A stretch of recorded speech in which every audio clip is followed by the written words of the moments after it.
Why am I loading this up? I don't even care about this.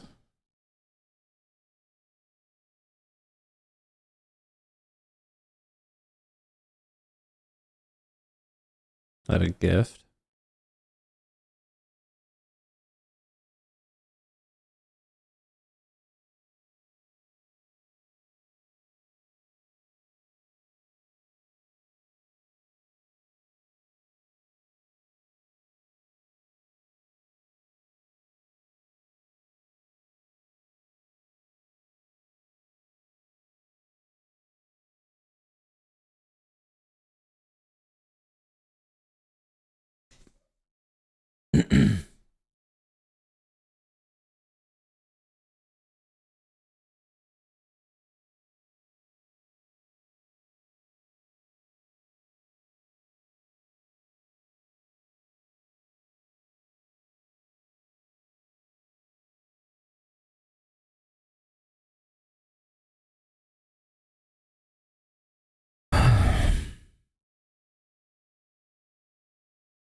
Getting a drink.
That's fucking crazy.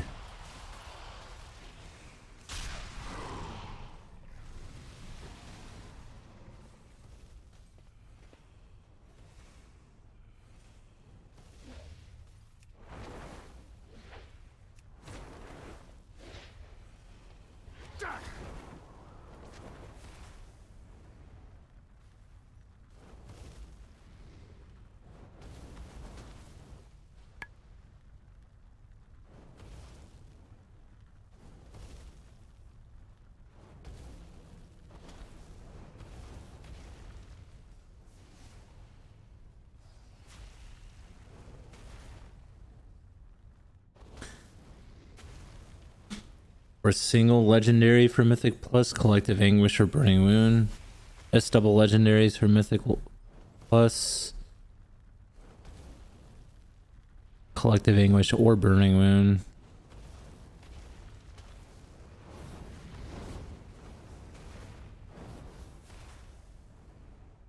Am I wearing Collective Anguish right now? I think I am, right?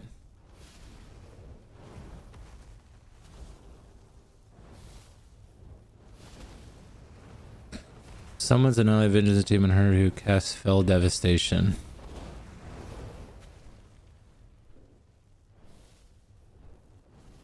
It did 18k. Best Havoc Demon Hunter Mythic Plus talents. This is the standard go-to build for Havoc Mythic Plus. This build will suffer on single target slightly.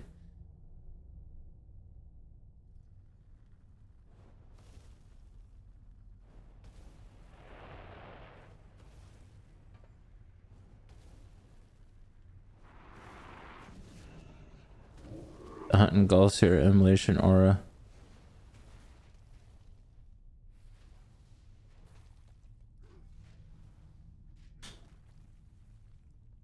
Oh yeah, wait a minute.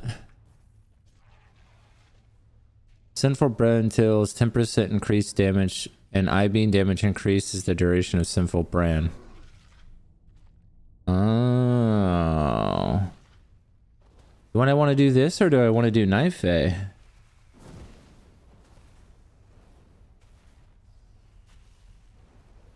It's telling me to spec into... It's telling me to spec into this, not Burning Hatred.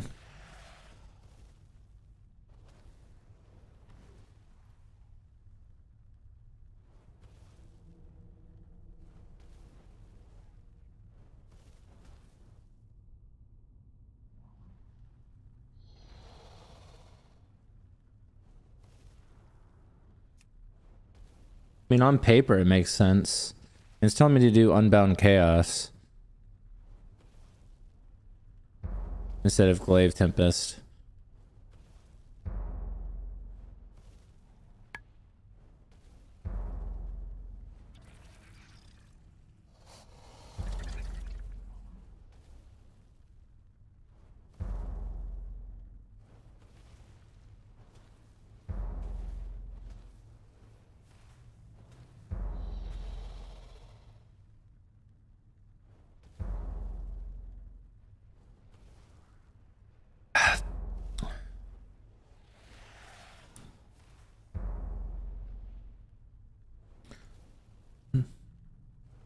Let's see what the actual Mythic Plus people are doing.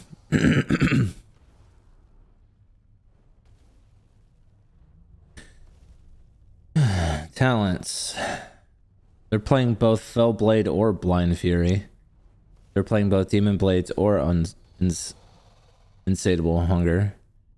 They're playing both Unbound Chaos and Glaive Tempest. They're both playing Cycle of Hatred and First Blood.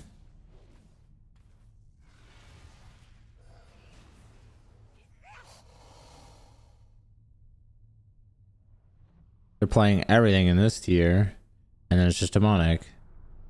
Fuck.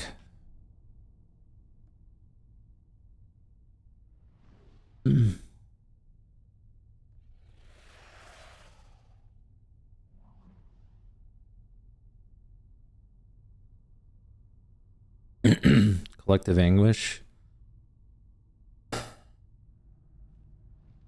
This build will suffer on single target slightly.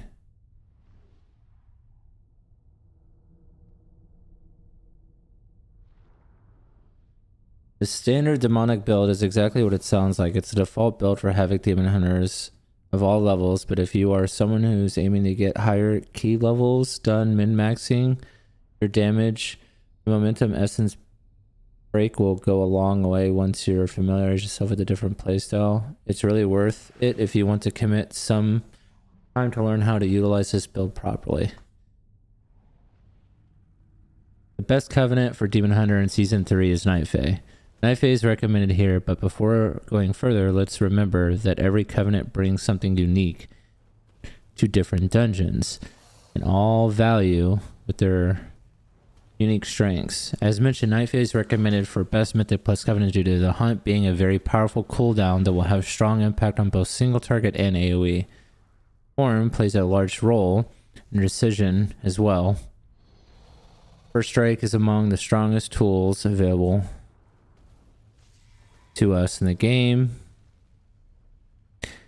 Constant pulls. Soul shape is a nice bonus, but not as impact as the hunt and first strike. Once again, however, there are plenty of cases where all three other covenants are valuable. And that is before considering dungeon bonuses. The bonuses are game changing in some dungeons, with each covenant bringing a run defining bonus to at least one dungeon.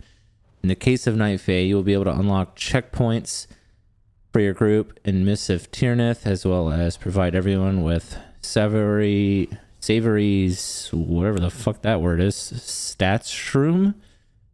Eat the mushroom, instantly healing 100% health, increasing strength and agility. What? And the other side, you'll be able to channel on the haunted urn, allowing you to stun all enemies within 30 yards for 10 seconds.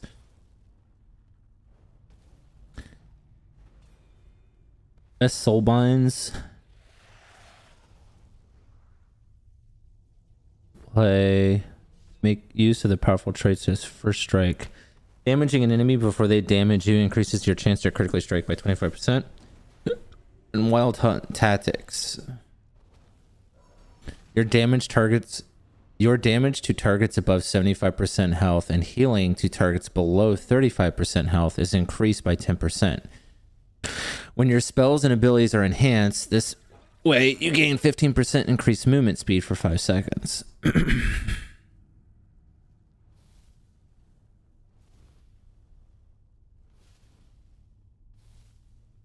In this,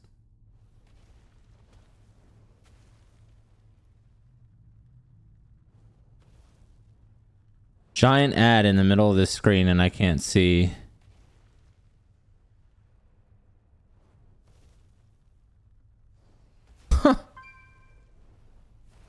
How dumb. Tier set bonuses for Havoc.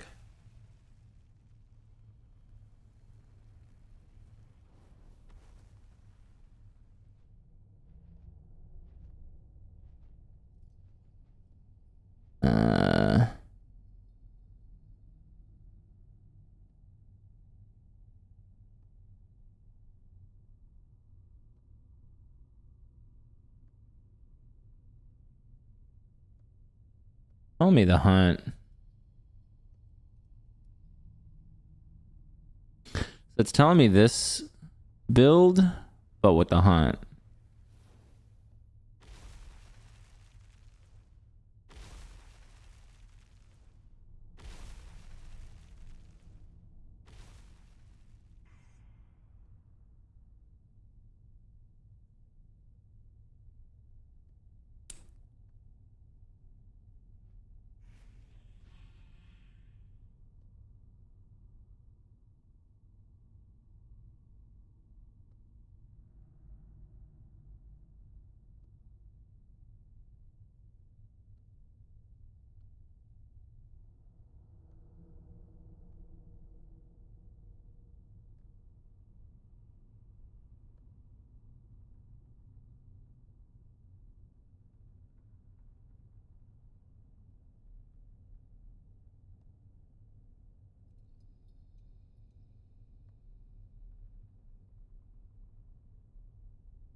It's telling me to go Night Fae, and it's telling me to go the last fucking bitch of Night Fae, and I don't even know if I have it, honestly.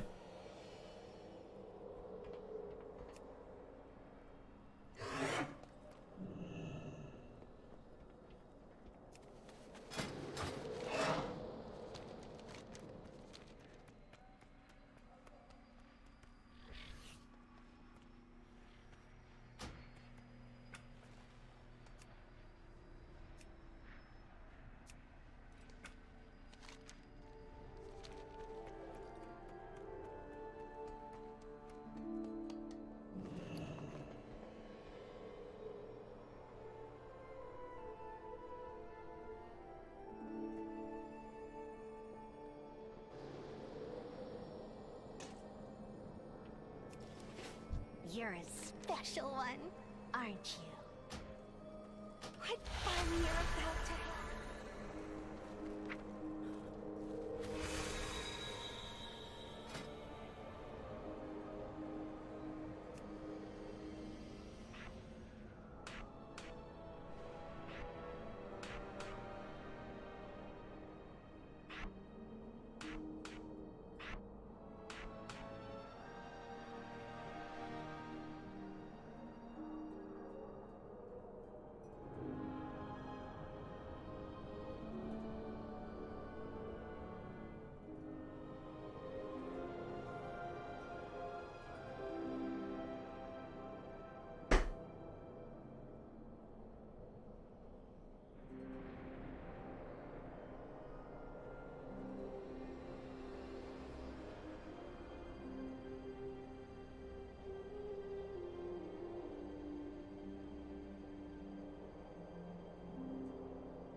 Oh, I'm not even max fucking renown.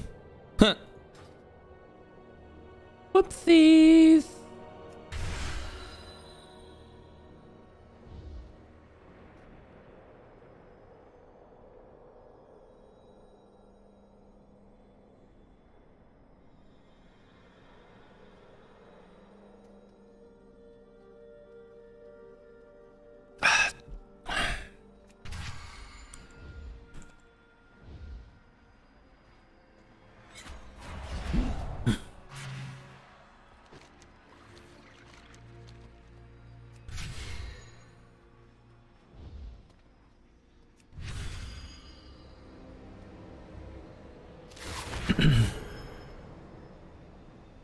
I got the conduits on this guy, right?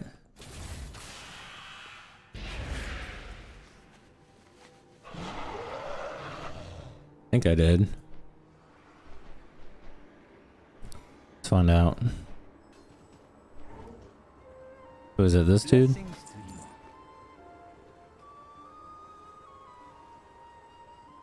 I don't remember. I'm just gonna go ahead and buy it.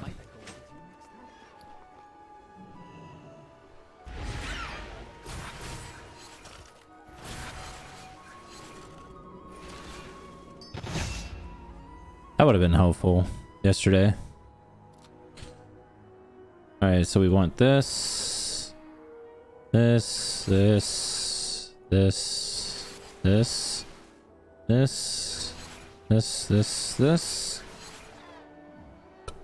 And then go into here.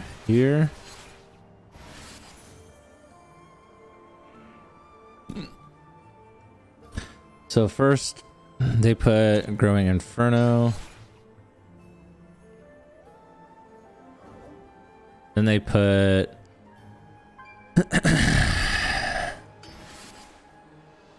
your mounted movement speed is increased by 5%. Nice. Then Vicious Ink. Then Fell Defender. What does this do? Oh, this is for strike. Yeah. Potency.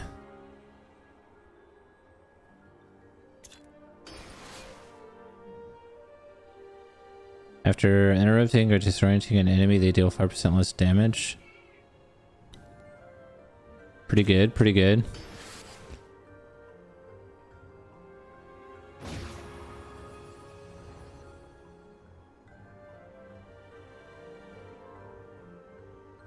Oh, they don't even bother to put anything in the other slots.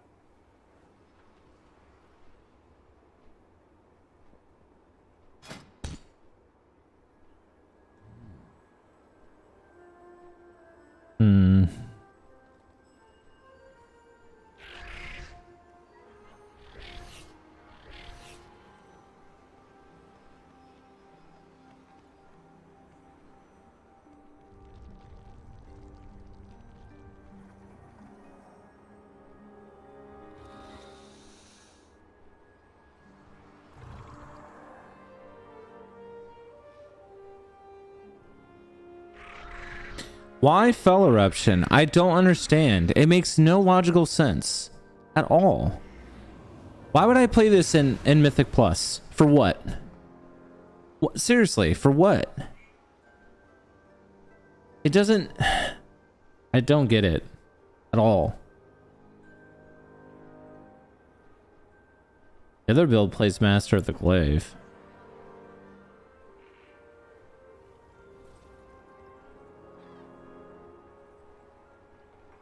I like Unleash Power, man.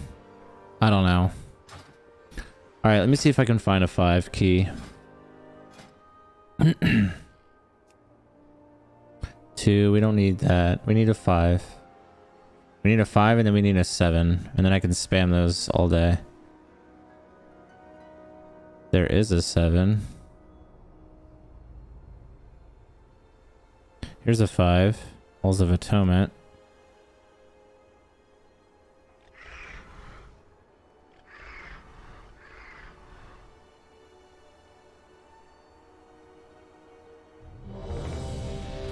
Perfect. Yo.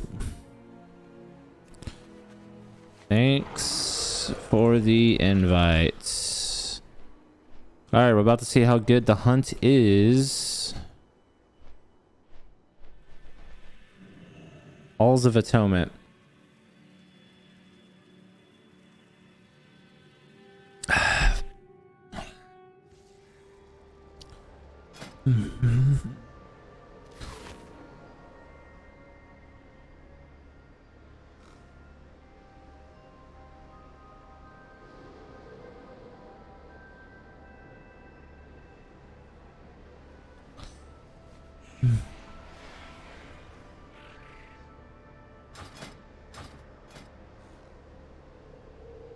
The hunt engulfs you with Immolation Aura upon reaching your target, and you gain 4% agility for 12 seconds on each enemy hit.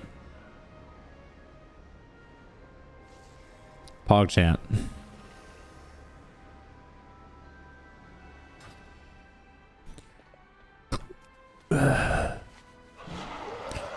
So I'm playing big I-beam build.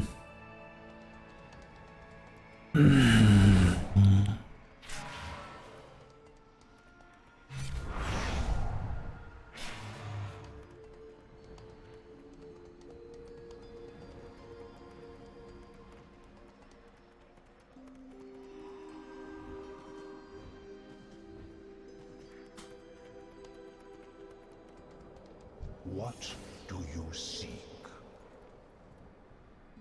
May the purpose guide you. Modest prices.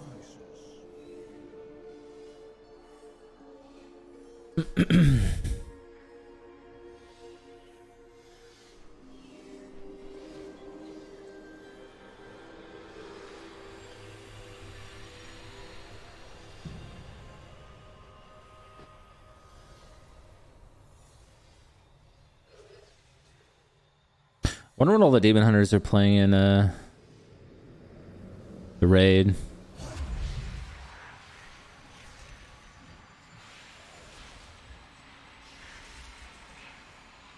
Demon Hunter, Havoc, easy mode.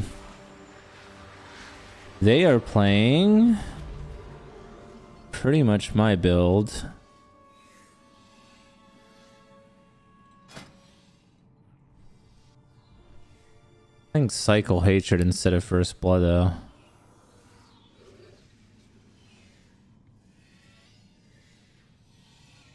They're playing Master of the Clay. Now that makes sense in Raid because there's a lot more mechanics.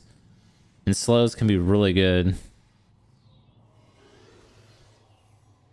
Agonizing Gaze. They're playing Vinther. That makes sense as well.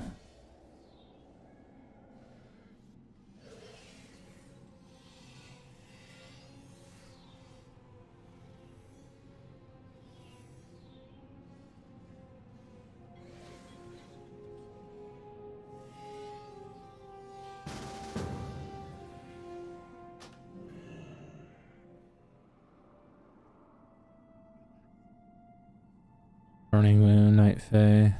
We're gonna try this build, see how it does. See if we like it. If not, we'll go back to the Burning Moon build. Everyone plays Night Fae though.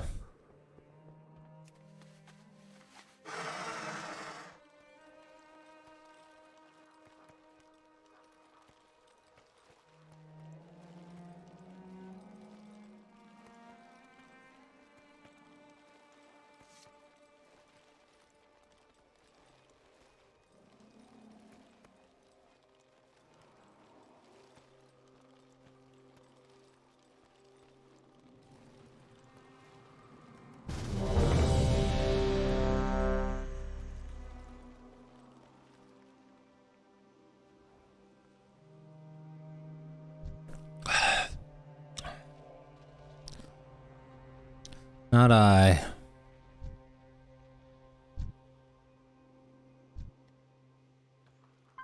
No way, bro. I'm the highest ILM level guy in here? Oh wait, hold on. No, I'm not. The second highest. Highest DPS though.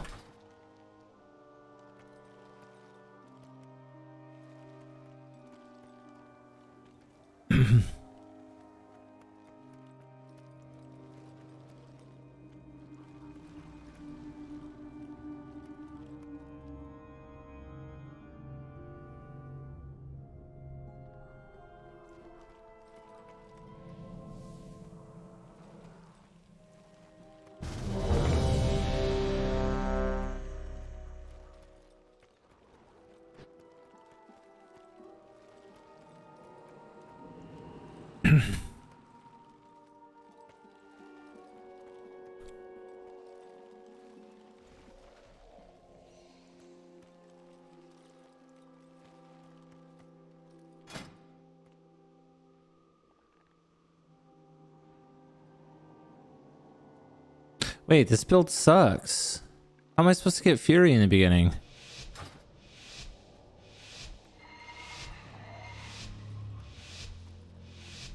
Just thought of that.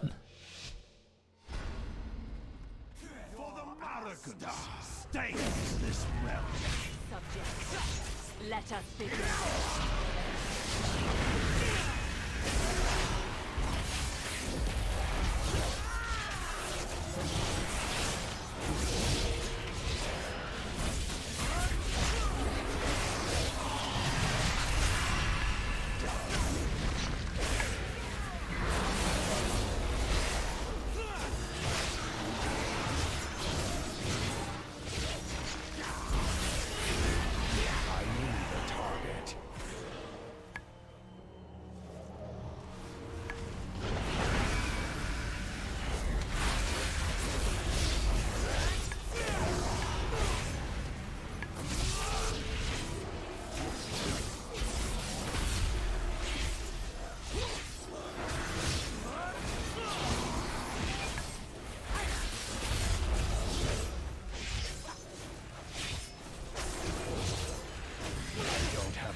Oh no!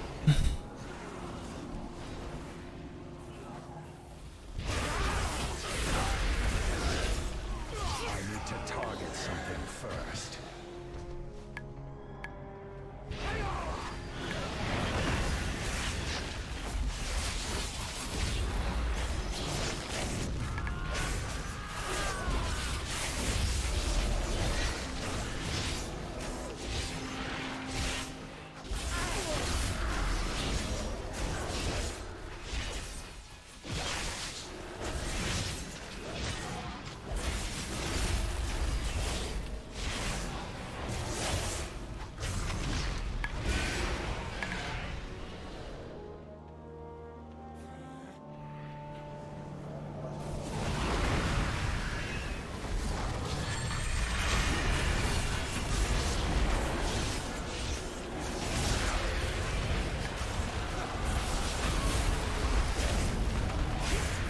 It's too far away.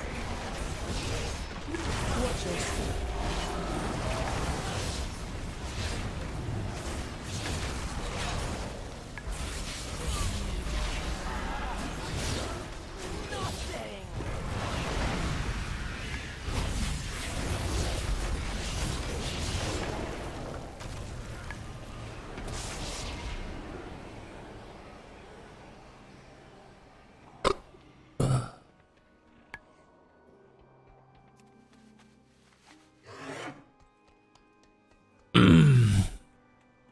Dude, this red just slapped so hard right there.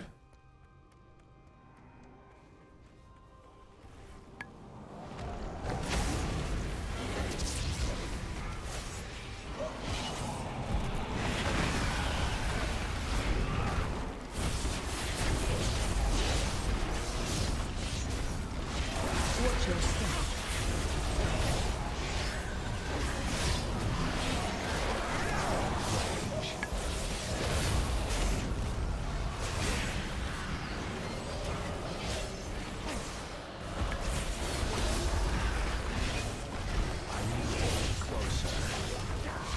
Interrupt. Watch your step.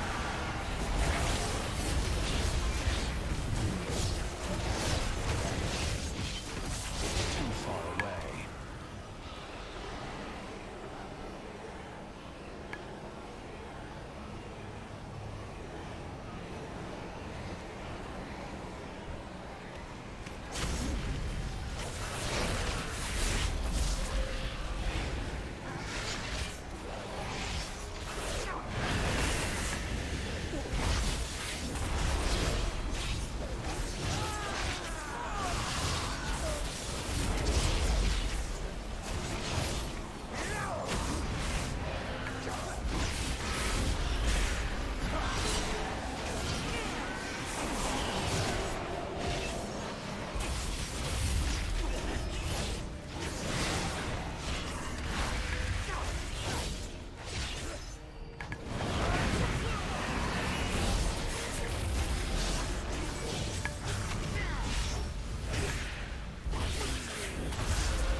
Interrupt. Watch your step.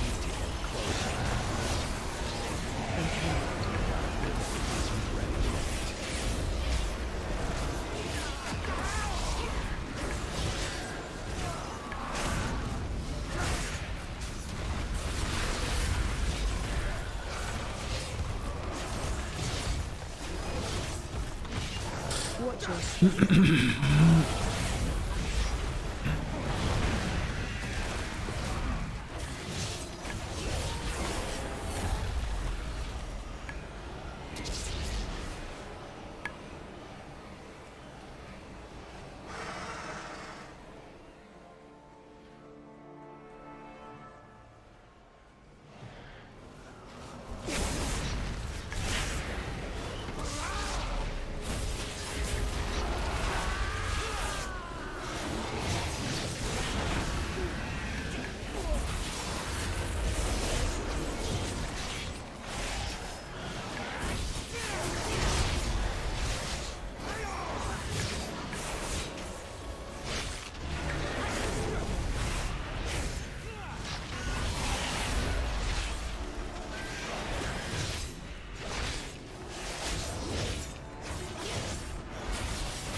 I don't have a target.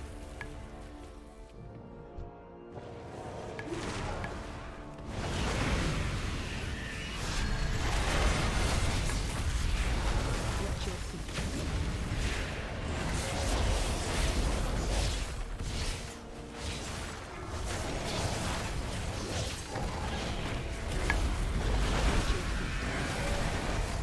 Watch your feet. Watch your feet.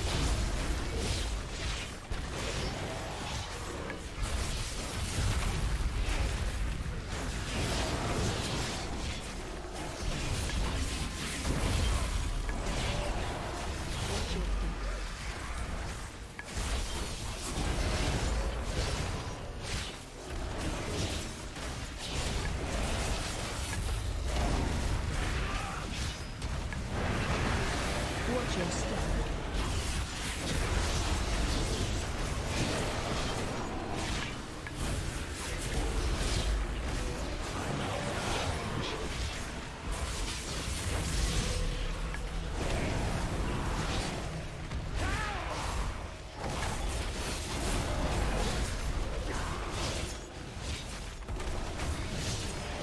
To target something first.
It's too far away.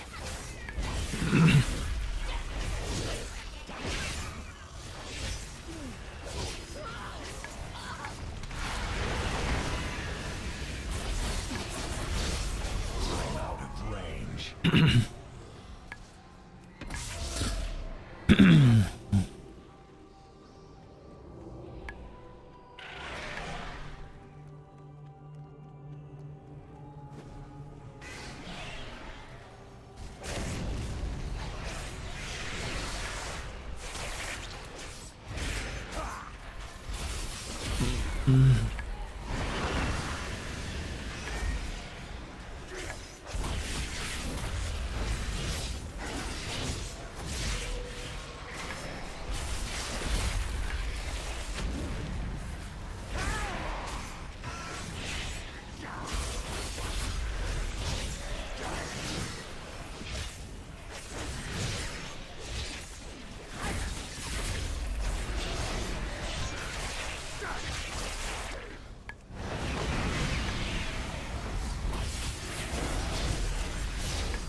something first.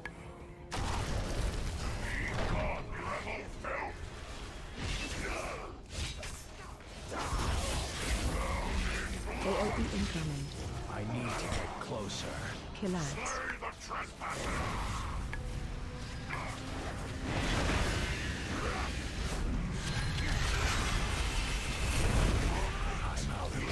Target you.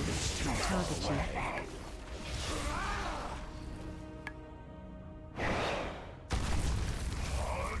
AOE incoming.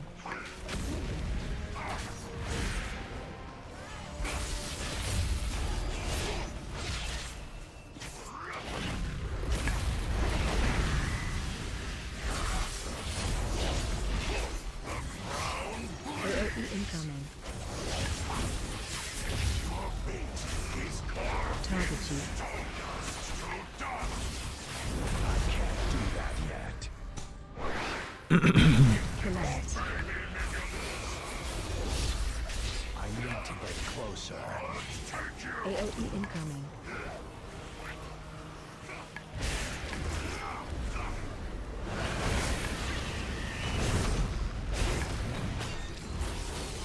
It's too far away. Target you.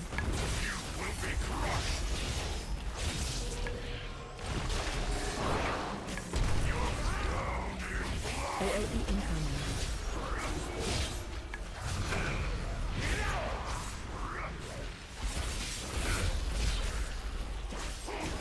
I need a target.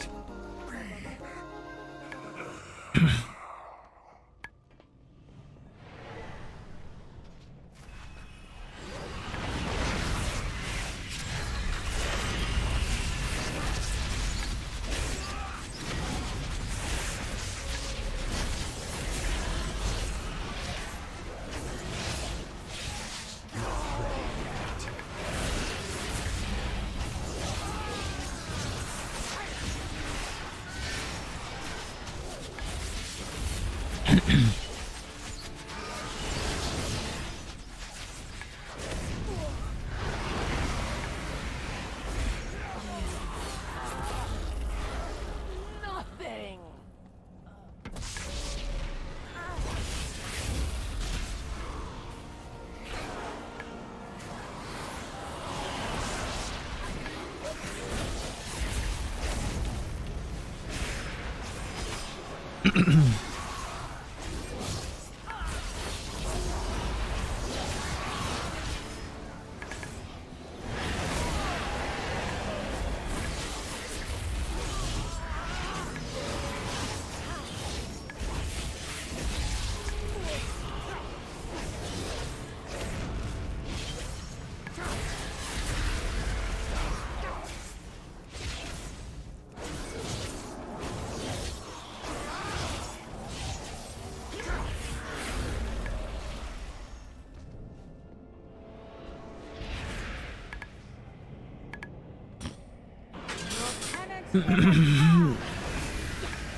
Their pain shall enlighten you. You must face your punishment.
of your boorish presence.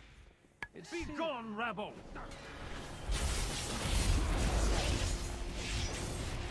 I am losing my patience. Feel the winds of your soul. I am losing my patience. I need to get closer.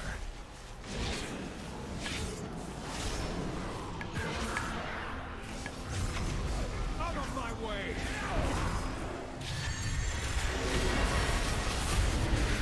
Watch your step.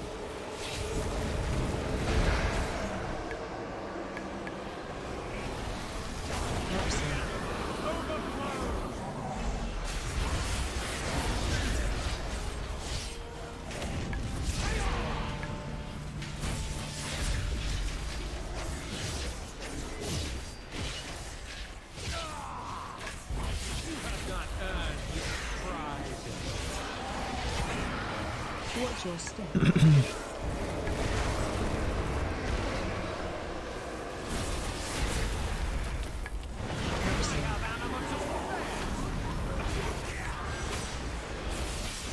It's too far away.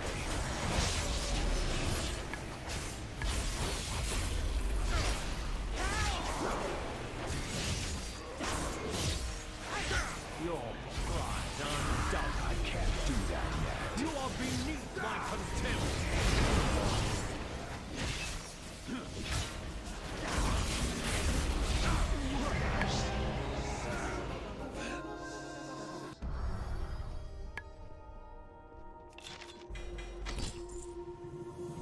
Hey, a 239 conduit that I don't need. Round 77. All right, so how do we feel about that build? I don't know, man. It's a lot of bursts, but like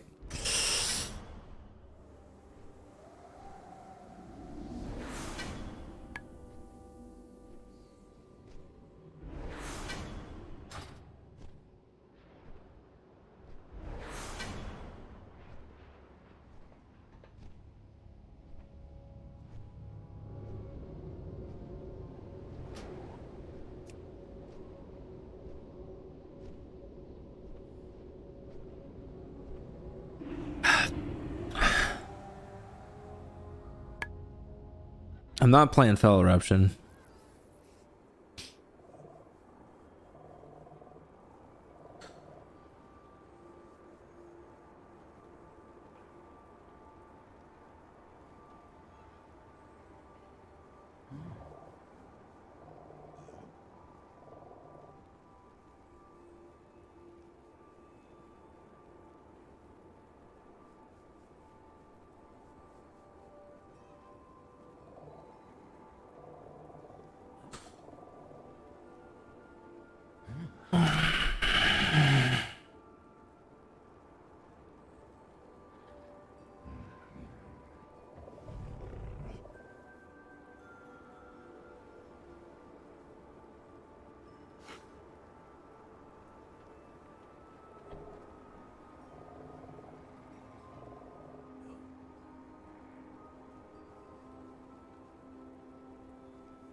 All right, we're gonna try this build.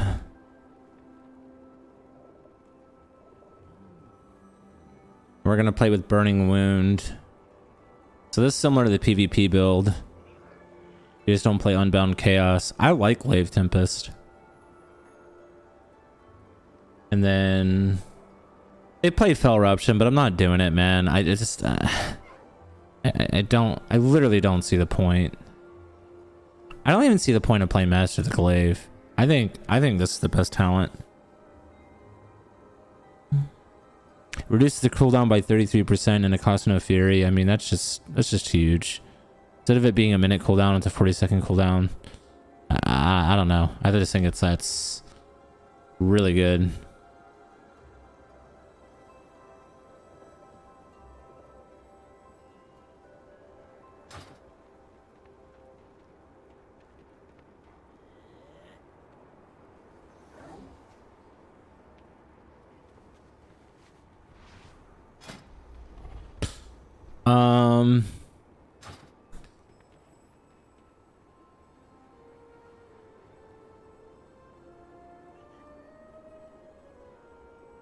Make sure I have the right Wild Hunt tactics. Born of the Wild Hunt. First strike. Okay. And Vorik ambush. Yeah. And then Conduit is growing Inferno, obviously.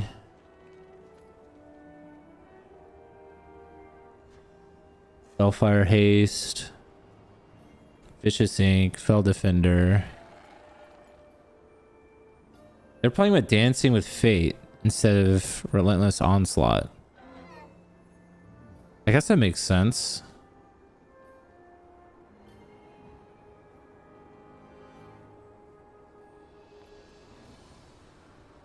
Yeah, I guess that makes sense because I'm not playing this anymore. Well, I mean, yeah, I like that.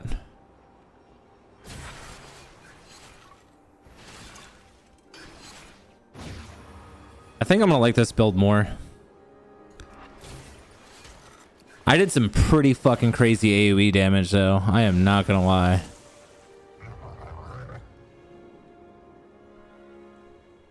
The Rush did a lot of damage too. Immolation Aura did a lot of damage and I wasn't even expecting to the thing.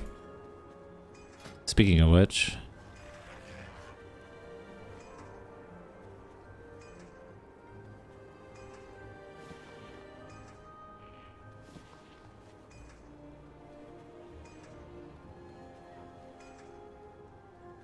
Burning Wound, baby.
All right, let's try this build.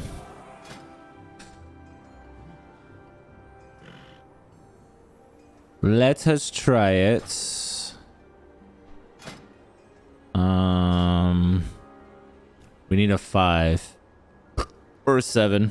I'll take a 5 or a 7. Here's a 7. Here's a 7. Here's another 7.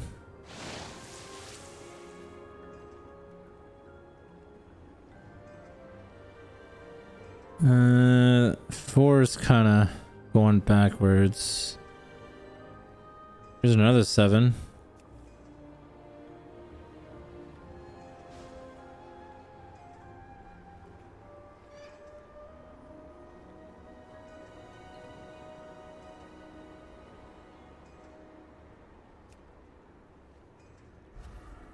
Yeah, 4 7s.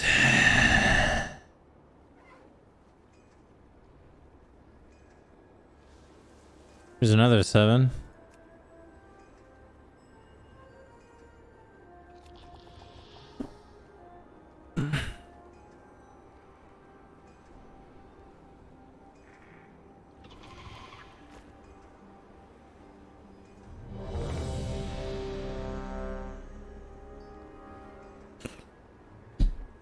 7. Yo.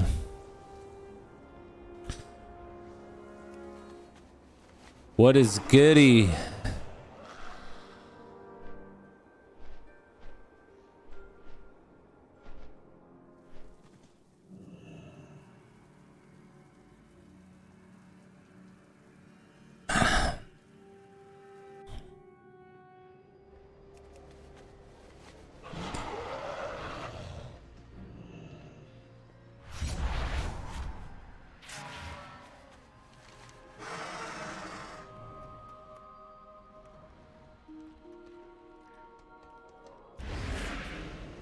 So I need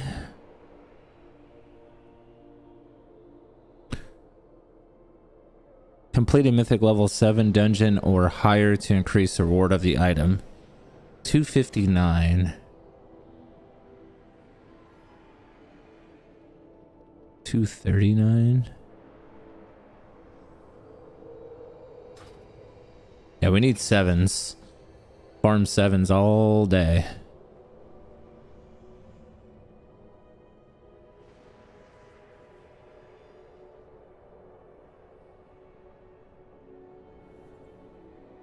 $259.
%25 haste and 20% leech. So I get a haste buff. Does that mean that this benefits from the haste buff? The Glaive Tempest?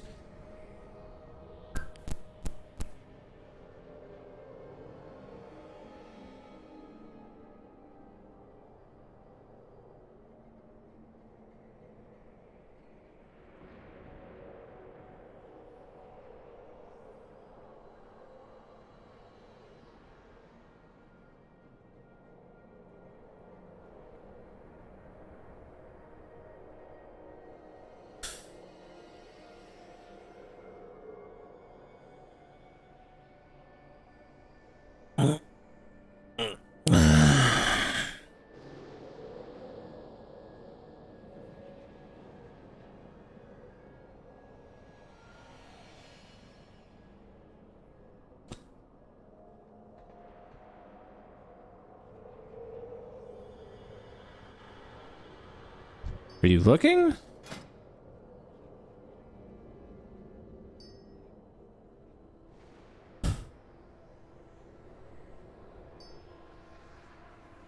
Fast as fuck, boy. Yo, get that warrior, man. Get that warrior, man.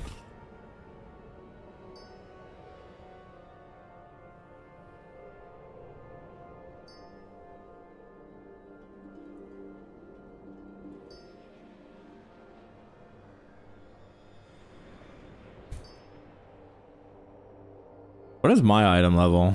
How do I check that? I'm 521. Right? Nice.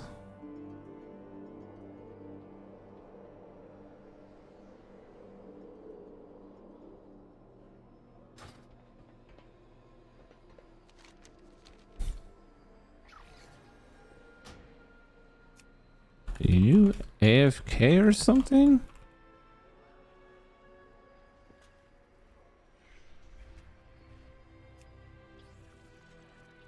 I think this guy's AFK or something.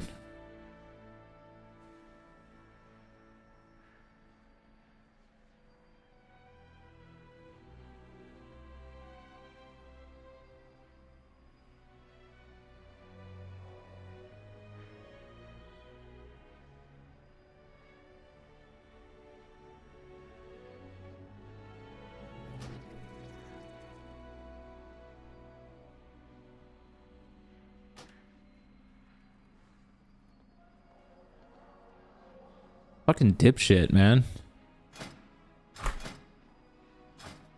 Cool.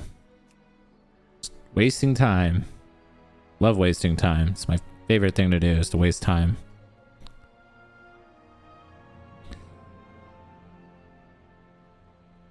Now there's not a single fucking 7.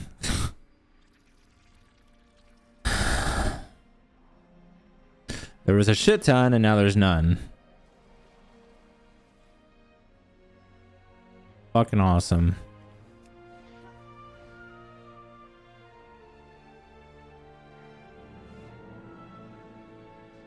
There's an 8, but I doubt I'm gonna get invited to it. We're gonna try though. There's a bunch of 7s. Sign up. Sign up.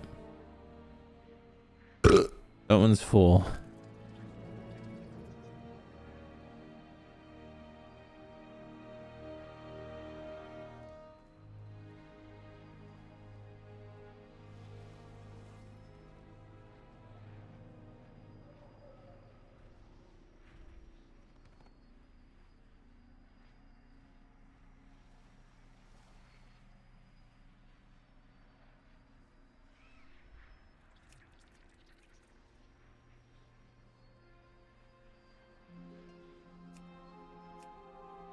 Oh, come on, man.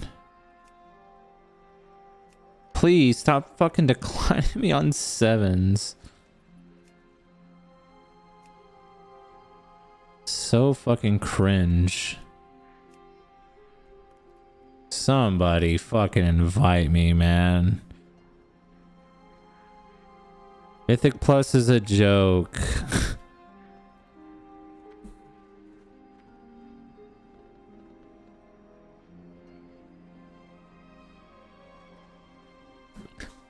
This is the frustrating part.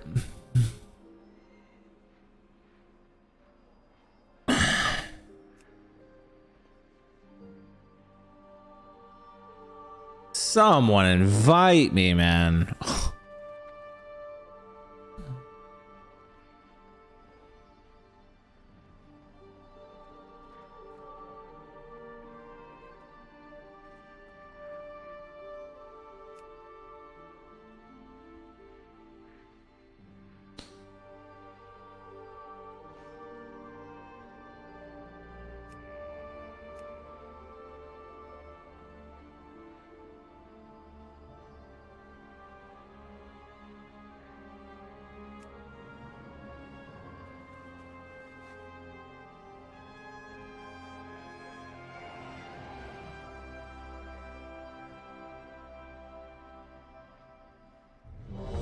Thank you.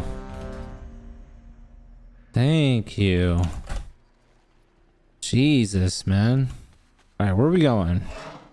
We are going to Miss... Hate this dungeon, but...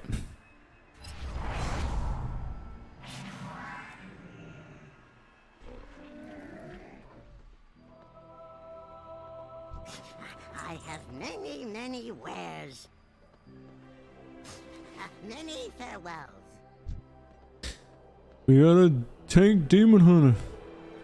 You are welcome here. Keep to the Flying to the flight path.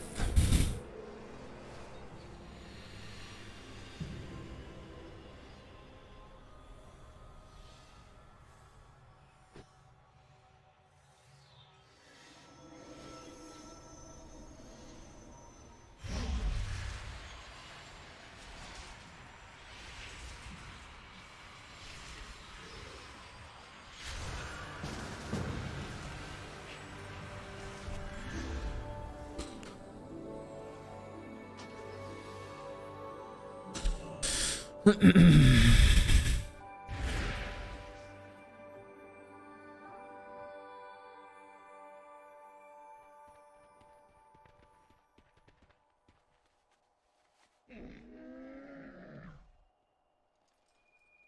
think I'm gonna turn off my webcam so you guys can see chat and you can see more of the what's going on. I'm ugly anyways.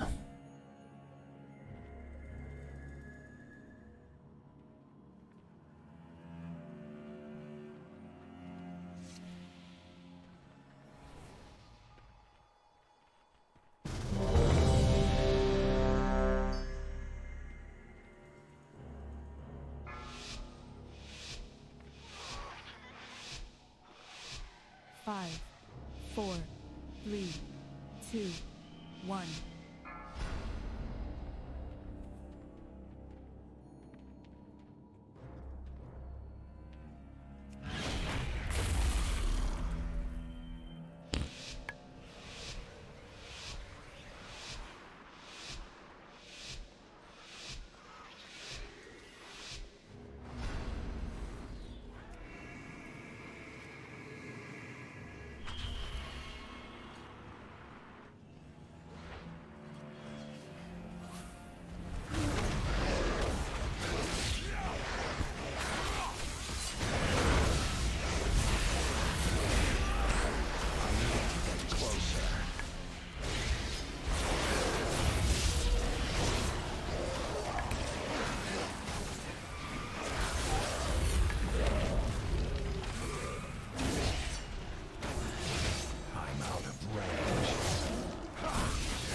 It's too far away.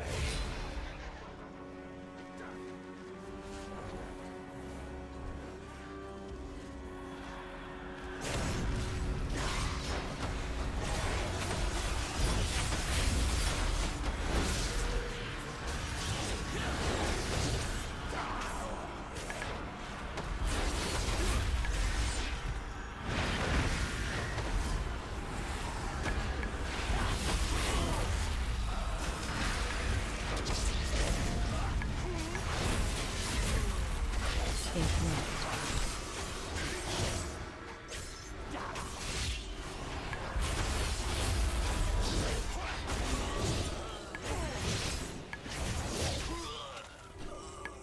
build kind of sucks.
Fucking bone dust brew, man. What the fuck? The forest sighs in gratitude. Yay! More friends are here to play!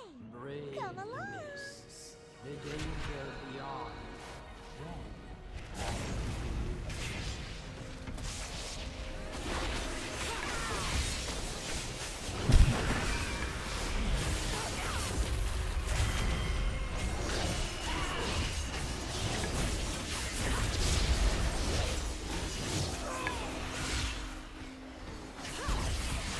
I don't have a target. Find your way through them. No fooling you.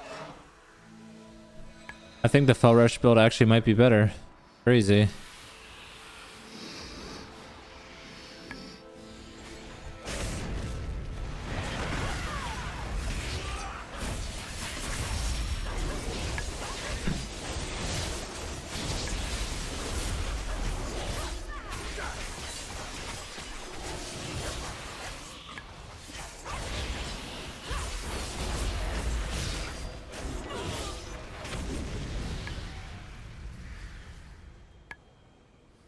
Like, it's doing damage, but it's not even touching their damage.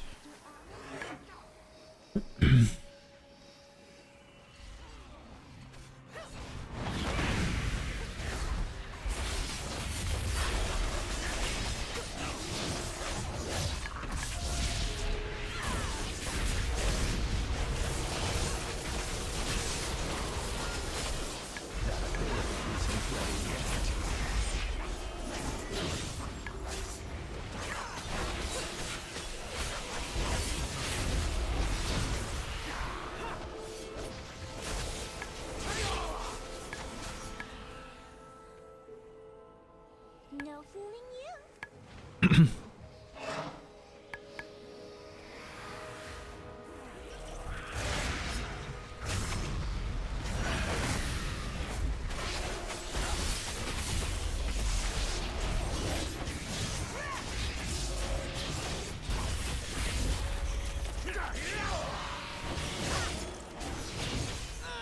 Okay, that's the most damage I can do.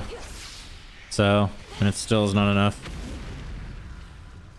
So, yeah, we might go back to the other build.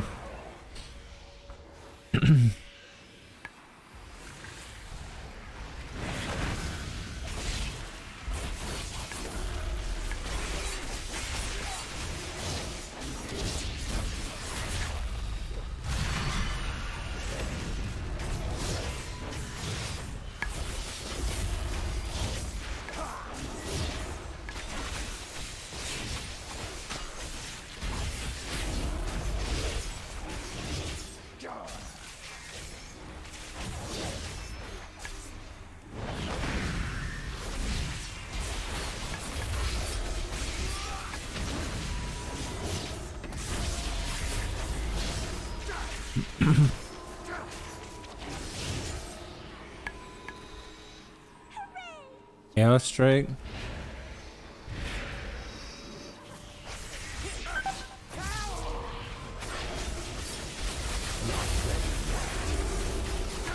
Jesus, dude.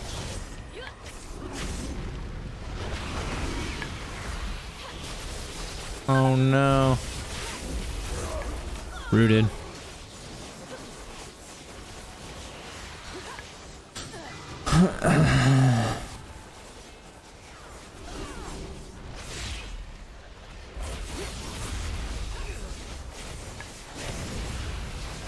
Dispel.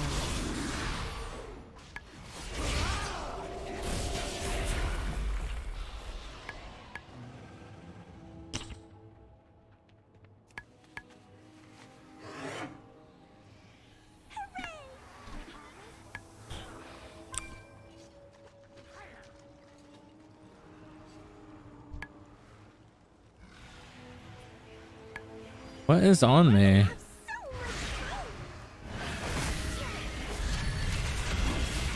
Stay away from lions.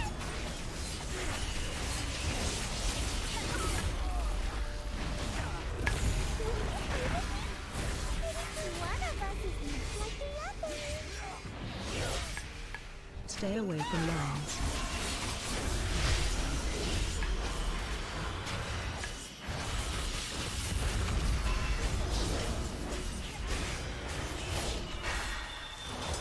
Stay away from lions.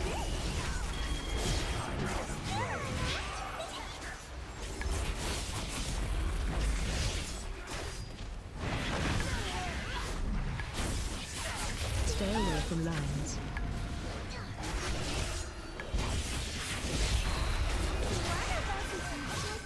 Run out. I'm doing something wrong, clearly. Stay away from lions. Uh-oh. Which one do we go on to, boys? This one?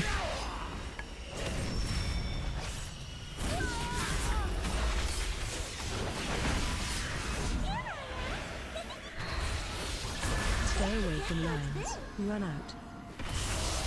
What? Run out of what? I was standing in nothing. Okay.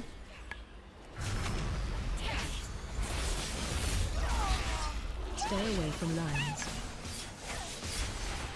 One of us is not like the other.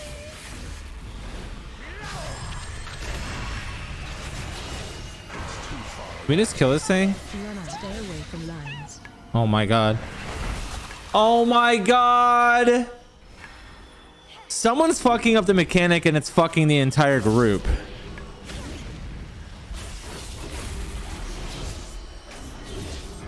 Stay away from lions. I'm staying away from everybody. Fuck you, kids.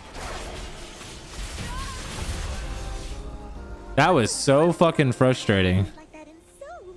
Holy shit, man. The time for play has passed. The winds urge us forward. Aw, okay. No more news. Hey, this doesn't look right. It doesn't look right at all. Tierside withers as the joy beats. Balance must be restored. I hate this part.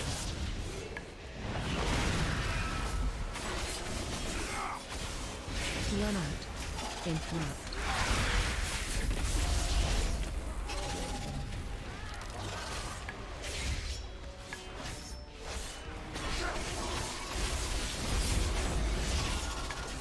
Run out. Interrupt. Interrupt. Can't. Kill me. That ability isn't ready yet. Fucking Grievous. Ooh, I got thing.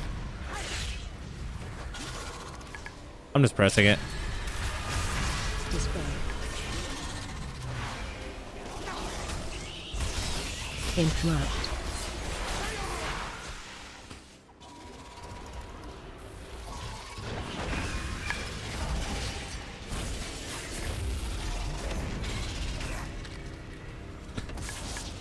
I can't touch this Warlock's damage, man. This build sucks. I thought this build was gonna be good. Actually, it's actually bad.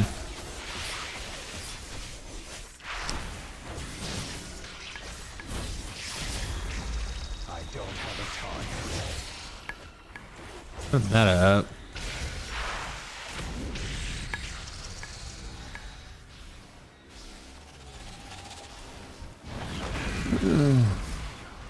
Interrupt.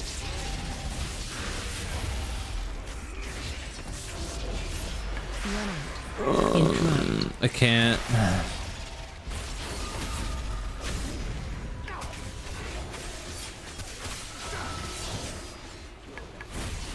Interrupt. Got it.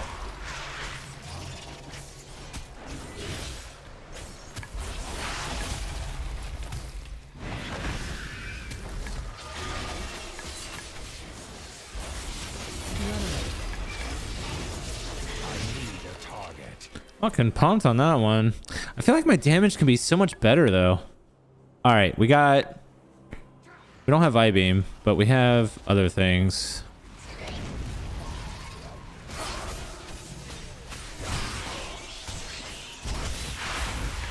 I'm not using my hunt on this.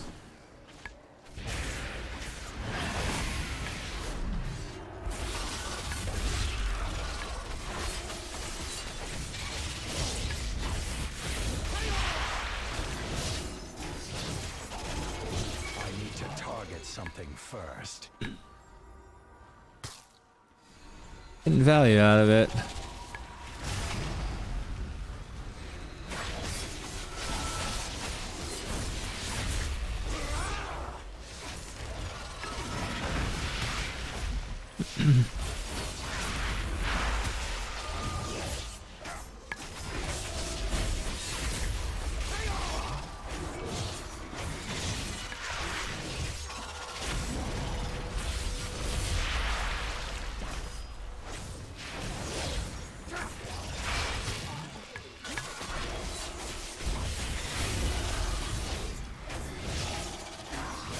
I don't have a target. Pumping. All right, I got meta, I got I-beam, I got everything for this.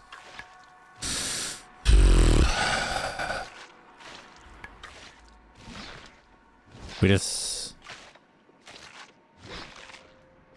gotta pull so I can.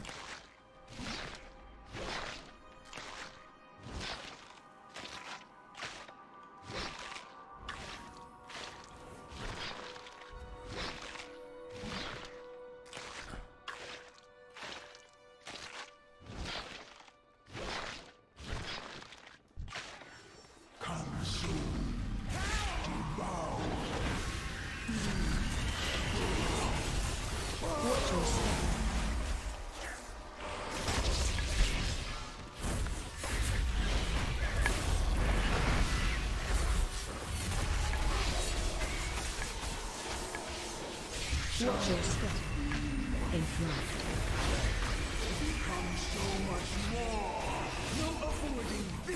Watch your step.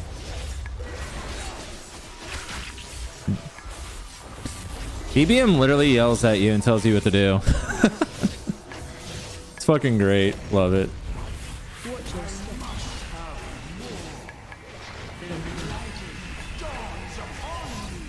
We overlapped. Watch your step. This boss fight's so easy.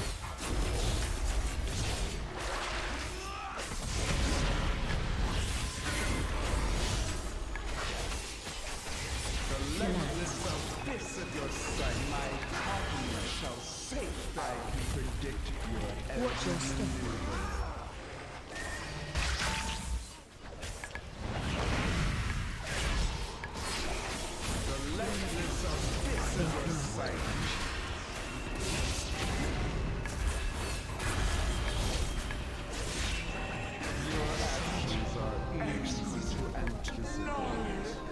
Yeah.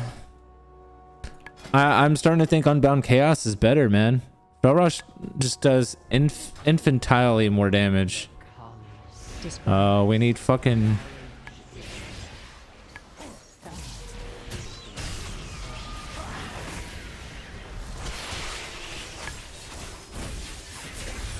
Interrupt. Interrupt. I can't interrupt that one. Sorry, man.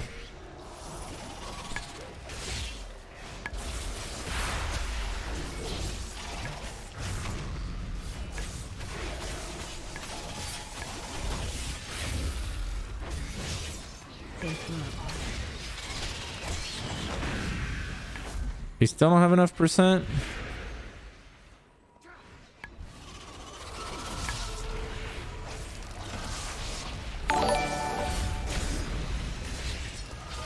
Zeus is following.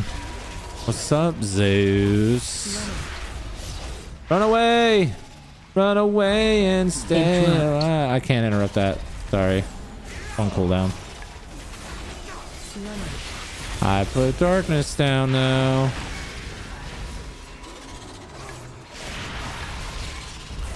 Hey. Keystone upgraded +2.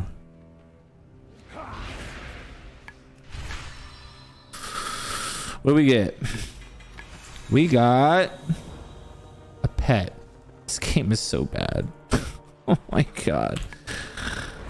What is my key? It's a 5, right? My key is a 5. All right. So we discovered something, chat. This build sucks. for Mythic Plus. I thought it was good. It's fucking not.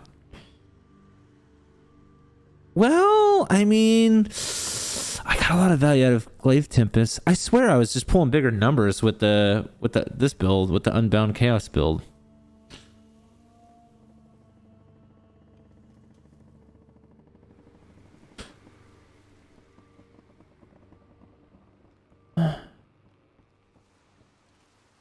For Fun's Fury, as it also reduces the cooldown on Eye Beam, which I feel like is fucking insane.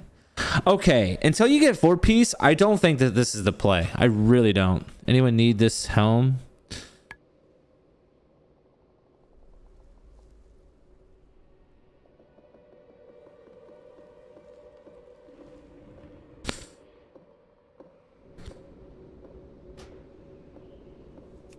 Okay.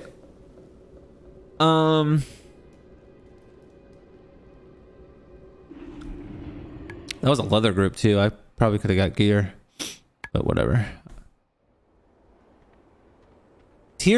Hold on, chat. Tier gear can't drop from Mythic Plus, can it? Not yet? Or can it? I know you can get it from the vault. Right? Yeah, it can't. That wouldn't make any sense if it did. All right, so we're going back to... We're going to go back to the... We're going to go back to this build. I like...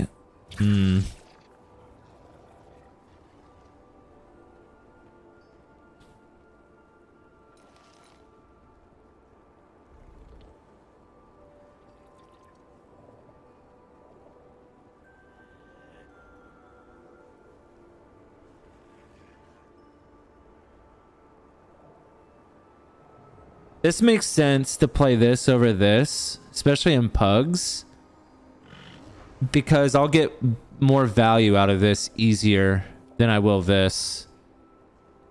I feel like this has to hit like... Hold on a second. Fell Rush just might be better, period, no matter what. Where the hell is my Fell Rush?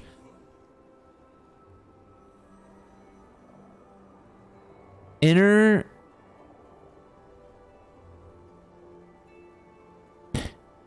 There's no AoE cap on this. There's an AoE cap on this.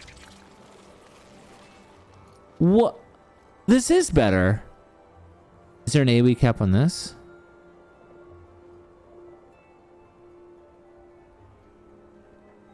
What? There's no... This is automatically better. What? I want to try this build.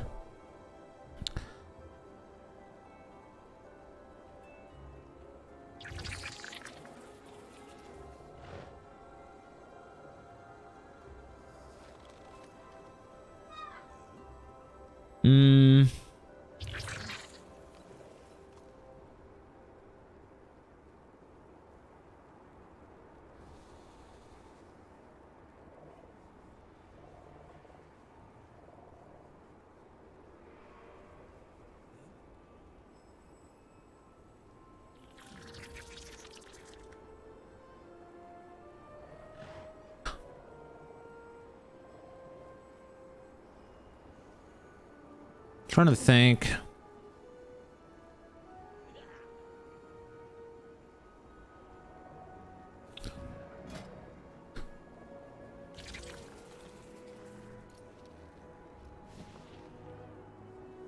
I feel like this is definitely the play 1000%.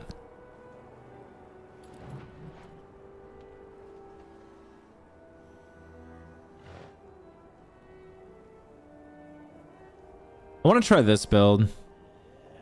Technically, this is supposed to be better, but I don't know, man. This just makes sense on paper so much more. If you look up on Simcraft and if you look up on Blood Mallet, this is the best AoE build right here. Well, actually, technically, it's Glaive Tempest over this, but I swear, Glaive Tempest, that didn't feel good. We're going to try this build. I think this is the play. This tier doesn't matter. When you push really high keys, you want to play Netherwark, obviously, to reduce mechanics. Probably just play that now, but eh. I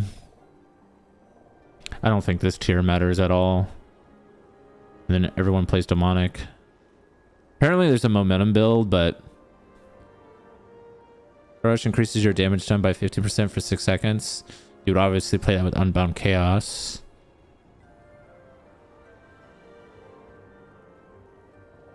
Vengeful Retreat's cooldown is reduced by 5 seconds, and it generates 80 Fury over 6 seconds if it damages at least one enemy.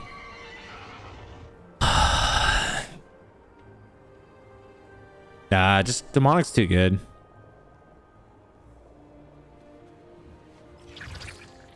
It's just way too good.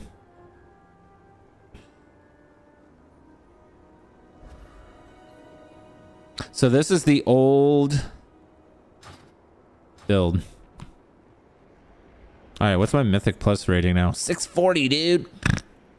All right. Find a group. Let's see if I can get another 7. We got a couple more to go, chat. There's a Plague Fall. Try to queue for some 8s and see if anyone will be generous.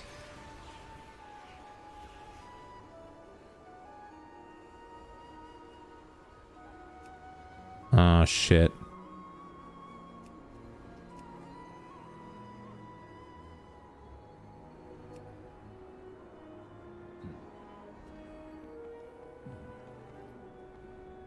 Oh.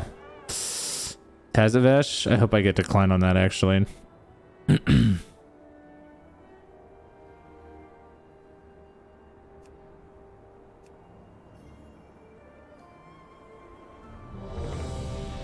Oh, fuck yeah, bro. What's up, buddy? What's up? I haven't done the quest yet, so you're gonna have to... You are gonna have to invite me. We're doing Tazavesh Streets. Yeah, you're gonna have to invite me, man.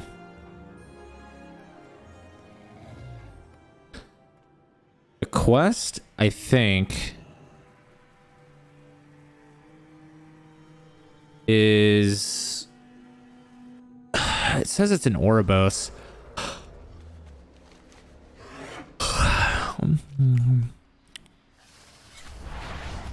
Is this an arms warrior? No, he's at Enrage. I don't know.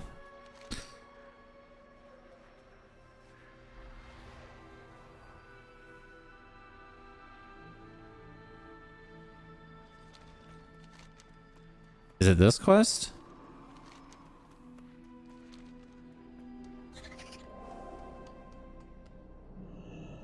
You have my undivided attention.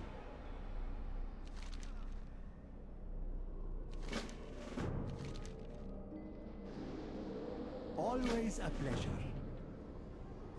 Wait a minute, where's Zygor? Zygor, let's see if I'm refunding you today if you don't have this quest line or not.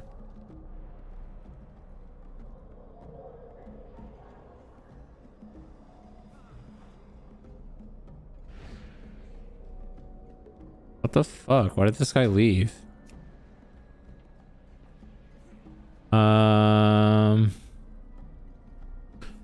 Taz?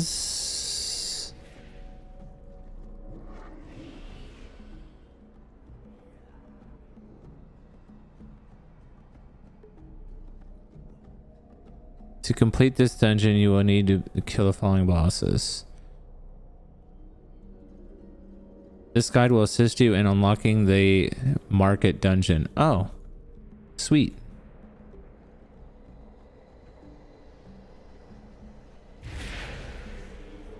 Ah, you have arrived. I am Aldelir, a humble collector of artifacts, here to present you with an opportunity. Imsolir of Cartel Soul seeks to acquire a dangerous relic. It would benefit us both if she did not. Who am I talking to?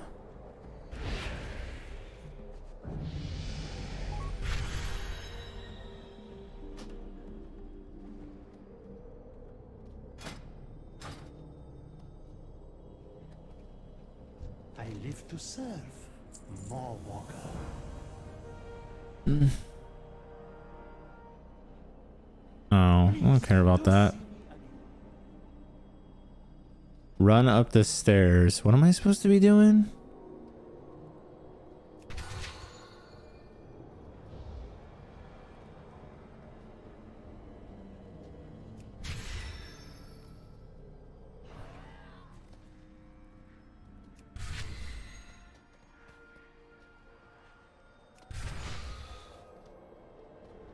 It would be my pleasure to help. Cartelta avoids meddling in the affairs of others. It is to protect business. I am sure you understand. Everything is negotiable. We have little to gain from lesser cartels. Oh my god, is this questline big? Oh, it's only 23 steps. It is not our concern. May I tempt you with my wares?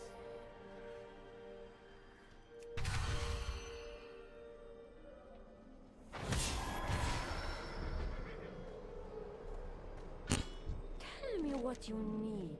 You have been seen with Aldalin. A word of caution. Choose your friends carefully, and your enemies more so. Oh, wait, what?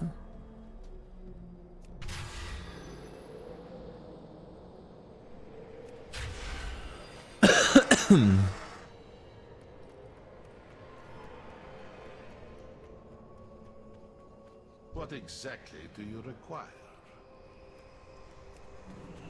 You there! That is the property of Cartel Soft! Oh my, I forgot.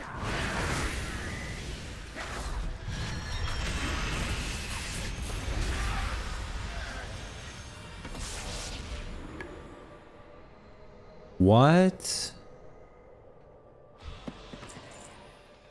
Okay, I did that so wrong and I still did crazy damage. I guess not that crazy. I forgot I'm playing Demon's Bite now, not Demon Blades.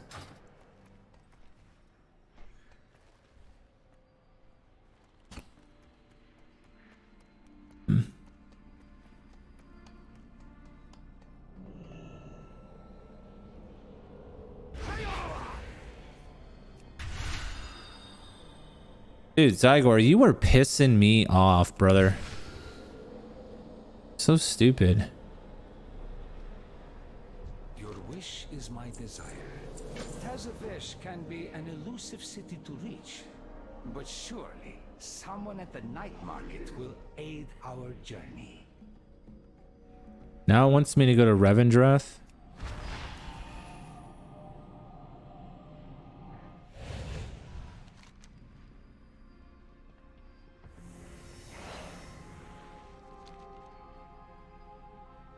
Okay, going to Revendreth.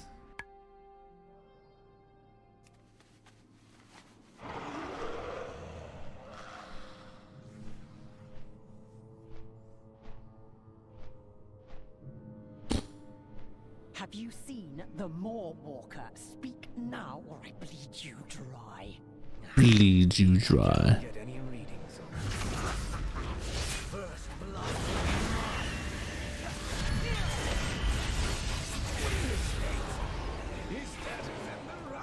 Oh my god. Fucking silly ass damage.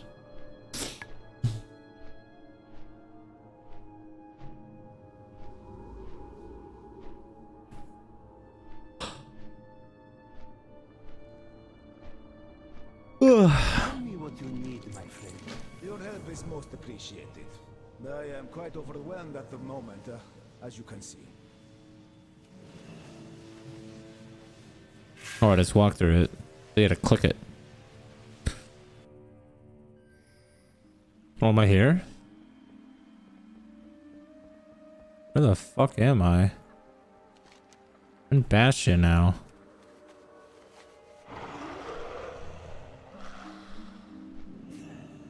All goods and services for sale.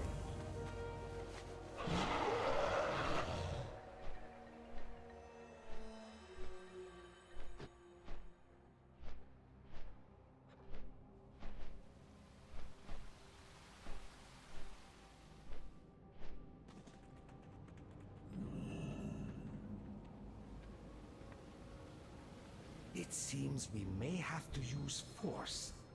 I'm excited to see you in action.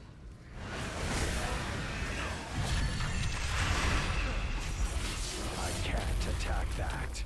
Oh, what? What was that? Oh my god. Push a button. Fly? I acquired some blueprints from one of the smugglers. Let me see.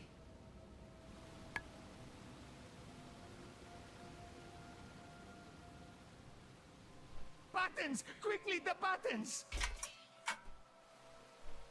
All right. Start pressing buttons.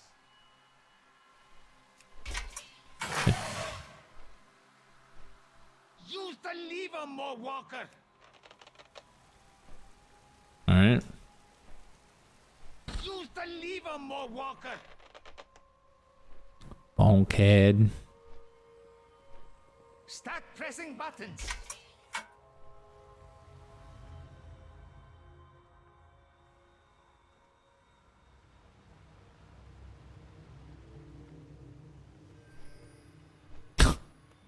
Cool. What a very intuitive quest. Would be a good time for me to mention that I may not be quite welcome in Tazavesh. But fear not. I have a way I can travel beside you unrecognized. We will meet aboard the ferry.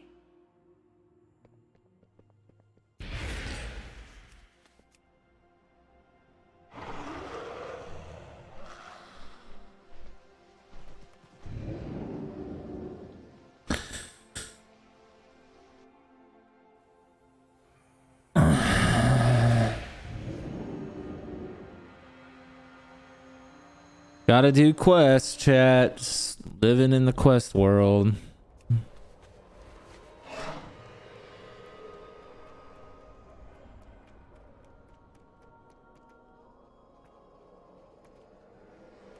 It is clear you deserve only the best. You honor me with your attention. What the fuck?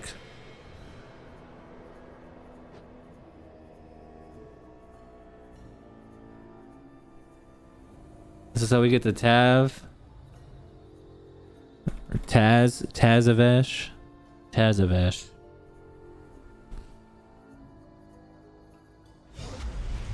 Are we there yet?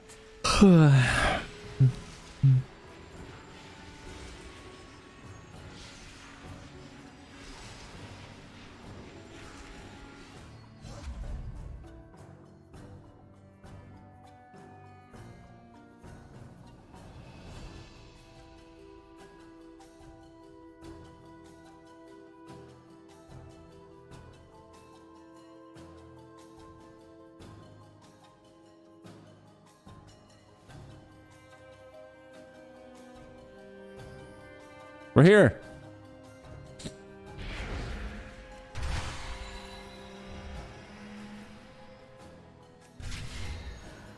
What do you bring to the table? All non-citizens must accept the required customs check. We must tend to a matter of great importance inside. Perhaps an exception can be made? Get information. All non-citizens must accept the required customs check. All right, man. If you insist, customs it is. Follow me, Mo Walker. Cool. All right, following you.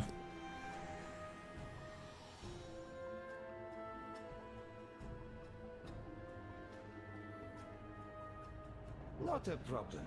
We will simply follow another plan.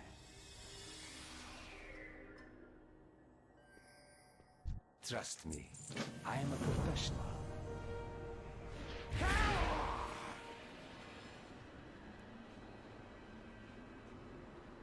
Trust me, I am a Do not professional. allow the beauty of Tazavesh to distract you from our shared purpose. All right, how do I leave? Oh. All right. We did it. Woo!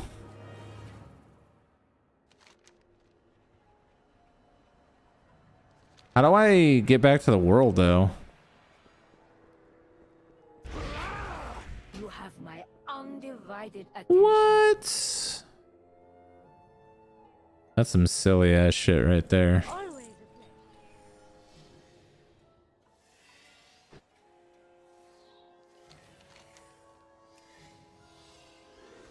pleasure. All right, we got it.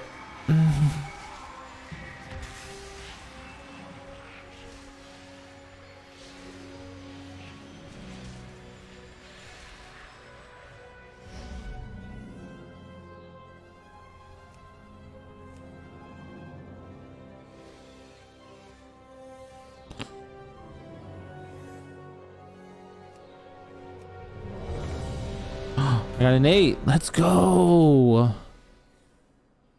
That's actually huge.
You know what I just realized, chat? We're missing the AWC right now.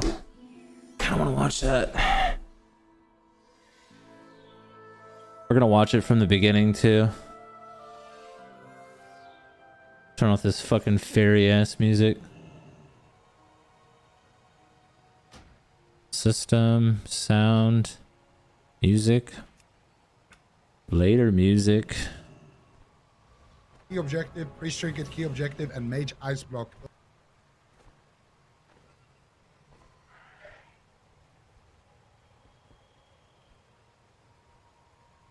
Sorry, something really funny just happened. Welcome to Cop number 2. It is Saturday. My name is Aya, and I'm going to be your host this weekend with Zico. You got a fucking echo going on, bitch. Over in the North American region today, we're going to be seeing 6 teams in the morning, and at the end of the day, we're going to have 4. So we're going to eliminate 2 teams right off the bat. It's Kauai versus RNG up first. Zico, thoughts on this region? May you find Well, it's not as good as the European one, but it's still pretty. No, I'm just kidding. No. Well, hopefully we'll get to settle that this year. Yeah. Oh yeah, that's true. Actually, we might get to settle that this year. I mean, the North American region, it's kind of the same thing as over in Europe. Just looks like it's what dungeon are we doing? Competition here. You know, you see so many good teams in We're that lower bracket. doing And you just said necrotic. yourself, Aya, we're gonna start things off with Kauai, team that literally won the last cup and pretty much every cup since. We're gonna start with those guys in the lower bracket fighting for their lives. It's in Bastion, that right? should tell you exactly how competitive North America is. Yeah, really, really competitive region, especially, you know, if you take a look at it as a whole, Europe has been super competitive and North America is going to be just the same. We're starting off the day with 2 elimination rounds, so we're going to see some really good teams go home. Do you have any ideas, Supties, of who we're going to see in those first 2 matches go home? You want to take a guess? I mean, I don't want to bet against Kauai here, but RNG at the same time is playing a composition that really not many people play. It's Team Liquid versus Golden Guardians. That is going to be good. Holy Paladin. So in previous years, Nazem was playing. Who the fuck is Feral Power Holy Man? Paladin, Feral Holy Paladin Destro comp. Now they brought in a Windwalker. I think Windwalker is a lot more threatening. This team really put Novus a tough fight to beat a lot of teams. Cloud9. Guardians even had a hard run with them in the upper Oh bracket. no! On that upper side. So I don't know. Like this, nobody else plays this comp. So is Kawhi ready for that type of surprise? If they are, then they're probably going to pretty easily walk away with this because it's only one composition on that team with a 3-player roster. But just the surprise factor alone makes this a really tough call. Yeah, it's a tough call, and I feel like especially if you look at last weekend's game with this region, with both regions really, I feel like a lot of these teams. All right, enough talk. Down some big teams. I mean, it was Team Liquid that sent Kawhi to the lower bracket, so let's see how much they prepared later on. But we can turn our attention to this series and Kawhi bringing in the Fire Mage Assassination Rogue Paladin. This is a composition that they've been playing for such a long time. Drake coming in flex on that Assassination Rogue, going up against RNG with that Warlock. All right, I hope RNG wins. Fuck Rogue Mage. It's an Assassination Rogue though. Yeah, I couldn't agree with you more here, but it's going to be interesting to see because, Brain last cup was the only Holy Paladin, but now we got Reverbs here. We got Brain as well at full power potential with double legendary. And we're going to see this matchup come out here. Finally, you're going to see this Rogue Mage Paladin, which they did bring out a little bit in BFA. Immediate start coming out here. Dragon's Breath, Polymorph onto Reverbs. You're going to go after Killa. Big damage coming out. That's going to be the Trinket, Blessing of Protection immediately being forced out here. A lot of damage coming out here immediately from Kawhi. And now they're going to have that blind kill potential a little bit later as well. They can blind potentially onto Reverbs, set up another Kidney Shop, and now big damage coming out onto Ceralium. Double Mortal Coil coming out. Beautiful blinks here from Ceralium.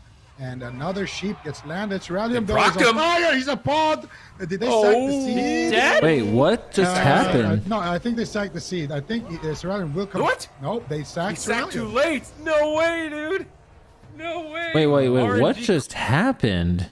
From Kawhi, and now they're gonna have that blind kill potential a little bit later as well. Good, I'm glad they died, but what the fuck was that? Another Kidney Shop, and now big damage. Was it the Warlock? Ceralium, double Mortal Coil coming out. Beautiful links here from Ceralium. And another sheep gets landed. Ceralium goes on fire. He's a pod. Did they sack the seed? Dead? No, I think they sacked the seed. I think Ceralium. Who did all that No, they damage? sacked He sacked too Ceralium. late. No way, dude. No way. Was it the RNG Windwalker? Crushing it. RNG killing it in game number 1, man. Good. Surprise factor. Surprise factor. I'm telling you, like. Show me the barely anyone damage. plays this I want to comp. see the They damage. got like a 0.2% play rate overall in terms of ladder play, let alone in tournament play. And they just went in and just threw everything they had at them and just crushed them there in game number 1 with just pure pressure. So now Kawhi are going to have to respond. Again, I feel like this is a matchup where in the past we favored the Rogue Mage Paladin, but there's so much new tech that people need to figure out how to trade their cooldowns on. And I think that's what you're going to see at the start of the video, is that they just didn't respect the Decimating Bolt from the Destruction Warlock, as a lot of Warlocks are running that now, the Necrolord Covenant. Early on, we see them use a very early Blessing of Protection to get the Windwalker Monk aggressive and get Killa back on target here. Looks like they're starting on Drake, but then Ceralium's really far away from Brain, so they knock him into a corner, stun him, Chaos Bolt, Decimating Bolt. Now every Incinerate after this point is going to hit really hard, so Nazem's Incinerates are just getting spammed out, and they just kill him. Just Incinerate alone. The Monk isn't even there. So no trade on the Incinerates is going to allow Nazem to just outright kill Ceralium. And the sack on the seed was a little bit too late. So just an unexpected prediction in terms of damage on the side of Kawhi is going to cost them game 1. Oh my goodness gracious. I feel like, oh man. All right, well, one thing I'll definitely say is I feel like if you're playing against a Destruction Warlock, the new Eternal Aegis is definitely a good call. I would put that on when you see Dark Soul, just press it, and it can help you avoid those situations, that's for sure. But an unexpected amount of damage coming in from Nazem, but we saw this in Europe as well yesterday. I feel like Destruction Warlocks are kind of on the rise right now. For most of Shadowlands, we didn't really see too much Warlocks, a little bit of, Shadow play in Europe, a little bit of Affliction, Shadow Priest, but outside of that, really nothing. And I feel like some of these Destro Warlocks that have been kind of waiting in It's the okay, wings dude. I'm leveling up my finally have Night a chance Fae. to shine because they seem really strong right now. Yeah, you took the words right out of my mouth, and we're starting to see this more and more. You know, we saw it yesterday, Raikou going down, not using his block. Now it's going to happen to Ceralium, and both times it's going to be one of those Destro Warlocks coming in. You know, yesterday we saw Nazarins put on, a clinical show for us with that Destruction Warlock, and now Nazem here just taking him down in 3 incinerates pretty much. And Ceralium was actually not running, so we've been seeing a lot of tank mage. We just call it the tank mage build. You just play, We just call it the tank mage build. You play Blazing Soul, so you can get that blink out of stance, and you just go as tanky as possible, basically. He actually was playing, pure offense. He was playing with the Shimmer. We saw him actually land a Shimmer Polymorph right before he died. He was playing with the Badge Trinket as well, so just getting extra, intellect when he pops off with his Badge Trinket Combustion combo, just doing as much damage as possible. But, yeah, I guess you can kind of get away with it because there's not that many stuns, It's just the leg sweep really that you have to worry about. Occasionally maybe a Shadow Fury or, an Infernal as well. But for the most part, you kind of can get away with playing with that Shimmer, and you're going to land a lot of Polymorphs having that Shimmer against a Holy Paladin because, they don't have like a Premonition or a Greater Fade or something like a Holy Priest would. So I kind of like the Shimmer, but I think I do agree with Van.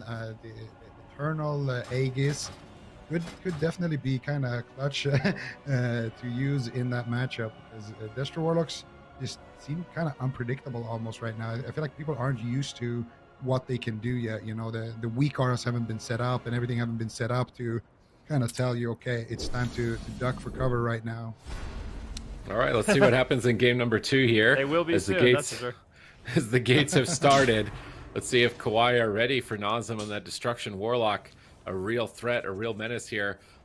First time we see RNG on tournament broadcast coming in and crushing it in game 1. Drake is patiently just waiting in stealth, waiting for the AoE. Looks like is he moving in his place? I think Drake may have disconnected or is having a problem. I swear I see his character moving forward but not moving. Unless I'm losing it. I think you're right about that. Yeah, it is. So we're going to have A to bit hope. of- Luckily, he's in stealth, so they don't actually know what's going on right now. We'll see if he can reconnect. Hopefully that he can. But yeah, I feel like in that last game, Warlock damage really caught them by surprise. So Kawhi likely going to be able to kind of adapt in this game. I'm curious to see if he actually did make any gear changes, rally him to his build or whatever. But yeah, just something to keep in mind about Kawhi is I think their worst placing in a tournament in like the last 3 years, it has been second place. Maybe third, but they've never done worse than third or second place. So if they get eliminated here, this will be their worst performance in a really, really long they're time. going for it. Nazem just going for it. All right. So RNG, they're just going to get a... It's annoying.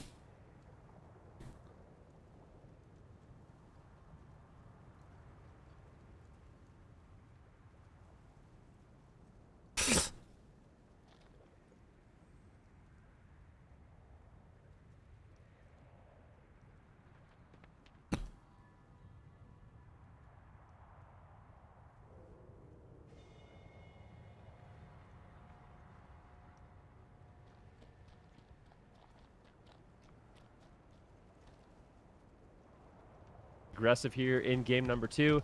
Try to close it out. Unfortunate for Kawhi, but RNG going to try to take him down. Yeah, let's see. I mean, there is a there's a problem here. If Nazem, he's so close to running into Drake. If he ever runs into Drake, the big secret is going to be revealed that Drake is not around right now, and I feel like they probably know by now that. How is this Drake was not allowed? here last game, they went through the sap, they went through the big play, and right now they're gonna get that paralyzed. How is this and, allowed? Shadow Fury onto the mage. I think they realized that. I mean, at this point, if I was on RNG, I would look in the starting room. I would like actually start scouting because there's not that many places Drake can be. And, no mercy, of course. If you find him, take him down. But this is an elimination match. It's everything on the line. Hopefully for Kawhi, Drake makes it back here. I mean, Brain and Terralium's goal is to just stall so Drake can fix whatever problem is going on, right? Like, they don't actually want to just die immediately if Drake can fix whatever it is that's going on. So they're trying to play it out 2v3, kind of hoping that Drake can fix it. I don't know if they're going to be able to stay alive much longer in this 2v3. At the same time, if RNG, like, they don't know where Drake is, you don't really want to run on top of an RMP. Like, if the rogue is there, you can throw the game. But right now, Australium getting blasted down. They're going to progress cauterize. And he's going to ice block or get potted here, I think, in a second. They're trying to hold on to it. Oh my goodness, that was some greedy moves here from Brain and Ceralium. Holding onto that ice block in the 2v3. Just trying to stall for as long as they can. I'm imagining like power run out or something. Starting to turn his PC back on. Anything like that, technical wise. They're just trying to hold off. Maybe he comes back. At least maybe he comes back for the next game. Would be the most ideal, I think. Because I think if he's disconnected and logged in, it probably kicks him out of the game. At least that's what I've experienced myself. So I can't imagine that they could pull this off. All they just want to do is stay alive. If this goes to a game 3 and they can't use Drake, they have to bring Krev in. I'm trying to wonder, like, could they pull this off with something like a Mage Shadow Priest or a Mage Moonkin if they had to, if Drake isn't able to play the rest of the series. Hopefully it's just one game. It would be a bit of a hero moment if he came in right now and they somehow still won, considering they're down caught block and they used sack like right at the start of the game. But they're still holding. I don't know if is RNG holding back, or is it just they actually... I don't think so. Like, I think this is just the fire mage. This is the fire mage. They're quite good at surviving. I mean, we've seen it many times before. Oh, Drake's out. Ooh, Drake, is he back? He gets feared. Are they just going after him now? I think they just found well, Drake's not going to be able to run like Ceralium, so I think his brain's going to definitely have his work cut out for him, keeping him alive here. There's a sacrifice, and RNG just going for it. And they will likely, in just a few moments, be up 2-0 in the series. And Kawhi now, I think it's an interesting topic, Sid. Like, what are they going to do? They can't use Drake. How are they going to implement Ceralium as well as Krev together? Because I feel like they haven't. Have we seen them play together too much? I feel like Drake is normally like the main DPS that plays in almost all games. I think they'd be fine. It's just a matter of if the comp can win or not. Yeah. I feel like a Mage Moonkin or a Shadow Priest Mage is like those comps are fine. In this are they fine matchup, with Destro though? Yeah. That's another really interesting thing to note is Destro Warlocks are kind of like in the past they fall off a little bit. Recently, I think they're going to rise to power again, but in the past, Destro Warlocks are like the King Wizard. If you have a Destro Warlock on your team, you normally win like any of the Wizard battles. And that might be the case again. I mean, having a Destruction Warlock on your team is really going to help carry in some of those matchups against two Wizards. Yeah, well, I'm assuming they're going to use their, full pause time here and try to get Drake back in, but good point you're making. If Drake doesn't come back in, how much have they practiced? Like maybe a Frost Mage, Shadow Priest, or just in general Mage, Shadow Priest, and maybe we'll see Brain on a Holy Priest. I'm not sure exactly what the matchup would look like, and they also, they need to get a reverse sweep at this point without Drake. He's playing the Flame Shock. He's playing the. Have that Destro Warlock into the Wizard is he doing Night Fae? It's gonna be tough. It's gonna be very, very tough, and I'm not sure how they're gonna be. Dude, Enhanced Shaman is busted, man. What the fuck? Actually, this is the stakes are high, and for them, they've been, like you said, I think their worst placing has been, I think second place, like. However long now, like 2 years, 3 years or something. So for them, they're really, really the team to beat. So that's the way it goes sometimes, but you can bet that all the other teams in the tournament are probably kind of excited about this. Like, oh my goodness, we won't have to deal with them in the lower bracket. That's great for us, I think. Just for fun, do you want to see their, like, this has been their record since the Premier AWC Spring 2020 NA Finals. Okay, so let's just go through, their resume right now, because I thought it was really funny. Brain actually posted it on his Twitter. So they got first place in the Spring Finals. Then they got first place at Cup number 1, first place Cup number 2, first place Cup number 3. This is second. Okay, they got a second place in the NA Season 1 circuit. And then first place, the Season 1 Finals, first place, the Season 2 circuit, first place, the NA Grand Finals, and then Brain played in the Classic and got second. So, not too bad. Not too bad. He's been busy. Oh yeah, that was. Oh yeah, he was the priest on the RMP mirrors. Yep. Against Snuts, right? Yep.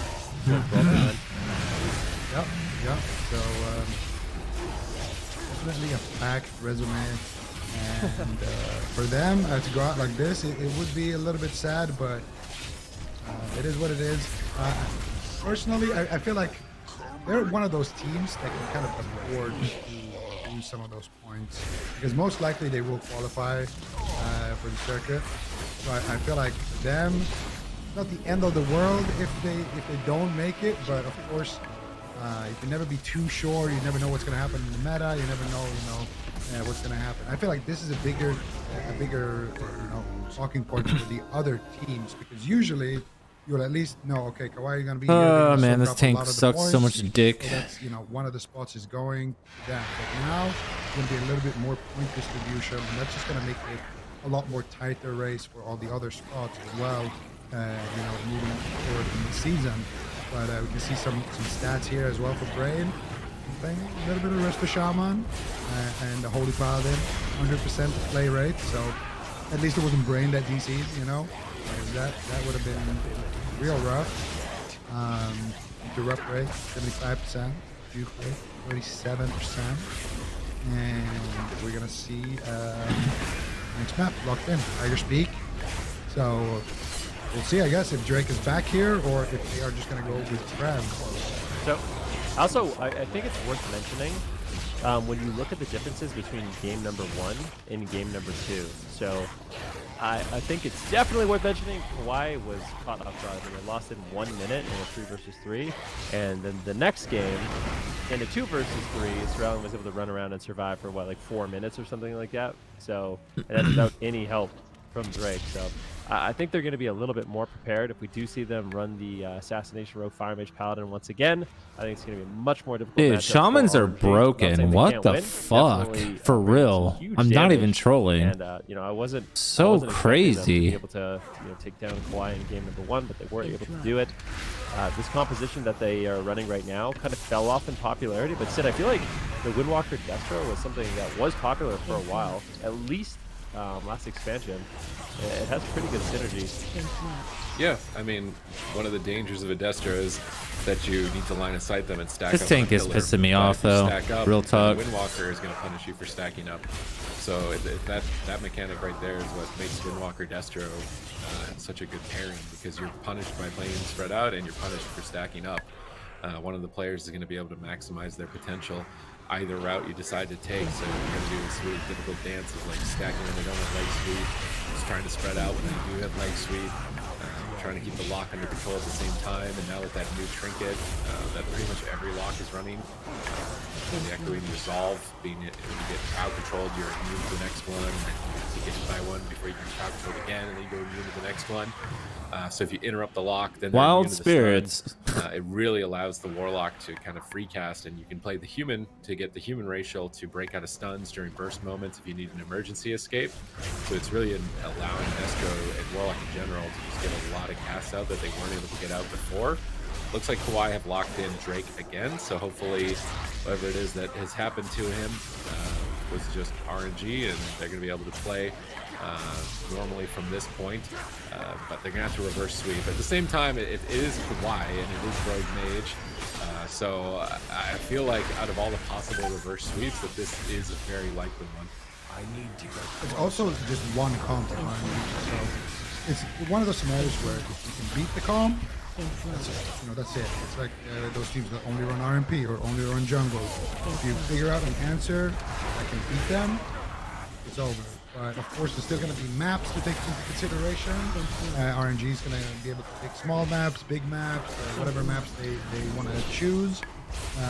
And there's always, of course, the threat of Destruction Warlock just one-shotting somebody, in the blink of an eye. So let's see what happens next here. We are in game number 3, between Kawaii and RNG. All right, here we go. Kawaii, let's see what they can get done aggressively. I feel like what's really nice for the side of RNG is I feel like Destruction Warlocks kind of get punished a lot by the Assassination Rogue, but the fact that Reverbs has, multiple Blessing of Protections, big, aggressive opener here by Kawaii. Let's see if they can actually connect it. Nazem, portal, a blind on Reverbs, then full staff. Actually, Reverb's already traded out his trinket. Can they get more? Bubble and sacrifice. Oh no! Reverb's traded out everything. His Avenging Wrath, his sacrifice, his Divine Shield, as well as his medallion. I feel like Kawaii could not have gotten a better opener. Did he get sapped on his trinket there by Drake? I think it looked like it. And Drake's still packing that smoke bomb as well. So there's a lot of offense still available here for Kawaii. And right now, they're just trying to rebuild that combustion, trying to survive the onslaught of RNG. This is the Dark Soul, Chaos Bolt connecting. That's going to be the smoke bomb that we talked about. There's a kidney shot. Do they have anything? Cheap shot onto Rebirth. Look at Wild Spirits. That's so bonkers. Unfortunately, Ceralium does get interrupted there, not able to find it, but he does find it now. Polymorph on that Divine Favor as well.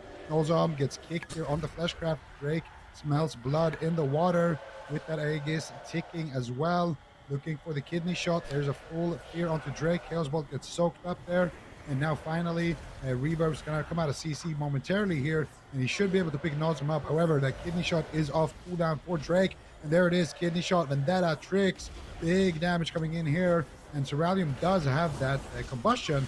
The next time they land a sheep, I think it's game over. All right, let's see if they can get the setup here to win and pull back one game. They need to win 3 in a row if they want to stay in the tournament. Kawaii facing elimination off the back of a very fast first game defeat, and then an unfortunate technical difficulty for Drake, but they can still pull it back here. They have a good opportunity in this third match. The next setup, Brain is charging in. There's the kidney shot. Ceralium's controlled the so annoying, man. Reverb 3 flesh crafts to crowd control, immuning it for a moment to clutch in some heals onto Nazem. And now without that kidney shot, Nazem can freely move around the map and get crowd control. That was a great Fleshcraft from Reverbs. Now he's going to have Trinket and Sacrifice. There's a full fear on Brain. Reverbs, let's go for Repentance or more crowd control. Hammer of Justice. He's going to get Dragon's Breath. Ring of Frost shut down. Polymorph now. Kidney shot off Kidney shot onto the Holy Paladin. Trying to get a Polymorph interrupted on Ceralium is getting shut down so well between Killa and Nazem, but he did ultimately land the Ring of Frost. Nazem's going to portal behind the pillar, line of sight while his team is in crowd control. Use the Dark Pact, use the Aegis as well to absorb some damage, but they've already cut through those absorption effects. Reverb's now into the full blind. Trinket sacrifice just in the nick of time, catching a huge heal from Reverbs right there as that Necrolord Covenant. He preloaded that Vanquisher's Hammer and got a Word of Glory, proccing a Light of Dawn, able to top Nazem in just one heal. Drake now with no Trinket could be a swap target. They've got Leg Sweep, but Brain has answers for it if they need to. It is match point. They can't afford to slip up. Reverbs is trying to find that Repentance. Brain is line of sighting it. Now Brain's pushing in. Killa acknowledges him, just looking at him a little bit like, hey, Brain, if you go in there, I'm going to do something. And going between Brain and Ceralium. Huge damage incoming from Nazem on the Ceralium. Reverb's line of sighting him, avoiding the Polymorphs, but here comes Brain. Hammers down. Nazem portals next to him. Trying to use a Howl of Terror and potentially stop some crowd control. Infernal's gone, but the Ring of Frost is going to land. Nazem gates away. He's immune to stun at the moment. Trades out the Dark Pact. He's spear spamming Ceralium, stopping the damage from connecting. Great peels from Nazem. Now setting up the double Mortal Coil. Hammers down on Brain. Brain trinkets out to use Blessing of Protection, but they don't seem to care. They're going to pop this Swen and swap to Ceralium. Every survived the kidney shot. This is a lot of damage incoming. Reverbs, is he going to be able to handle the damage? Picking up Nazem there with that Word of Glory, managing to hold him up. Now Ceralium the target, still has Cauterize, still has block. Mana, although is still in favor of RNG by a slight margin. Saying Nazem played that beautifully. This was a really scary situation. Vendetta was available, Combustion was available. Reverbs had no cooldowns whatsoever. And as soon as Brain went for crowd control on Reverbs, Nazem was able to escape and get away. surviving that really scary go. So beautiful kiting by Nazem just a few moments ago. Let's see how much longer he can survive. Bandit even for both of these healers at this point of the game. Nazem with no unending resolve, still going to be very vulnerable. Vendetta. Dude, oh my god, man. 30 seconds. The short Vendetta cooldown. So insane. As well as Combustion's ability to reset makes it really difficult. There's these two heavy-hitting abilities that are kind of desynced with other cooldowns. You get really, really aggressive as the rogue mage. But Nazem's health isn't really moving at this point. They need crowd control on Reaver. He's actually sitting a full blind. Nazem's gonna portal away. Beautiful Ring of Peace. Great back up there by Killa. Now a fear onto Drake. And this echoing resolve trigger for Nazem has definitely paid dividends in this game. Very difficult for them to push through all of those CC immunities. You have to get out fears and chaos bolts when he needs to. And Sorali and Drake have to waste a lot of crowd control in order to kind of push through and actually land those kitty shots and interrupts. They were at least able to get the trinket there eventually, and now Drake has a smoke bomb available as well. Reverb's in a blind. This could just be it. He's got a bubble here. Nazem teleports out of his line though. Reverb needs to try to connect here with some heals. Fleshcraft comes out. Nazem will recover here, but that is a checkmate situation. But now oh my goodness, Drake! They parted him. They sacked the pod. He sacked the pod for sure this time. So Drake will come back alive here. That was an incredible amount of damage coming out from Killa though. Can they take Seralium down though? He's locked on Frost. He's on 1 HP almost. He has the cauterize still though, so Seralium will survive there. Mortal Coil coming out here onto Drake. Can they take Drake down? Can they take Seralium down? That is the big question here. Seralium still under heavy fire right now by RNG. And RNG, unfortunately for them, they don't have anything for the smoke bomb. That smoke bomb could take down Nazem, but Drake could also go down. The Bone Dust Brew is available, and we have seen people get dusted by these Windwalkers. Decimating Bolt gets casted out. Here's the kidney shot. Will they commit the smoke bomb? There's the Vendetta. No, there is the combustion. No Vendetta popped into that Blessing of Protection, so Nazem has absolutely nothing to work with, but neither does Drake for the moment. All right, let's see if they can keep it up here. The intensity is reaching an all-time high as Kawaii face elimination here to RNG. Just one game lost. Give me a shot, but it doesn't look like it matters. Drake is going to trinket out of the grapple weapon and go for the kill. Brains all over him. Nazem is going to get dropped. Kawaii standing, well, maybe not. Full leg sweep, big damage potential. Crosscut. Whoa! 2v2 now for their tournament lives. All right, there he goes, Killa. Killa there, taking down Drake almost instantaneously with a massive rising sun kick. And now we have the Holy Paladin Fire Mage versus the Windwalker Fire Mage. Like you said, Sid, this is tournament lives on the line. Of course, why they have to win this. Seralium, he actually trades out his Ice Block to stop the drink. So I don't know if that was the best trade. He does have his Cauterize still. He does have Combustion. There is scary moments. I mean, Fire Mage Paladin is not a bad 2v2 comp whatsoever. There's a lot of instant crowd control. Incinerates. All they need to do is Hammer of Justice, like right here. If they get a polymorph on Killa, get a Hammer of Justice on Reverbs, then they can combust him and potentially get a cooldown. So they definitely have huge setup potential. Here it is, Seralium, big. Oh, Reverb's going to trinket out. So this is going to be all about RNG, trading out the trinkets, rotating through the setups, and if they can do that, eventually the consistent damage of the Windwalker one can definitely win. Yeah. I'm not sure actually who will win this one.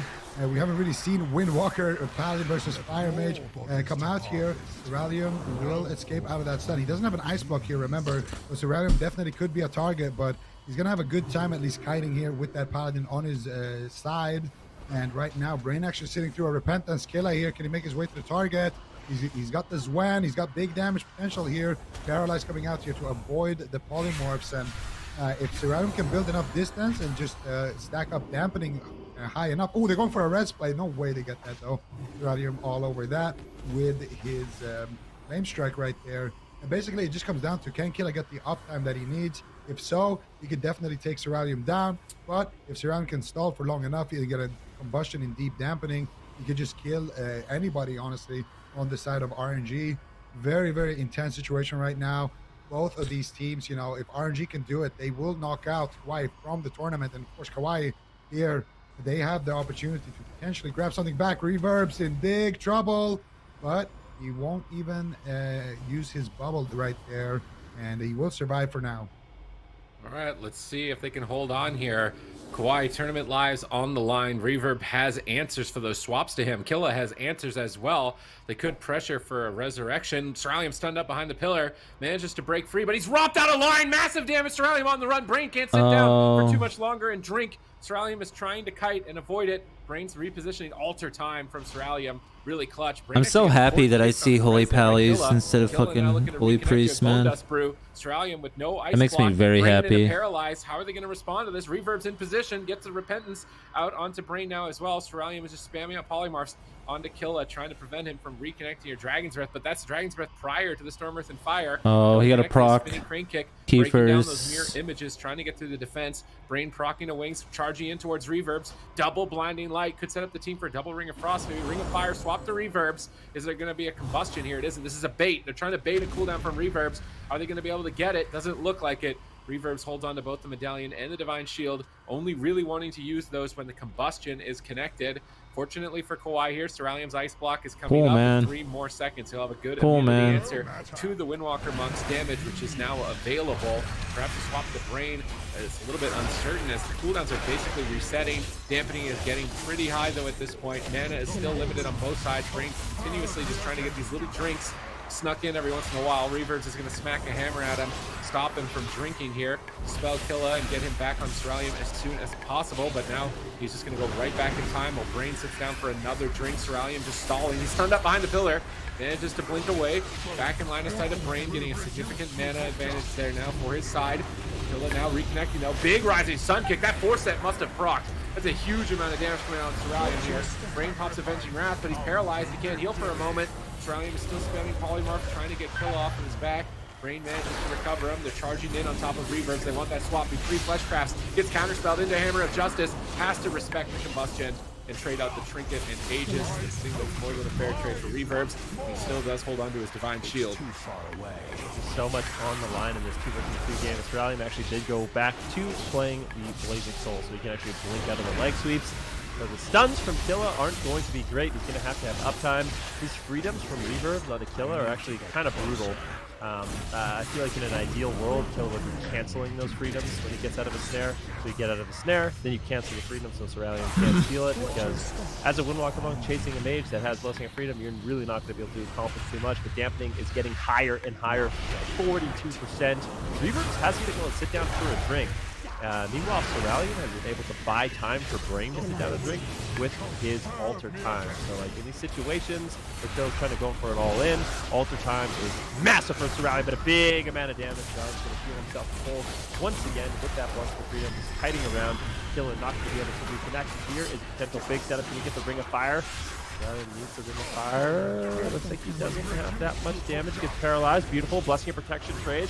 Reverbs. Is he going to drop? He gets incredibly low. He ends up trading the Divine Shield. And now, Reverb's in a lot of trouble. But that was Ceruleum's combustion. So there is quite a few moments before he has a huge amount of damage left. And Reverb should theoretically get his Medallion back off cooldown. I feel like Killa isn't accomplishing too much here onto Ceruleum. You just use Alter Time. Alter Time, not really affected by dampening, so you just pop it at full HP, you take a bunch of damage, you go back to full HP, and that's that. So maybe a target swap for Killa to get some more uptime onto Brain, and those spell skills definitely devastating. I really agree. You need to cancel out those freedoms. And the problem is if you go after Brain, of course, he is going after Brain right now, but that means Ceruleum is just going to spam out those fireballs and potentially build up that combustion even earlier. But, I feel like right now, he's gone up Ceruleum with no cooldowns, and he's not been able to force an ice block. He is putting that offensive blink, but now Ceruleum actually does blink in right there to try to get onto his target, so they are able to punish that at least. And get, I believe, every man for himself there from Ceruleum. So Ceruleum now going to use his Alter Time. Nova on the images. Sheep onto Killa. Hammer of Justice onto Reverbs. And now they're trying to get that Trinket. Killa here trying to fake. He fake casts counterspell with those Vivifies. Beautifully done there by Killa. And the late combust coming through there. Not actually forcing anything just yet, but Ring of Fire coming out here. Out of the blind. Nice heals here from Killa. Will make sure that Reverb stays alive, but Reverb's mana been looking super low this entire time during this 2v2, and honestly I think Killa should just go after Brain. I think at this point your healer has some cooldowns to work with. He has at least Trinket to survive one setup, and you need to get something going offensively, because it feels like Kawhi are just getting closer and closer to actually taking down Reverbs. All right, let's see if they can get that offense, because right now Kauai are just running circles around them, and I think inevitably they will connect a big combustion. Reverbs is likely to not have a good answer for it. Resurrection attempt. Reverbs and a poly. Killa trying to roll over there. Is he going to get there in time? He does. Stop the resurrection. I actually wouldn't mind seeing Reverbs just use Repentance on Ceruleum, Hammers on Brain, and Hammer is a magic effect, so you can't pop it, but here comes another stun lock. He has to trinket before the combustion. Dampening's getting excessively high. I think Reverbs is going to be overwhelmed here in a moment and unable to recover. Kauai just kiting out RNG, chipping away until they're inevitably going to be broken down to nothing. Decent damage finally coming out from Killa here. Can they force a cooldown is what I'm wondering. They haven't gotten anything in so long. I feel like it's been like 7 minutes, no cooldowns forced. Ceruleum on that Fire Mage just looking unkillable at the moment. Killa popping some cooldowns once again, trying to take out Ceruleum. Still just running laps, trading cooldowns, and just taking no damage until inevitably he's going to connect to Reverbs here. No Trinket, no Divine Shield. Combustion is up. If they just bop Ceruleum aggressively here, I think Reverbs is dead. He's going to blink out of the stun, try and get in line of sight. Frost Nova Killa. Reverbs needs to get away. He has to get so far away from Brain. Is he going to be able to get away from him, though? Brain's chasing him down. Paralyzed onto Brain. Ceruleum might be overextending right now. Can they take him out and punish this? Trying to Crackling Jade Brain, trying to stop him from mounting up. Reverb still on the run, trying to get away, but here comes the hammer. Blinding light. Reverbs. I think this is good night for Reverbs. He's 12 seconds away. He's 10 seconds away. He's not going to live. He's not going to make it. Killa has to pull off a 1v2. Blessing of Protection. Manages to cut through that pretty early on. He still has Diffuse. Karma, but there's a bubble. There's a sack. There's a block. I don't know if he's got what it's going to take here to take out Brain or Ceruleum at this point in the game, but he still wants to play it out. If he somehow manages to do it, he would just advance in the tournament, eliminate Kauai, so I'm not blaming him. He's actually getting decent pressure. Cauterize triggered. If only, where was this maybe 10 seconds ago? Killa's traded everything to try and get the kill here. He's not going to find it. Trying to keep himself up with Vivify. I think Brain can kill him even if Ceruleum dies at this point, though. Brain is just 1v1 him at the moment. He leg suits Brain. Brain's in a bubble. That's it. Capped out. Kauai gonna take game 3, but it was close. Really close. I mean, Kauai playing that 2v2 out expertly, but I think that's a really difficult matchup for the side of RNG. Ceruleum just had complete control of the game. They were the ones that were doing the really setups. It felt like every minute that went by, they were getting closer and closer to victory. And RNG kind of really struggled to maintain any kind of pressure, except at the very end. But Kauai keep their tournament dreams alive. This is an elimination series. They're up 70% dampening in that 2 versus 2. A lot of close calls. I mean, let's not forget, Drake actually got potted. Drake died in the game and was able to res based off of Brain actually trading out an ultimate sacrifice, as well as a Blessing of Protection on the seed to keep it alive and protect it. So that just kind of speaks to how close these games really are. Yeah, honestly, very, very great performance by RNG, but Kauai here taking at least one back now. So that's still a long way to go. And of course, it will be RNG's map pick, but here we're going to see the final moments of the game here. See that vendetta of Drake coming up. And here, Drake, this is where Drake gets spotted, I do believe. Yeah, look at that damage. Brain actually trinketing into a Hammer of Justice right there. Bubbles out of that, sacks the seed, gets the heals, and then Blessing of Protection as well on that seed to protect it. And they go after Ceruleum, almost take him down in a kick right there. And then here we can see, I think this is the moment where Nazem dies. I'm pretty sure this is where Nazem will die. He gets kidney shot, and then after that he teleports. The Vendetta gets pulled. Oh no, this is where they caught. Okay, so this is where they combust. Go. The next kidney shot, that's where Nazem dies. Nazem here will get that Blessing of Protection without that Vendetta actually committed. I think maybe a mismanagement there on that Blessing of Protection, but maybe they just want to get aggressive here to try to take down Drake. But here, as soon as that Blessing of Protection fades, look at Drake, he reconnects, Kidney, Data, Reverbs in a Polymorph, Hammer of Justice out of it as well. Unending Resolve, not going to be enough. It's using that low HP, and Data is active, and he'll just dive through it. And at this point, look at that damage, a double stun coming out there from Killa, and Killa getting 1 point back on the board for his team, but 2v2 just Kauai just too good in the 2v2, and honestly they look a little bit favored as well in the matchup. I'm not sure if RNG could have done anything differently there, maybe go after Brain or done something differently. Of course, if you do, you're gonna leave a free casting mage, so that's not too nice either. But it felt like there was some small mistakes here and there, but it was a close match for sure, with Ceralium almost going down after Reverb's going down. So if Reverbs somehow could have survived through his bubble, honestly, I think at this point, they peel Brain away from Reverbs instead of peeling Ceralium off of Reverbs, because Ceralium is just going to reconnect anyway with Blink. But if they peel Brain and Reverbs has the same mobility. So I feel like if they stop Brain, actually did stop him there with the Paralyze. But if they got a little bit of uptime there onto Brain, maybe slowing him down, they could have done it. But here, Ceralium goes for Dragon Breath Sheep. The Dispel doesn't come out there in time, but Ceralium is ready to resheep the Dispel anyway. They get the blind into the Ring of Fire, into a big damage. So just a very clean 2v2, and we are already into game number 4 here. All right, we're in Empyrean Domain, a really big map, small pillars. Destrolock's going to free cast a lot, already getting tons of fears out here onto Drake, but this is Combustion from Ceralium, getting Nazem down to half health. He's going to pop a Hellstone, double Mortal Coil, looking for a Decimating Bolt. Drake caught in the leg sweep. The Blessing Protection manages to come through just in time to get Drake out of that stun. Like they're swapping to Brain on match point still. Kawaii still facing elimination. If they cannot afford any mistakes, if they go down at any point in this series, it's going to be it for them. Chaos Bolts are flying in from Nazem in midfield. Ceralium getting blasted out by that alter time.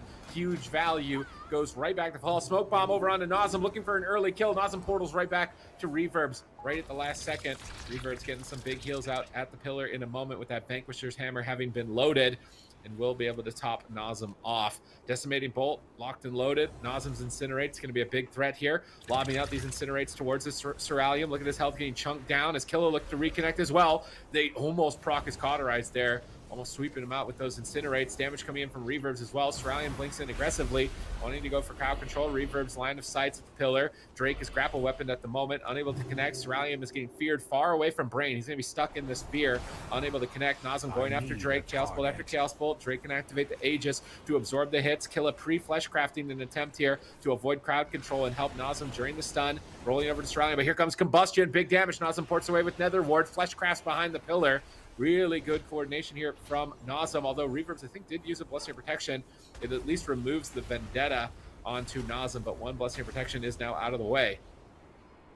Yep, let's see what they can do. Ceralium, about half HP. Hammer of Justice on Brain. Good crowd control. Get a Garrote Silence over onto Nazem into a full kidney shot and a Ring of Fire. Big damage here onto Nazem. These kidney shots are devastating. But looks like he's going to be okay. Maybe. Aegis does get used. Might be a little bit overconfident here. Forced to portal away. Aegis a very strong trinket, but Ceralium and Drake kind of just cutting through that at that moment, but it is enough to keep Nazem alive. But Nazem with really no defensive cooldowns, he's going to have to get aggressive. So the Dark Soul's coming up, the Mortal Coil's coming up, he's got Infernals rotating back up as well. So I think the next time Kawaii want to get aggressive, he's going to have to try to get some counter pressure rolling. Beautiful peels coming in from Killa. Nice stun onto Drake on that kidney shot into the double Mortal Coil. Nazem potentially going for a Shadow Fury. Can he find the damage? He's got the Dark Soul. He's going to use it. This is when you want to get aggressive with all these big cooldowns, but he gets interrupted. And then I think it's going to be Kawaii that actually sets something up here. A full blind. Nazem pre-ports away. He's got his Gateway 2, I believe. Nice Shadow Step there by Drake. Trading out the Vendetta, getting the immediate Blessing of Protection. That gets removed, and Nazem might just get absolutely deleted. It's the Divine Shield and the Ultimate Sacrifice and the Trinket from Reverb. So Kawaii really playing that situation out beautifully, getting essentially every cooldown that RNG has. Yeah, and Nazem right now trying to get something back here with his Dark Soul. If they can find something, might put them back into the game. But right now, Kawaii are just one setup away here, potentially from just taking the game. Ceralium gonna blink out of the stun. Sheepster comes out. There's the Ring of Frost, Rune of Power. Here comes the Ring of Fire. Here comes the damage. This is the setup. Beautiful offensive buff to keep Drake offensive, and that will be another win for Kawaii here, making it look easy. And all of a sudden, they were down 0-2, but now tying up the series here 2-2, moving in for game number 5. We're probably going to just see the same matchup once again, and whoever takes it takes it.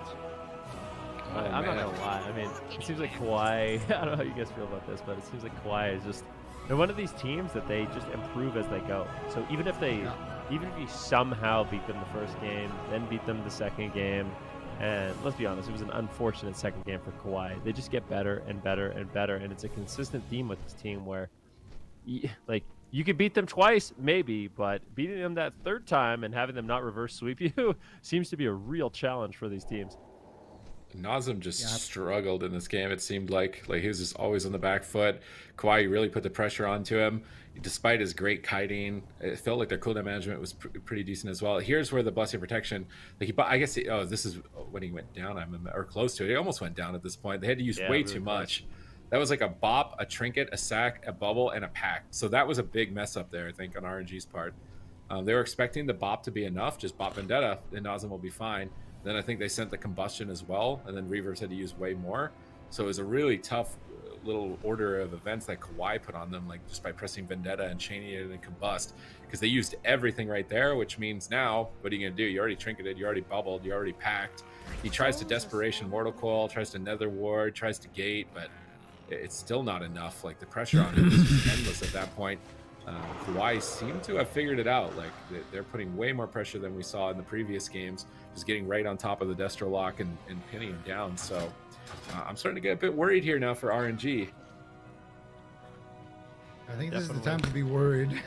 If you're RNG, you had a nice, comfortable lead, but now all of a sudden it's going to come down to one game. At least they have the map pick in their favor, but Kawhi just looks, unstoppable. And it's exactly like what Ben said. We saw it last week as well when Kawhi played against 3.5 men in that upper bracket final, I believe it was.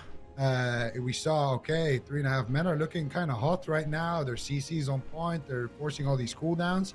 And then we saw the grand finals where Kawhi just need to target made them look like something 1.5 men, So it is one of those teams that just they learn very well during a series. Their mid-game adaptations are really strong. They always know what's going wrong and how to fix it. And you can tell these guys they don't tilt. They never tilt. Even in the worst circumstances, Drake gets DC'd. They're already down one game from kind of a random one shot.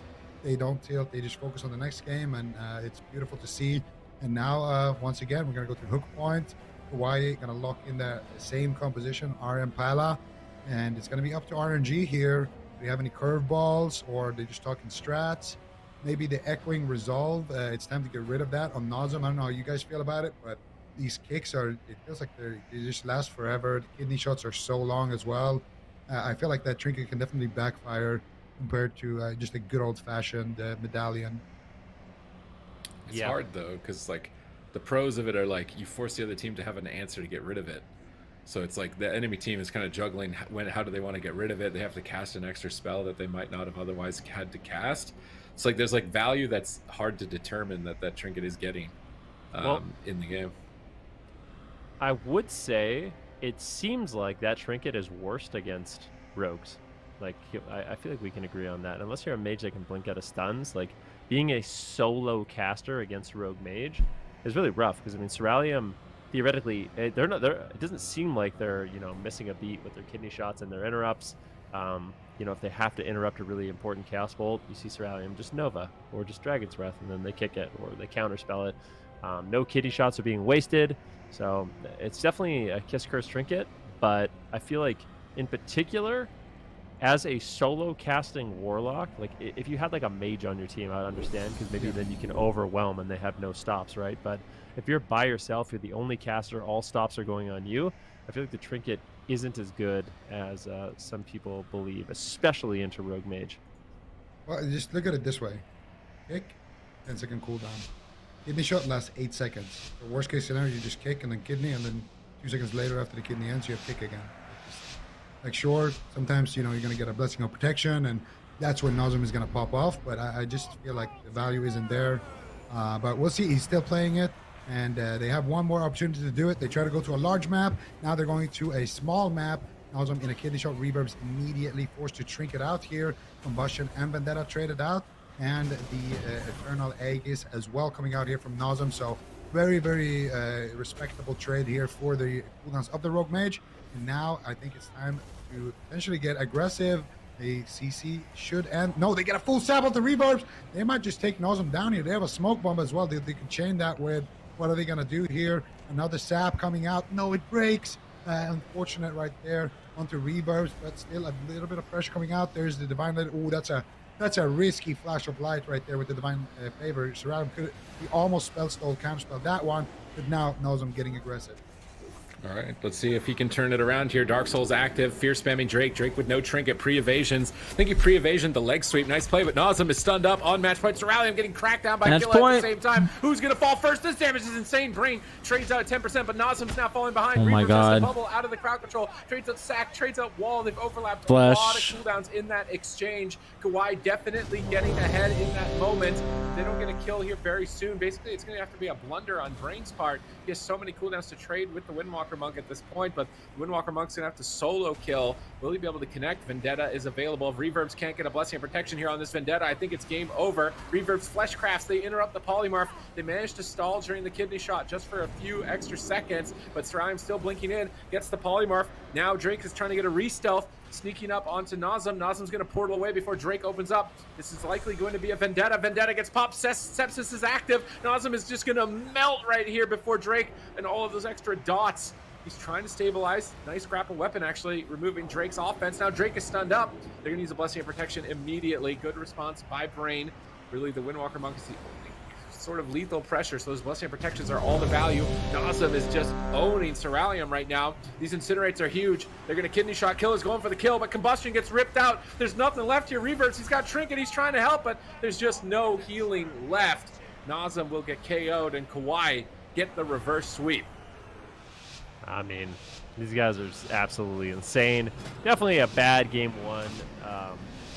Unexpected burst kill, and then obviously the unfortunate disconnect from Drake in game number 2. But like Zico said, they play it calm, cool, collected. Every single game looks better than the last. And with the reverse sweep, coming back in the series and staying alive in the tournament. Unfortunately for RNG, their day is done. They will be eliminated. But definitely a good run, good story from them.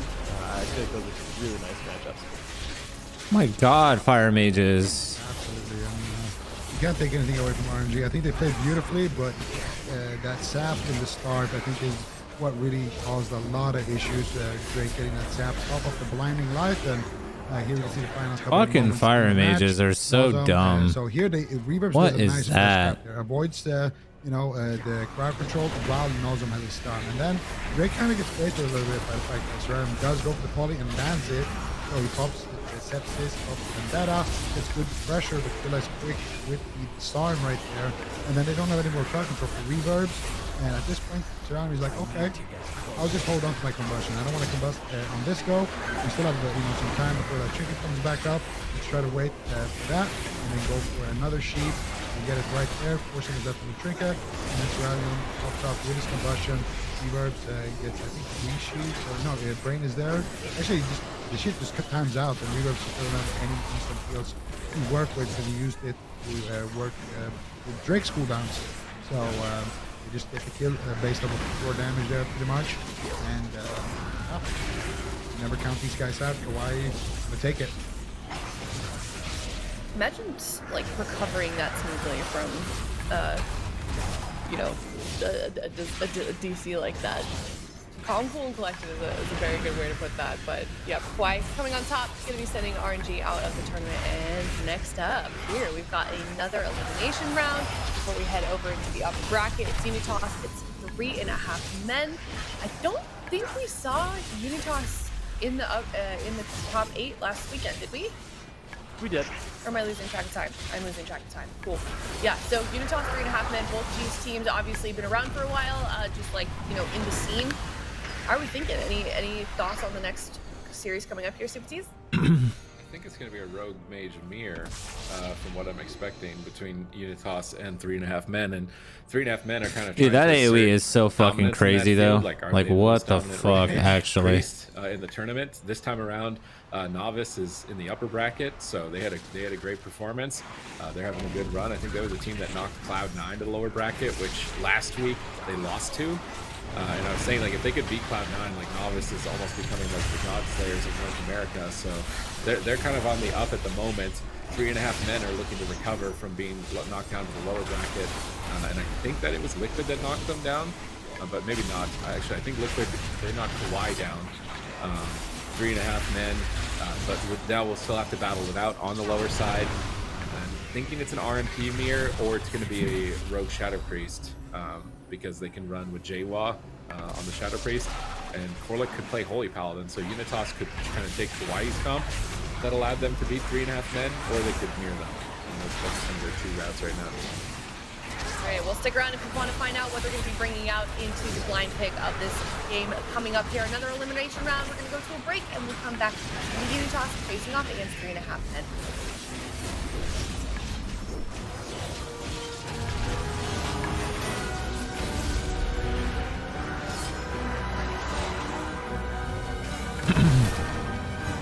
Dude, mages are so broken.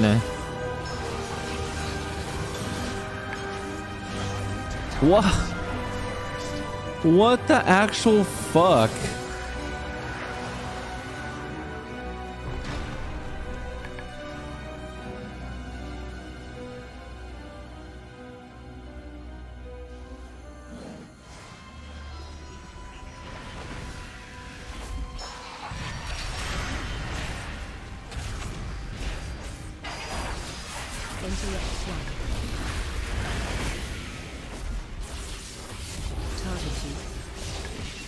I'm out of range. It's too far away.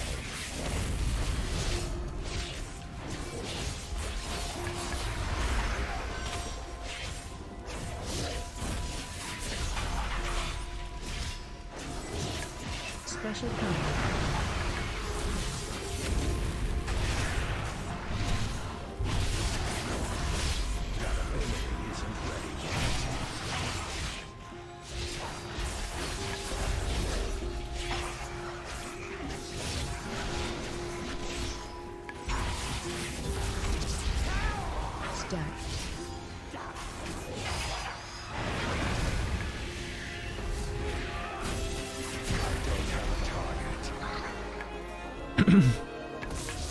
I don't understand why my damage was so bad that fight.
Interrupt.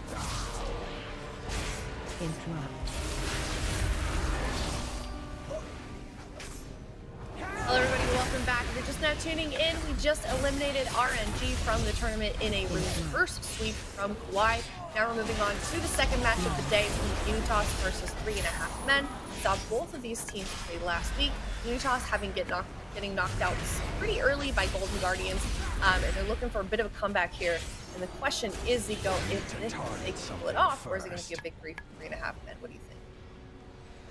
If I had to make a guess, I would say 3.5 men. They look solid.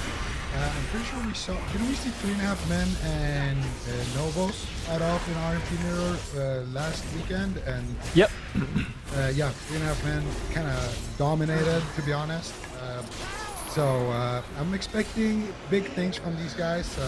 Let's see if we can kind of keep up that standard that we saw from them last weekend, because last weekend they looked very, very strong in those RMP mirrors. Unitas, though, you can never count these guys out. They have a lot of veteran players, of course, as well. Either way, I think we're in for a really good match here. And of course, you know, seeing an RMP on the third. Just happy to see some games. Yeah, I was talking with Nuke before during that last game to ask him what he was doing, just like what he does when he's waiting for the games to start. Because he says he's never nervous. This is what he said verbatim: I do 500 push-ups, and 500 sit-ups, 500 pull-ups to warm up, blood flowing, something light. So that's his pre-game workout. So we'll see if that works. But here we go, game number 1: Utah versus 3.5 men. It's like a One Punch Man workout. He's 5 times stronger I had the than. same thought. That's 5 times stronger than One Punch Man. One Punch Man has 100 push-ups, 100 pull-ups. He's doing 500. I'm kind He of missed worried here. sit-ups, though. I'll have to wait and see what they can get done here. It's going to be an RMP mirror. 3.5 men trying to assert dominance here.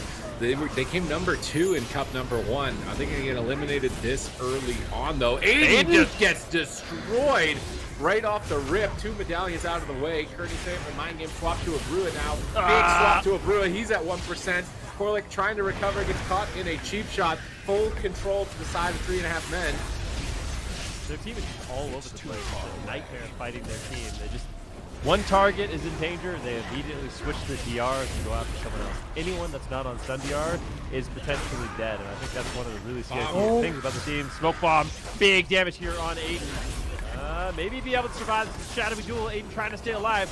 Aiden comes in, as well as that Crimson Vial. That should be enough. Aiden now going after Nuke to make a little bit of a mage swap here. They do get the ice block, so beautiful counter set up there by Unitas staying alive at the same time. Nuke is still incredibly low. Shadowy duel in from Aiden onto Fernie. Throw down to the ceiling on Nuke. Really back and forth here in this game. Very, very strong opener and a nice bounce back there from Unitas. We do have that ice block at least on the Nuke, but Abrua here, and also without ice block, could be in big trouble. Full blind secured on the Kearney, and they get the follow-up CC. They find the polymorph, but Abrua doesn't look like he's taking any damage. They're swapping over onto Aiden, down onto Calvish, into Ring of Frost. Unitas playing great defense here, and their Priest actually sits through that CC chain, so they're able to hold on to that. Now it's going to be that full stun here onto Nuke, but Nuke survived there with the Guardian Spirit there. And Kearney not having to use anything in that setup is going to allow 3.5 men to kind of take the lead here. Aiden just gets blown up here behind the pillar. They proc the Guardian, will survive. Shadows comes out, and they get the Crimson Vial as well. I'm pretty sure that the Guardian did proc there, so I don't think, yeah, it did. So it's not looking great for you right now.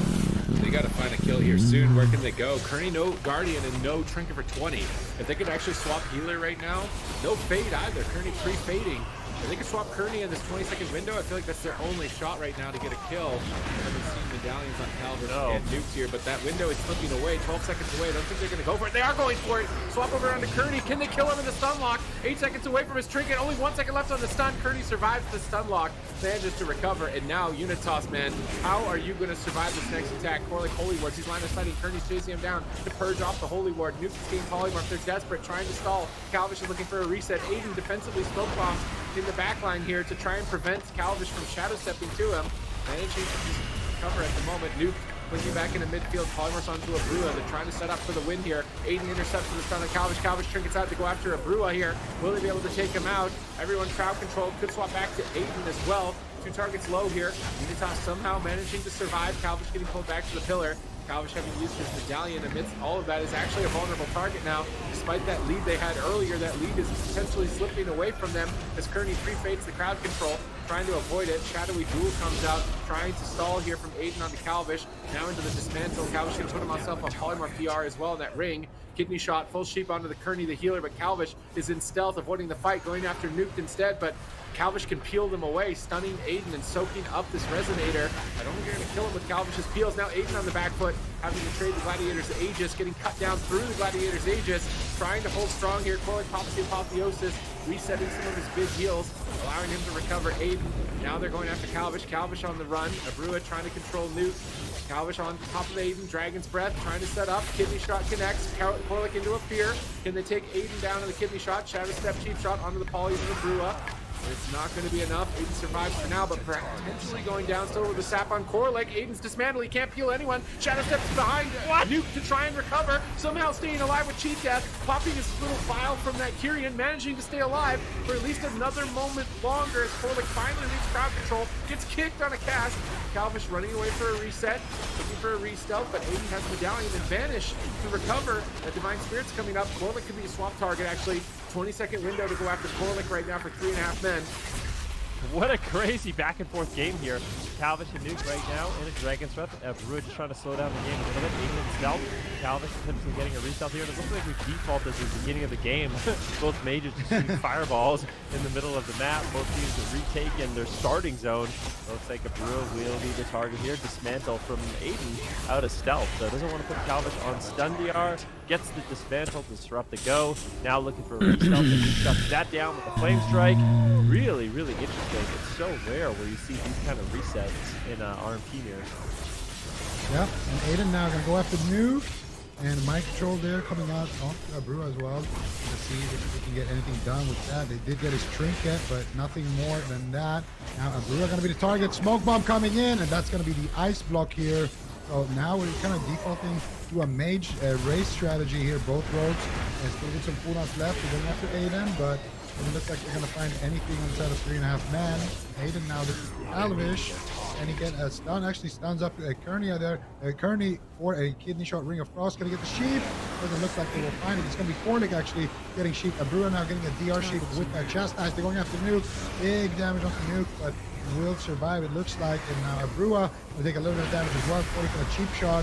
It doesn't look like they will push out anything more. Just the Guardian Spirit for now. Aiden taking a little bit of fire damage here. Aiden using his evasion right there. And it looks like Aiden will be okay with just that. And we're going to look for another opening here. Kearney with that Holy Ward. Cheap shot onto Kearney. Onto Calvish. They're going after Calvish. Big damage. And they get any follow-up. There is the cloak from Calvish, and that evasion should be plenty of defense here to allow him to stay alive. And Calvish still kiting here with his leader in crowd control, but now with turning out of CC, looks like he can go after a Brua again, who has no ice block. All right, let's see if they can get some damage out here. Kidney shot at Brua, Trinket, Dragon's Breath gets cheap shot on the Trinket. Calvish is dismantled, can't keep attacking. Just spamming out the Shuriken, trying to get any damage, but now he's stunned in a smoke bomb, holding onto the Trinket. As that Divine Spirit connected preemptively on the smoke bomb. They're swapping the Kearney though on that Divine Spirit, trying to punish it. Getting a little bit of damage here, but Aiden gets dismantled, can't connect. Calvish's Frost Nova can't connect. The Brua down to half. Korlik managing to recover mana in favor of 3.5 men. We're at 12% dampening, which is very surprising between these high intensity comps. Korlik breaks out of crowd control, trying to stabilize. Goes for a Holy Fire on Nuke instead. They're going to proc a Brua's Cauterize. He is just burning down. They're so far ahead right now. They need to get a Cauterize from Nuke here with the sap on the Kearney. They're pushing for it. Can they get the Cauterize from Nuke? He alters back in time. 1 second left on the Ring of Frost. Down to 30%. Kearney breaks out of the fear with Lilith Forsaken. Needs to get a big heal on Nuke right now. Are they going to proc that Cauterize? They're so close to procking it onto Nuke. Just a tiny bit more damage. They can't do it. Here comes Combust onto a Brua. A massive sweep of damage. Korlik trades out Guardian Spirit. He has 0 mana left to heal a Brua here. A Brua interrupted at critically low health. Likely his Guardian has been procced. He could be going down right now. Korlik into a Polymorph. Is he going to trick it out? A Brua on the run 3 alter times. Goes back in time, but he's still low health at this point. Gets a Dragon's Breath defensively. They're cutting through it. Calvish is going for the kill in game 1 and goes to the DR blind.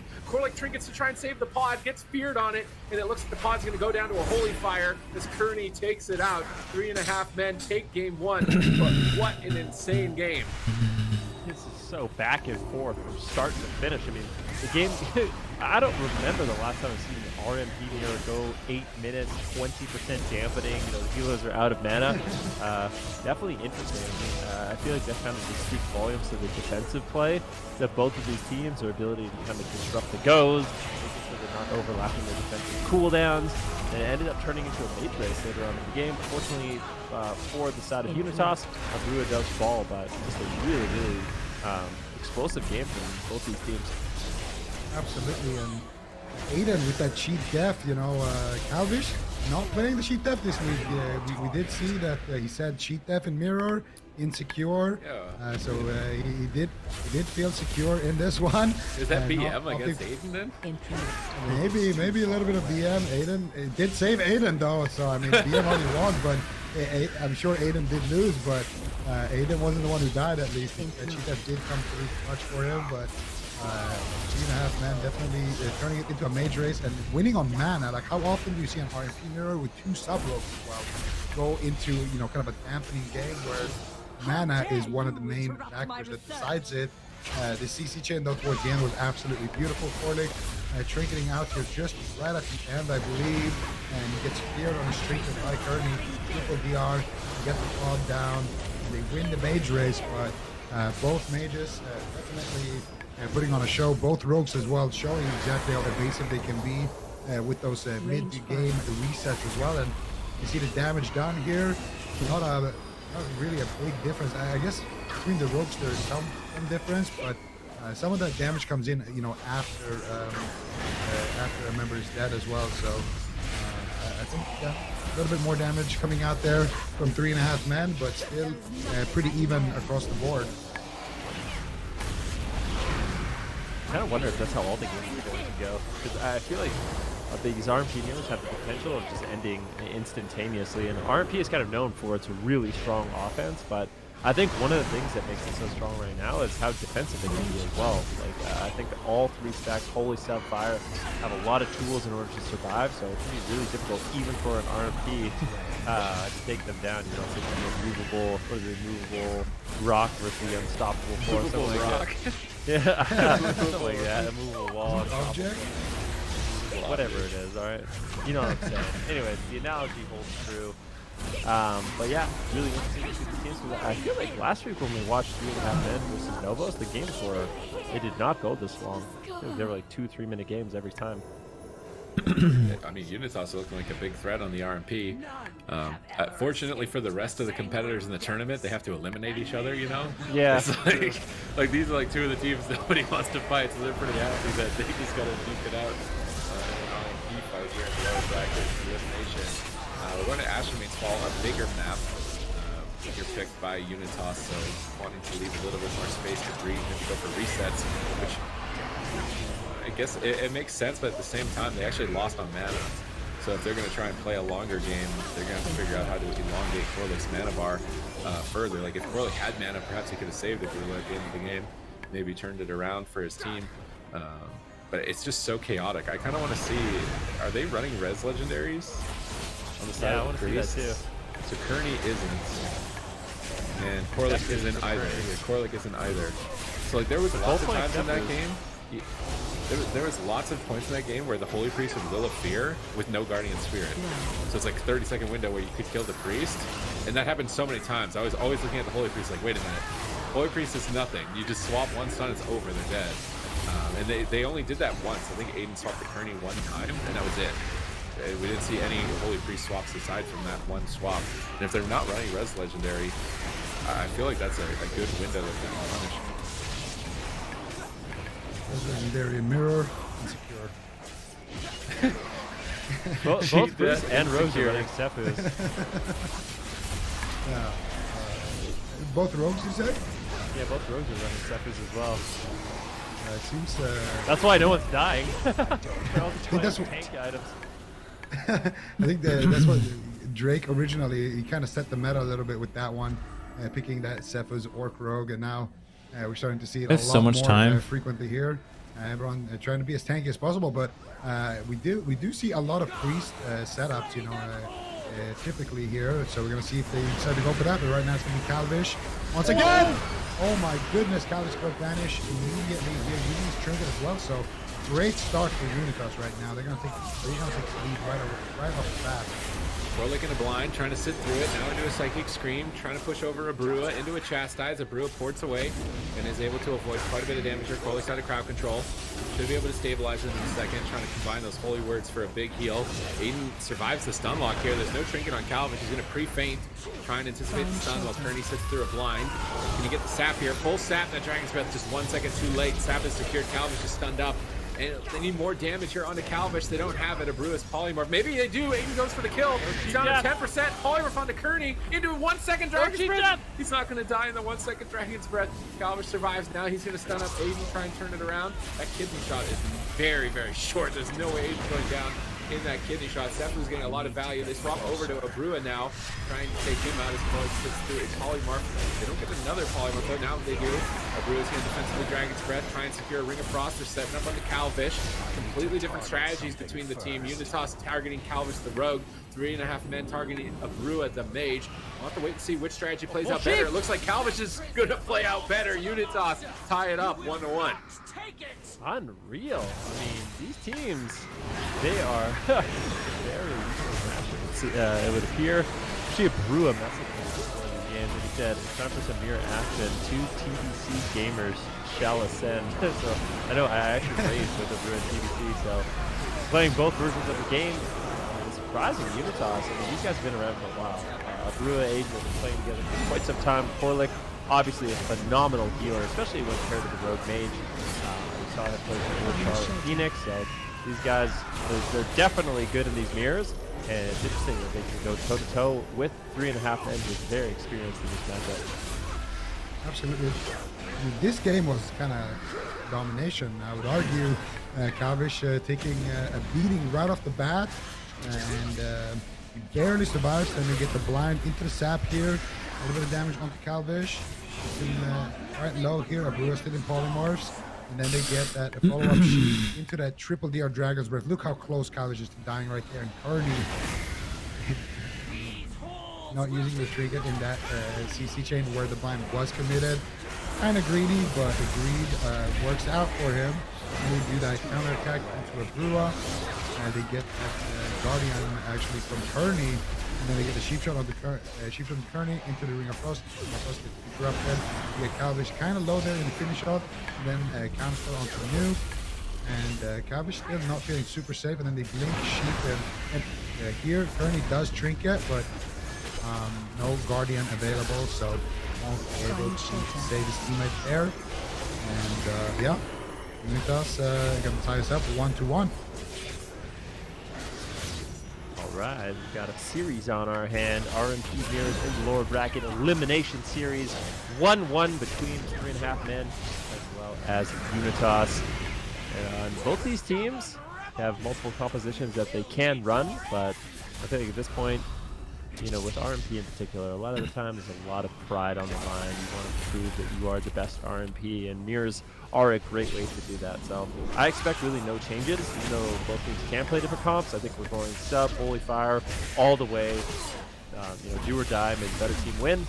And I kind of wonder if we see Calvish actually switch up his build, maybe go towards, you know, that cheap death for this one. And maybe give him a second lifeline there. It actually would have saved him if he had it there. Yeah. I also like that there's a sort of a gentleman's agreement going on right now between these guys. Unitas is like, all right, we'll pick a large map, but then you guys have to pick a large map after as well. And it just seems like, for whatever reason, both of these teams, they favor the large maps. You know, Ashermain's Fall, Calderon Arena.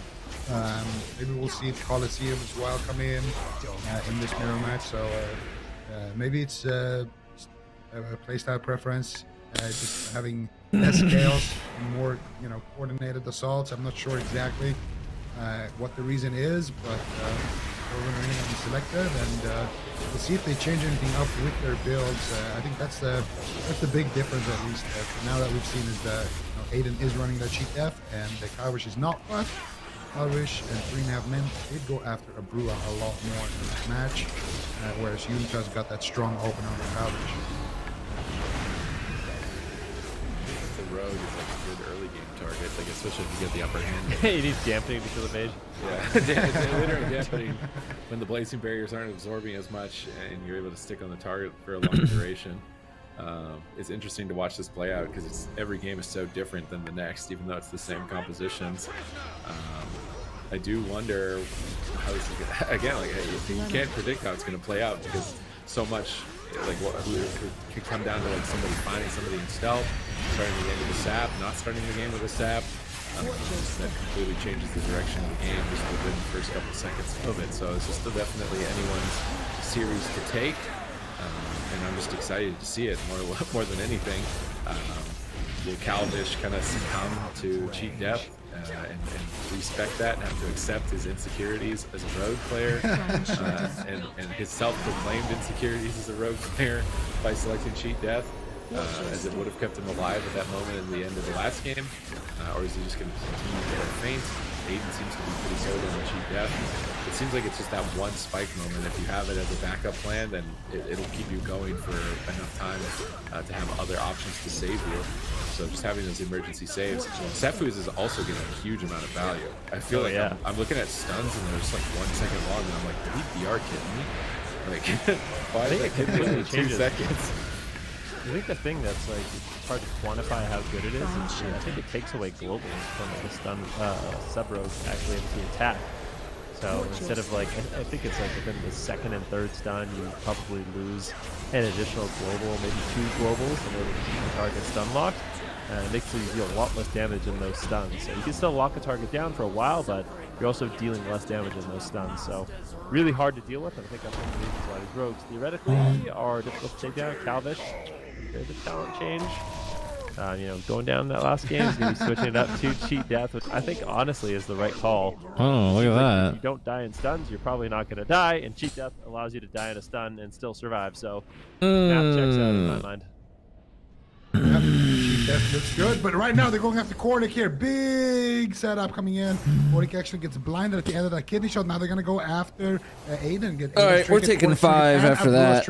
What an insane opener from 3.5 men. But now Calvish, what are you going to do? He gets kidney shot into a smoke bomb.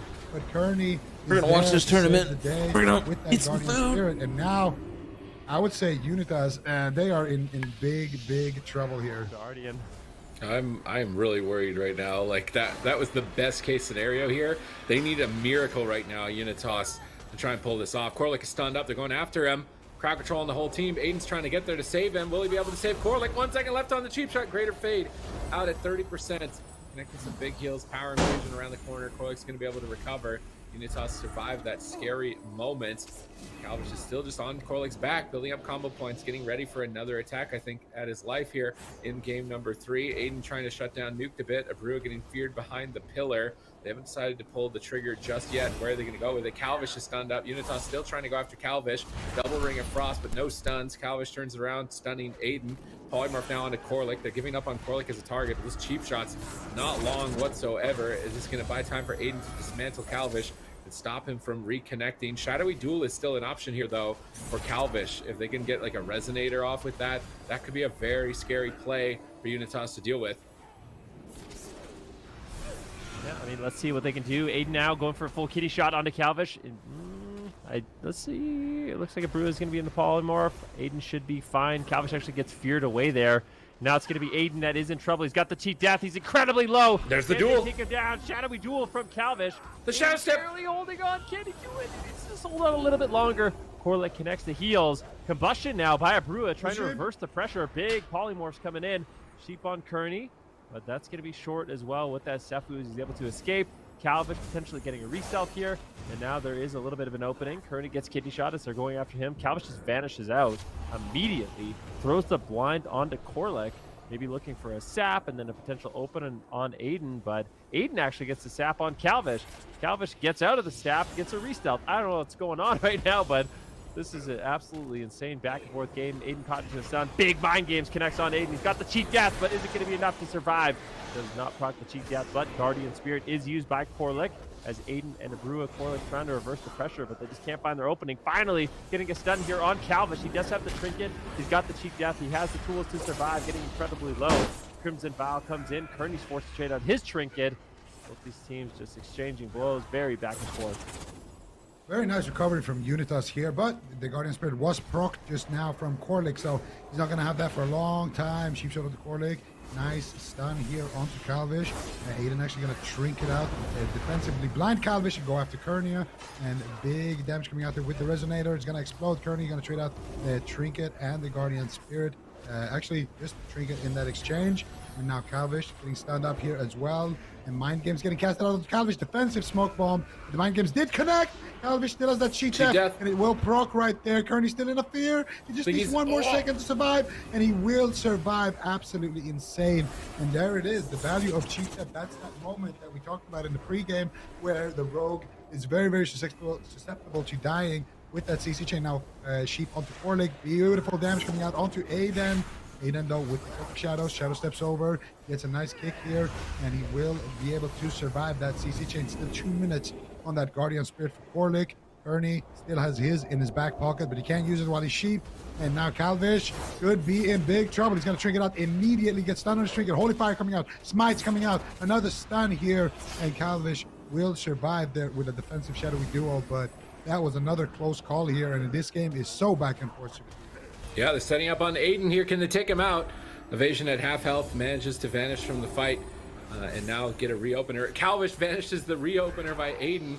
Now he's on the run. Kearney gets stunned out in midfield. They could blast him down to connect the Mind Games. Mind Games connected onto Kearney. Can they take him out? They blind Aiden, but he still gets in there with a Chastise. Aiden is dismantled. He can't stun. They fear him low HP. Can they proc the Guardian? I don't think so. Serenity comes in. Kearney gets a massive heal and recovers. They're swapping to Calvish. Stun locking him up in midfield, but not enough damage to take him out. They grip Aiden preemptively here away from Calvish.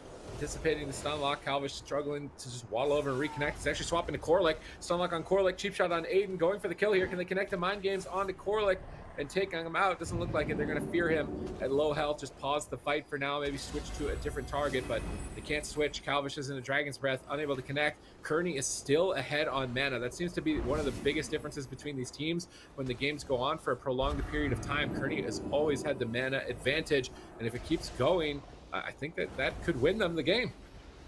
Definitely. Calvish using Cloak of Shadows, actually. So, creating out the Cloak of Shadows early. Nuke's in some trouble as they make a big swap. Polymorph on Kearney. He's got no trinket breaks.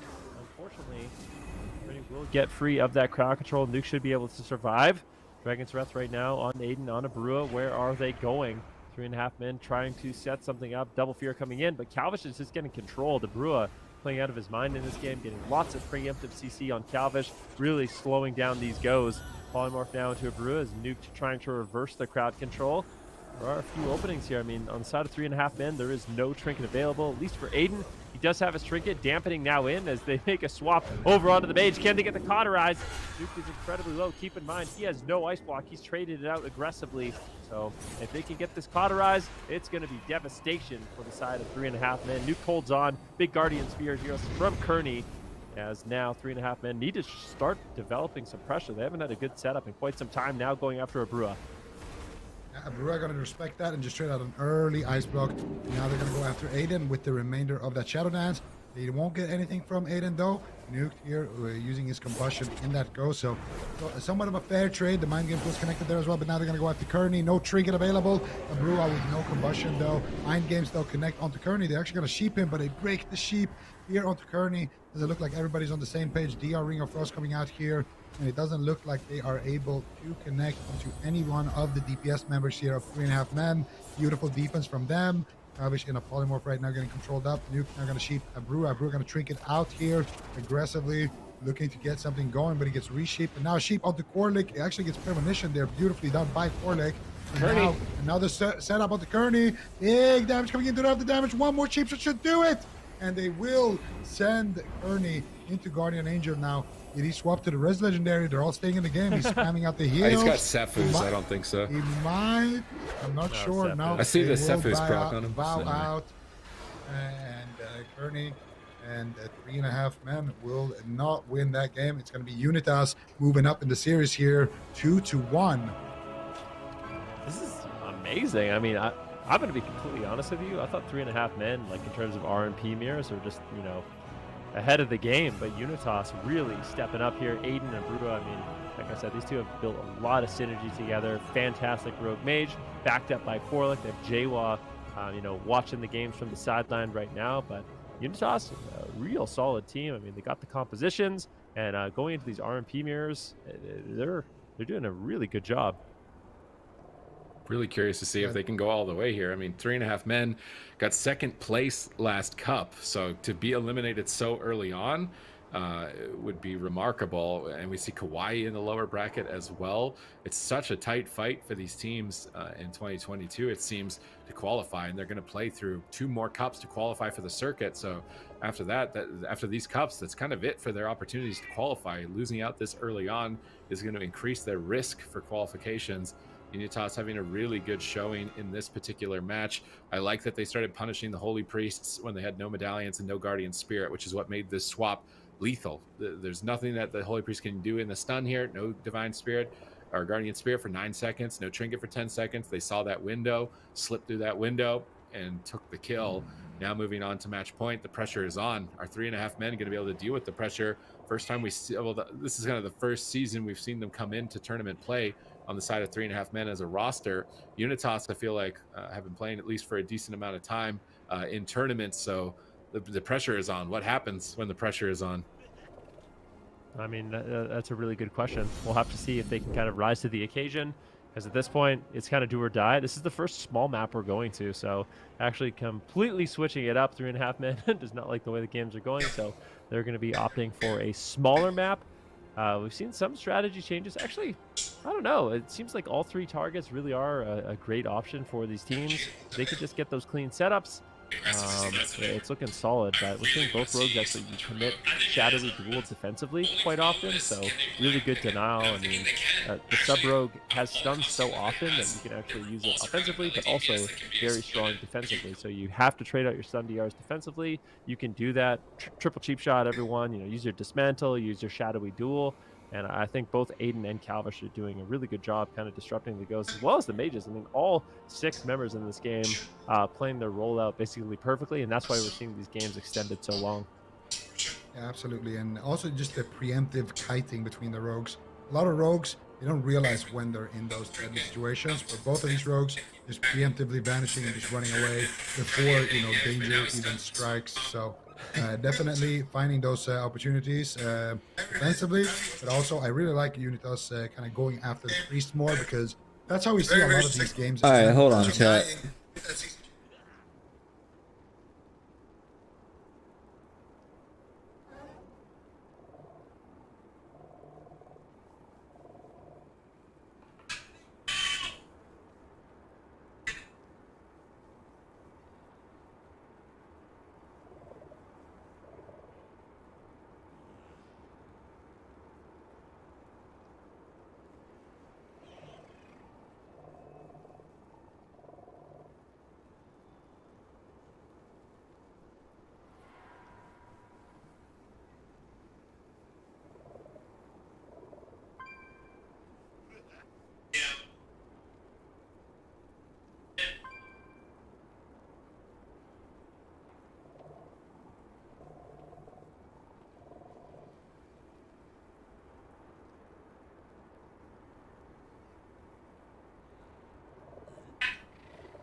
accumulating an advantage. Oh my god. Justice on Trill, kidney shot on this. Damage is insane.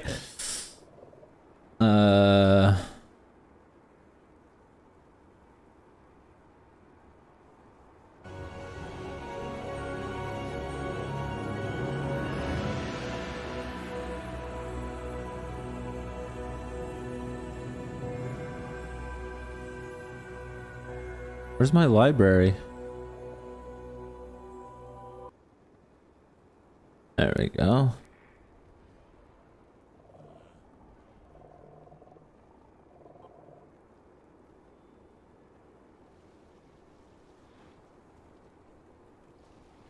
Use that in the kidney shot if he needs to.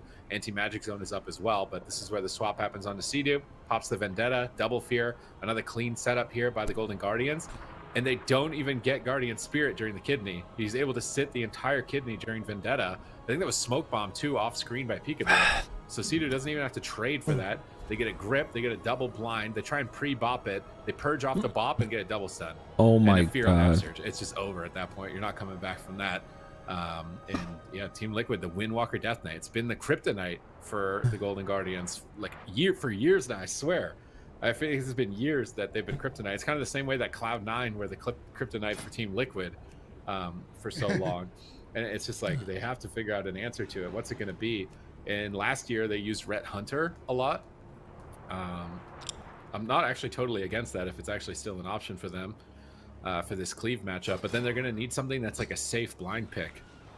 And I actually do think the Hunter Rogue could be a safe blind pick because Trill is such an important team member. And even if they don't use Trill, if they try and use like a Warrior Mage comp, I think Fury Warrior is still vulnerable to Hunter Rogue as well.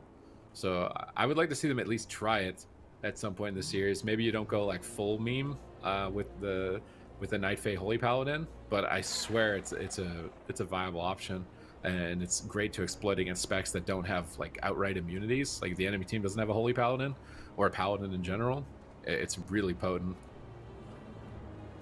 Yeah, definitely. like a sub marks is what we want to see, right? Or survival sub. Probably Outlaw. not BM. I don't know about Outlaw. I mean, maybe. Could Outlaw work? Maybe. It's Against two tanky. melee. Very tanky.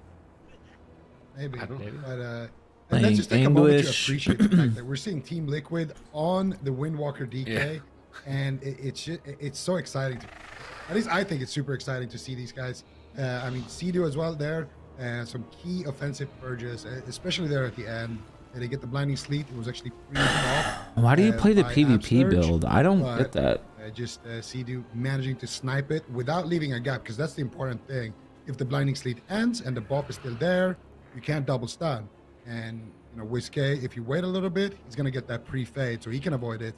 And if you get it off, but then Peekaboo can pre-evasion it. So you can't leave a gap there. So Sea-Doo on point offensively there with his team on the same page, and it's just nice to see Maz on the Frost DK. Supposedly, the PvP build And, is this season, it's so the better. first Frost DK showing that we actually have. So, so far this season, I think it's great as well. With their new, I think he was running the Unity Legendary Maz with the short cooldown on Syndragosa. So for Maz, it's just, I think this is awesome to see. Just doing so much damage and just having that kind of option again on their roster, because for a long time it felt like Team Liquid they've just been kind of trying to survive in the meta, playing Windwalker Mage and stuff, and they've been good at it. But when I think of Team Liquid, when I think of like, okay, when they're doing great, when they're winning BlizzCon, the thing that gets them there, the thing that they really dominate with, the thing that they're the best at is that Windwalker DK. It's those melee cleave setups. So I just enjoy that. And for Golden Guardians, they're going to lock in the same composition here as well with Absurge on the Holy Pilot, which I like. Man? Do we feel like it was a bit like I did not expect Golden Guardians to go after Mez? I feel like that's really weird.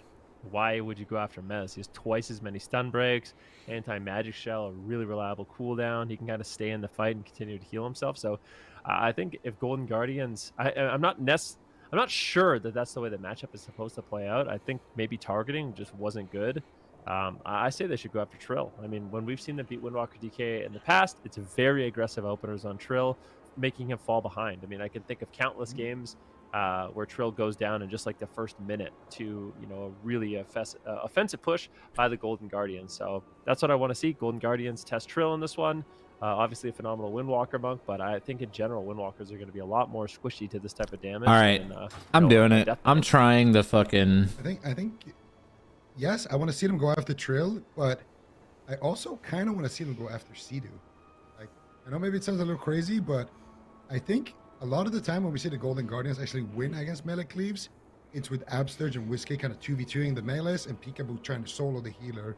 I don't know how viable that is right now, but I think if they can get like some fears onto Mez and Trill, and with every fear maybe swap to Sea-Doo, and in between the fears go on to Trill, I think they can actually generate a lot of pressure that way. And it would give them 2 viable targets, and it would kind of throw Sea-Doo a little bit off script. It would be a lot harder for him to deal with things like the blind as well. In that last game, he could just drink it out of the blind freely and know that he has that anti-magic zone to fall back on if they would swap to him. I'm also not sure if Sea-Doo is running Res Legendary. I don't think. No, he wasn't running Res Legendary either. He just doesn't think he's going to be a target in the matchup. Maybe it's a bad target, but I think they could test Sea-Doo a little bit there. But I do agree as well. I think Trill would be a better option. I think Mez is the worst target for the Golden Guardians to go after.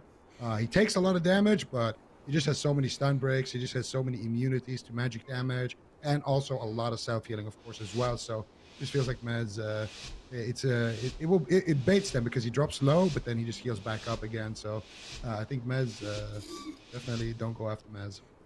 Yeah, I think they were expecting to triple CC and kind of melt Mez, but he was just way too durable and ready for it. So I'm imagining Golden Guardians are going to switch up their strategy here in game 2, sticking with the same comp. Sap onto the Death Knight, blind onto the Priest. Good opener by Peekaboo. Triple crowd control on the whole team. Whiskey setting up for massive damage onto Trill, and Sea-Doo decides to Trinket. Now this is where we want to see the swap. They got Trinket and Guardian Spirit, which means the Holy Priest can just outright die. I'd really love to see an aggressive swap to Sea-Doo. Reduce that Vendetta, activate those Fey Guardians, get Vendetta off cooldown as soon as possible, make a big swap.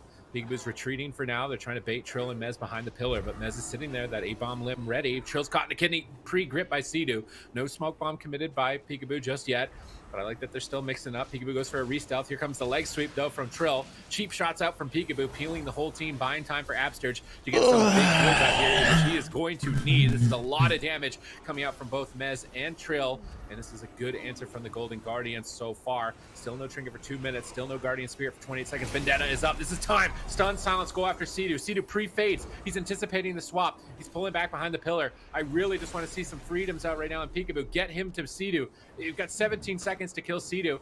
Just get him out of the anti-magic zone with like a mind control or something onto Mez. Crowd control Mez. Go after Sea-Doo here. You might even be able to kill him through zone. That Guardian Spirit's coming up in 6 seconds. That opportunity is slipping away, and Trill and Mez are just playing goalie. They're blocking Peekaboo and Whiskey from getting the goal, and now the grip double stun is setting him up. Whiskey pre-fades in, trying to fear Sea-Doo out of the pillar here. They're going to stun Sea-Doo. They're not going after him. They're going after Trill instead. Mez Trinkets drops the zone on this Vendetta, which is going to be a good trade, but there's a Psy Fiend on Trill, reducing heal. He has to leave the anti-magic zone to kill the Psy Fiend and get some heals here, but now I think he's going to begin recovering, and this is massive damage. This is the Weapons of Order. Big hit onto Whiskey, knocked back into Fists of Fury. He is going to have to trade Dispersion on that assault as well, and Team Liquid, they're looking so good. Look how many options they have. The Guardian Spirit's up, Trinket's coming up for Sea-Doo. Trill still hasn't Trinketed the whole game. Mez has another stun break. This is looking solid for Team Liquid, ironically. Yes, it's definitely looking solid for Team Liquid right now. They have so much offense, so much defense available. What is Golden Guardians going to do? A beautiful setup. They should net a huge amount of cooldowns here. Disarm right now onto Absterge. Peekaboo getting a little bit low. He's got no evasion, but he does have that Vendetta. Where are they going to place it? A full blind onto Sea-Doo. Trill getting absolutely exploded. How are they going to react? Sea-Doo Karma. He trades out the Guardian Spirit. They trade out Karma. Trill basically trades everything. Luckily for him, he still has his defuse, but he's just dying he's through still it. dying. Just tearing in. This damage is incredible. What is happening? This is the all-in that I wanted to see from the Golden Guardians. This is the pressure that we need to keep Trill on the back foot. Now there's some openings here for the Golden Guardians. Yeah, beautiful. Another kidney shot lands onto Trill. Tricks of the Trade active as well. Sea-Doo without Trinket, without Guardian Spirit for 3 minutes. They did just proc it here, but look at Whiskey. No dispersion. This could be a deadly situation. Absterge deflect with the Blessing of Protection. And now, once again, Peekaboo's turn to strike. Who is he going to go after? Pre-Eternal Egg is coming out from Trill, realizing he could be the target here. Anti-magic zone still 18 seconds away. There's the disarm onto Sea-Doo. They're going to go after Trill. Trill trinkets out. There's no threat of a smoke bomb here. Nice. Paralyzed onto Abster's. Trill just throwing out the Vivifies. What a Will fucking survive here, freak. but with that Guardian Spirit 2 minutes away, it should leave a lot of openings here for the Golden Guardians. They still have some responses as well with that dispersion coming off cooldown here for WizK. Absurd still with another Blessing of Protection as well as that Divine Shield to work with. Peekaboo though with no trinket could be a swap target if they can get a nice. Wait, they're gonna go double Mez setup here in a with maybe second. A grip on Peekaboo. They're gonna go after Trill again here. Big damage coming out here, and there it is, double blinding sleet. And here comes the leg sweep. What are they going to get done here? Blessing of Protection gets traded out. They swap over to Peekaboo with the leftover damage. And that's going to be another cooldown there with that Vendetta being traded out. And another cooldown as well onto that Blinding Sleet leg sweep combo from Absterge. But still a lot of pressure. That Touch of Karma being used there. Mez trinketing out offensively as well onto WizK. And that will be the dispersion. That is Both of these teams wings. just spamming out their cooldowns because the pressure is endless. Yeah, Absterge's mana is looking tight here, though. In WizK's defensive options are limited. He's getting blasted down. Will he fall? Absterge clutches out a big heal, saving WizK, but He's got Peekaboo's mind swap. controlled way far away from the fight. They're gonna He's quickly got go damage. Mez. He's got WizK's PI. desperate to just get him off of his So does back. Peekaboo. Lord Peekaboo Mez just got here. damage too. They're gonna Definitely go here in a is second. entered Here it the arena comes. once again in 2022, Oh, and or WizK not? is fueling his Oh my massive damage God. incoming. 10% has to void shift Absterge, but now Absterge is at 10%. He catches out a big heal on himself. Trill's going after him, trying to punish that void shift, but maybe they don't want to get off WizK. That Siphene is still a big threat. He's No, gonna they pop have bubbles that Aegis, still. trying to soak the hits. Mez is moving towards the Siphene. He's going to smack up that Siphene with the Abomination Limb, pulling Peekaboo back as well, pulling Absterge into the fight. Absterge gets gripped by WizK, trying to escape Mez's clutches here for now. And Trill is stunned up. So- Seeger's caught in stun. No good Guardian Spirit for 15 seconds. My Can they God. finish Trill here? 5 seconds till his trade, but now they're turning it around. Double leg sweep. Oh So my much God. damage. Is he going to be able to hold on? 10 seconds away. Oh No, he's a pod. my. Gets procced and dropped after caught appeared as well for good measure. And Team Liquid advanced to match My point. God. Really solid game. I mean, from both these teams. Team Liquid, though, I would say had most of the pressure and most of the momentum. Golden Guardians had one big push. I don't know where that damage Jesus. came from, but they were able to shred through the Guardian Spirit, get Sea-Doo's Trinket, get Touch of Karma, and basically get everything. The one thing that's so nice, though, that is kind of preventing these all-ins we're talking about. I mean, even if they get Sea-Doo's Trinket, even if they get Trill's Trinket, Mez and his anti-magic zone is just such a nuisance. So as long as, you know, Trill rotates his trinket for I wish I could switch Vendetta, covenants. and Mez has his trinket plus the zone for a Vendetta, allows them to rotate through multiple goes because that Without having to go back to Korthia. super effective against assassination, rogues, and shadow priest. Absolutely, and that's kind of where they need to do something on the side of Golden Guardian to actually throw them off that script, because Peekaboo has a shorter Vendetta cooldown, yes, but they have multiple answers, and here we can see that first setup, forced out that Void Shift from WizK, and he doesn't have anything for another minute. Trill with that leg sweep coming up in just a couple of seconds right there. Is going to have that, and that's what we're going to see. The double blinding sleep Everyone's coming swapping over out, to the Venthyr. snowball bouncing, and just that Apparently classic Venthyr is Windwalker better. DK setup. Got to come out here with It's nausea. Absterge away from the fight, but once they get that It's double played the stun most. combo, it is pretty much impossible for the Golden Guardian to survive. And there it is, Huh. blinding sleet coming out, leg sweep coming out, Peekaboo trinkets out, trying to evasion here to reduce some of the damage, but that chill streak is bouncing, and unfortunately for WizK, he gets absolutely blasted by Mez, who, by the way, is out damaging the Assassination Rogue on that Frost DK. We haven't seen them too much in the meta yet, but Frost DKs definitely look like they are still packing a punch here, and Team Liquid is up 2-0. So what is the Golden Guardians going to do? Are they going to swap comp, go to a larger map, swap strategy, go after Sea-Doo? I'm not sure. It could be time to bring in the Jelly Beans and experiment maybe with some Hunter Rogue. They have a couple of options, but they're definitely running out of kind of chances here to take down Team Liquid. And Team Liquid Well, that's is weird. better than they have been in a long time. That's weird. Unfortunately, they don't have to worry about Cloud9. Number one, because they're out of the tournament, and number two, the Mage Lock combo on their team isn't going to be as much of a threat for now, at least. So we're going to Runes of Lordaeron in Game 3 here. Golden Guardians want to get aggressive. This I is think Thug that's Leaf. important. I really want to see some Hunter Rogue. I think it is on Ruins.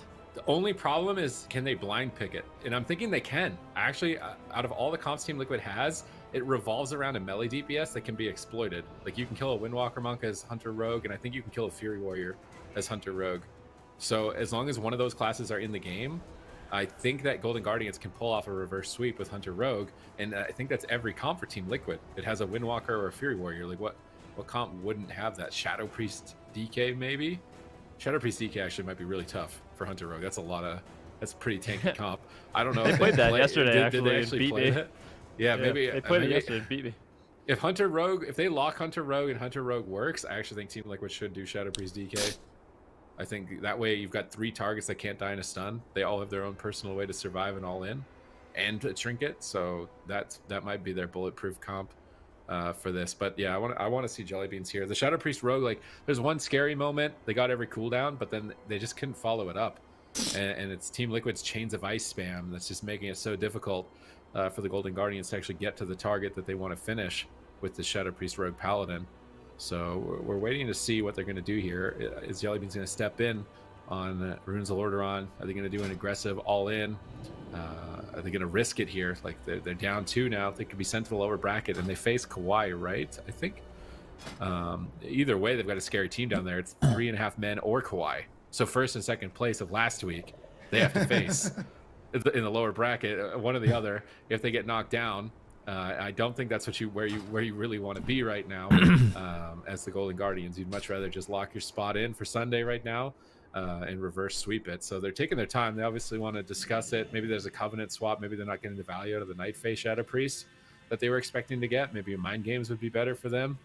Well, we're still waiting to see here, but their timer is going to be running short. Who's going to step in? What's it going to be? It is. There it is. Not what I was expecting. Assassination from Peekaboo. It's not going to have the triple lockdown. It's a lot of single target pressure. Jellybeans comes in on survival. I think we're both anticipating like Marksman sub. It's just Marksman sub is really fragile. It's the only thing. That's why I think survival sub might be better. But this could work for them. They're gonna have pets now to soak Chill Streak or Sacrifice. But it's all about offense. Like, I want to see some aggro bops. I want to see, like, if a grapple weapon goes out on Peekaboo during a vendetta that's going to kill the target, bop it off. Karma's up, bop it off. Wings for damage. Like, run on top of them. Crowd control them, play aggressive. Don't play a long game or a mid game. Just run over them and overwhelm them. Ashen Hollow. Blessing of Summer, dude. No one plays Blessing of Summer in tournaments, but I swear last patch, on ladder last patch, it was like the only viable option for Paladin. It was so disgustingly scary. Like, you just get a Blessing of Summer Vendetta. Imagine that. This Blessing of Summer Peekaboo's Vendetta. I bet he kills through every cooldown in the game. I bet you actually he can, with double Legendary, you get the power up Legendary. Like, I bet Peekaboo could kill somebody through Team Liquid through every cooldown in the game if you just straight up Blessing of Summer Vendetta to target, and that target would die. I actually think it's unhealable damage. I just feel like these type of compositions in general, like you're saying, you kind of do have to come up with a script of all in, and you have to throw caution to the wind. You need to be willing to trade your defense for offense with Blessing of Protections, with the offensive bubbles, Trinket the first season hits you.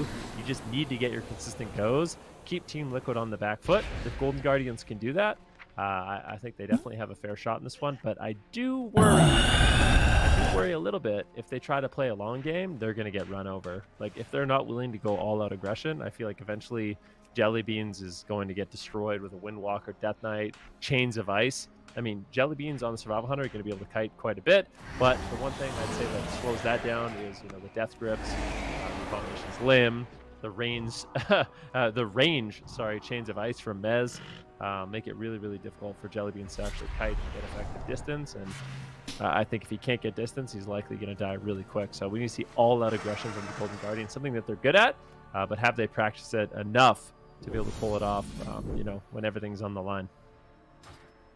Yeah, it's the man of the hour. You're gonna need to make it. You're gonna need to make it count here. And once again, Jellybeans. This guy is a legend. He always gets tagged in when the Golden Guardians. They always go. Oh, I think we can play RPS here. And then when it doesn't work, they're like, all right, let's bring in Jellybeans. He's kind of like the secret weapon, and he's gonna have to fill a big role in this one because they're down 2-0, and he's gonna have to play that that Hunter with Not that assassination nausea. rogue, and we're gonna see Whiskey, some of his stats as well here. Playing that Shadow Priest mostly, but also Whiskey playing that Red Hunter. You know, that has been their answer. That Red Hunter Holy Priest Much of actually English. has been the Golden Guardians' answer to a lot of these melee cleaves last season. This season they tried the RPS, but so far it hasn't worked out. Maybe the Still Hunter better than Rogue will Burning work out Wound. for them at least one game. But of course, still a long way to go for the series for them. And Whiskey has been a very, very key member here. 92% play rate here for Whiskey. Basically, only Absters, I think, would have a higher percentage there. So Whiskey pretty much always in their comps, and he's played a lot more classes as well than the ones we see. I think it just shows the top 3 classes that he's played, but we've seen him on things like Feral, we've seen him on things like DK. He's been a big player. And then, of course, Mez here as well for Team Liquid. Got Some of his 252 stats, conduits. Chilling on an exact go. 50% win ratio. 38 to 38. Looking to make it 39 to 38. Well, it only already one game is, away. isn't it? He's 2 wins now. It's 40 to 38. 'Cause it's not today, I think. It doesn't include today. So he's, Yeah, he's, that's true, he's actually. positive now. For now, maybe Jellybeans has something to say about it. You can reverse sweep this, make Mez negative win rate. Jellybeans coming in, last ditch effort, bringing in the beans. Is it going to be enough? Hunter Rogue. I feel like there's been lots of times throughout WoW's history where they just play Hunter Rogue out of nowhere. No one's expecting it. It's just like no one plays it, and it works. Like they get a decent run with it.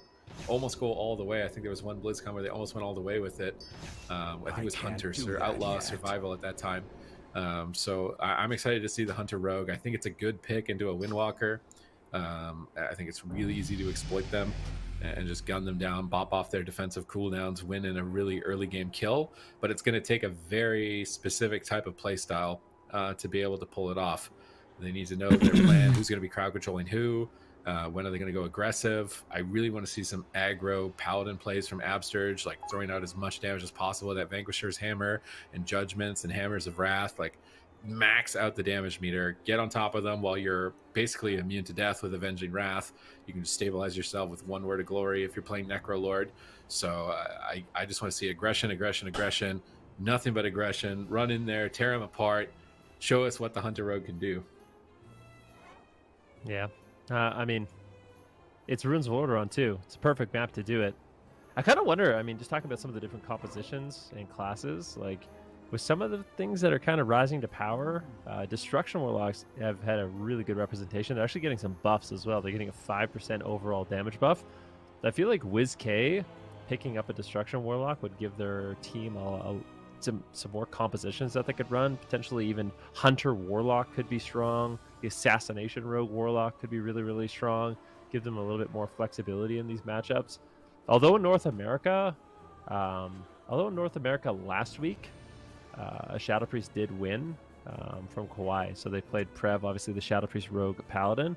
We haven't really seen Shadow Priest have too much success in this week number 2, and I'm kind of wondering why. I wonder if just like the double legendary doesn't benefit them as much as some of the other classes. I don't think they have a really solid second damage legendary. Correct me if I'm wrong, but I think you'd have to default to playing something like Sefu's or the Shadowmend Heal, which is great utility, but you don't have that same kind of like power spike on your damage. So I'm wondering how valuable the Shadow Priest really is going to be. Could still be really strong. I mean, overall, really solid caster, but might be worth WizK actually putting some time into some other casters as well. Yeah, definitely. We are going to get that game started up here. Game number 3, Golden Guardians down 2 games right now. Team Liquid looking to clean sweep this, but don't worry, Golden Guardians will not be knocked out of the tournament. This is an upper bracket game.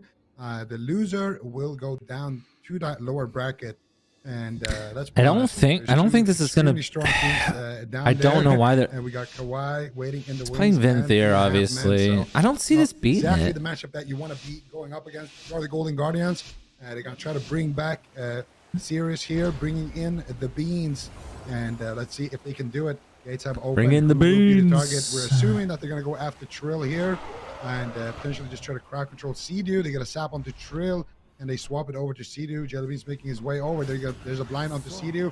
Kidney shot onto Trill. Big damage coming in here immediately. Trill dropping super low. Oh my god. Goodness, Trill with the Eternal Aegis coming out. Yeah, but now they're dead. Gets the There's Guardian Turtle. Spirit. Peekaboo actually trading out his Trinket. Vendetta. Sea-Doo trinkets out as well.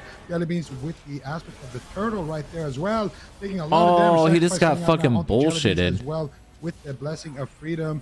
And Team Liquid showing that they can definitely try to take down a Hunter here as well. Oh, they're gonna go Sea-Doo. Oh my god! He's taking so much damage to get stunned. That's Peekaboo. How is he going to survive? Oh my! And Peekaboo will get crushed. Team Liquid. What were they for thinking with the that triple comp? kill here. Unbelievable damage. What was that? Oh, it is a fitting That was a final resting Windwalker place Death today. Knight. Why didn't they play Shadow Fitting Priest? final resting place. What just happened to them? They just got cut down and crushed. Dude, I think Jellybeans like was Golden trying to Guardians preempt triggers me. damage, so you, like, They could have played scattered play, and they just didn't. It I seems like don't get Absurge, it. Their plan was like Jellybeans use your defensive cooldowns, Peekaboo use yours, and then Absurge will save them later. And then there's just no saving them later after that point. There was no later. There was no later after that. They just got completely decimated, man. They got blendered by Lord Mez. Like, he just made a Hunter Rogue smoothie. Like, oh my goodness, man. The damage at the start of the game, it looked hopeful. I'm thinking like, wow, Trill's just gonna die. Like, look at the start of the game. He goes down to like 10%. Sea-Doo Trinket Fade, Guardian Spirits, uses every button, almost dies through it. I'm like, wow, this is a good comp. Hunter Rogue's looking solid. But then Jellybeans instant turtles here during A-Bomb limb. Peekaboo instant evasion cloaks to try and tank it. And they're like, okay, is their go over? I guess so. I'll go back in. Wait, it's not over. I need to get out of here. All right, Jellybeans, I'm trying to get away from it, man. I can't get away from it. They're all over me. What am I going to do? Okay, now we recovered. I think we're good now. Are we going to go in for... We're going after Sea-Doo? Okay, let's do that. Oh, this is a bad idea. Oh, we're all dead. like, geez, what? Like, that didn't play at all. Like, I was expecting the damage to stop. Why didn't it stop? It just didn't stop, bro. Well, Trill, obviously, world first raider coming in, taking a little break from that to grace us with his presence. But the builds that they're playing, Trill's playing the Kyrian Windwalker most of that weapons of order, so really, it lasts quite a while. You have the double Zwen from the double legendary, so during that moment when he wants to go, his damage is through the roof. He basically throws out his weapons of order, his Zwen, he gets a second Zwen with the weapons of orders, with the 4-piece, or with the 2-piece and the double legendary. Damage is skyrocketing. He uses both his mirror images, so he basically has like a 30-second window where he's like 10xing his damage or something like that. Like, it's really crazy. And then you have Mez keeping everyone in place. So I feel like, I'm not sure if this is a winning matchup for Jellybeans Absurge Peak, but that looked really, really rough. But I can't help but feel like they traded out a bit too much. Definitely not. Preemptively at the beginning of that game. Maybe they could have lasted a little bit longer, but it seems like it was a really dominant performance with that Windwalker Death Knight. Absolutely. I guess the Raiding Guild is going to have to wait for Trill just a little bit longer to return back to that tier, but absolutely well done by them. They're going to be moving forward. We're going to see them play another day. What's up? Good news for Trill is he's done for the day, right? Like, he's done. That is he can true. go raid now if he wants. Let me go hop back in. Yeah, yesterday on when he was raiding, he had on details, his nickname was you can rename it on details. It was AWC Saturday, by the way, I think, for his nickname on the details. So yeah, I wonder if he's gonna hop right back in, or maybe like take a break or something. I was talking to him a little bit before he went into that game, and he said he seemed a little stressed out. So yeah, I don't know. You think no break for Trill then? Has he ever? I feel like he doesn't give himself breaks. Have you ever seen it? I haven't. So. I haven't. Nope. Yeah. Maybe that's why they had to kill them so fast. Zoval's almost dead. Like, Yeah, we gotta get Absurge out of the way, man. Zoval's almost dead. Like, I gotta get out of here, dude. Let's just end this. Okay. Yeah, Echo's winning. Let's go. Yeah. Yeah, they defeated Golden Guardians, and they gotta go defeat the Jailers. So, but yeah, we're gonna see Team Liquid tomorrow in the North American Upper Finals, and Golden Guardians dropping down to the lower bracket. They're gonna face off against 3.5 men, and we're gonna see that series later today. That'll be the second and last one of the day. Up next, though, we have another upper bracket game. Power Men versus Novus. Novus was the team that actually beat, I think it was Golden Guardians last week, or sorry, Team Liquid, and then Power Men is with Thugonomics, and we were talking a little bit yesterday about how Thug tweeted a picture of a bear. Yeah. Yeah, maybe a little bit of a preview. I actually believe, I'm just gonna go out and say this right now. I think nobody wants to hear it, okay, including me. But I think right now there's a few tank specs that are going to rise to power. Like, I really do with the 4-set with the double legendary. There's a few that look really scary. So Thugonomics, maybe comes in on the Thugbear. I kind of doubt it because they have other really good compositions. I mean, with Destro being so strong, Aang being a phenomenal mage, they have Mage Lock. And then of course they have Daze Great. on the road, so Warlock Rogue. Can't Mage wait for Rogue, tanks to be a all thing these again. different compositions we could run. I don't know if it's necessarily time for the Thugbear. Okay, well, maybe we'll see it. Maybe we don't. We'll find out soon enough. We're going to go to a break. When we come back, it's going to be another upper bracket match. Power Men versus Novus. See you soon.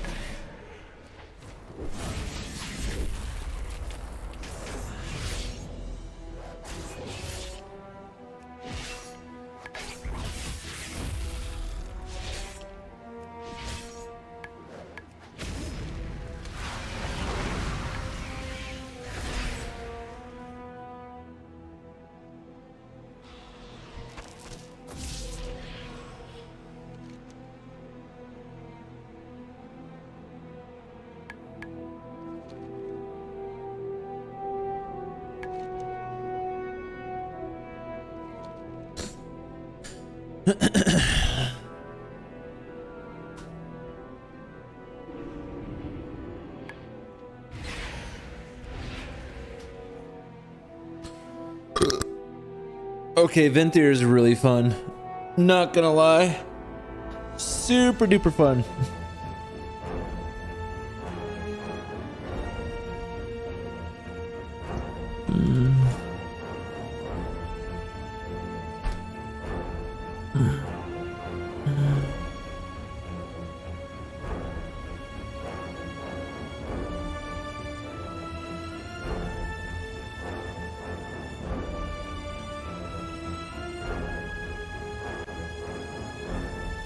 This is for Mythic Plus. I don't care about that.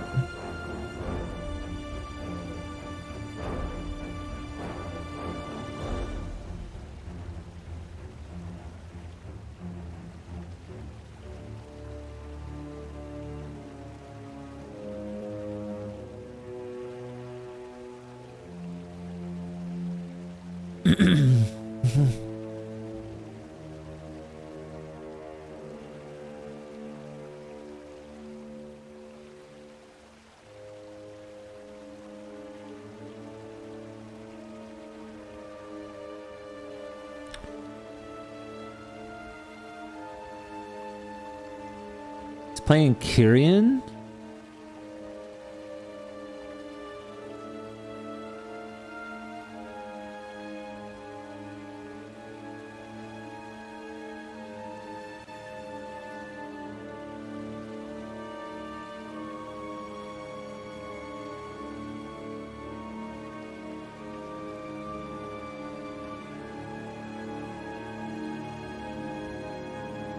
Is he not wearing double Lego? Oh, this guy's fucking... He's a Vengeance.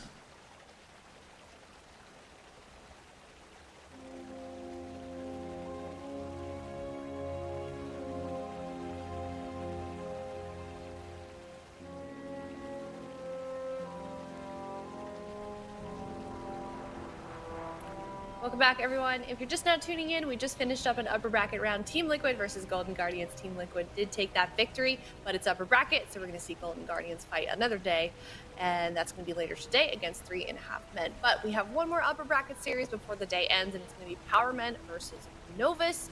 We haven't yet seen Power Men play yet this season, Zico, but Novus, we know how they performed last weekend. So what are your thoughts on this matchup? I think there's going to be some pretty fast-paced games here.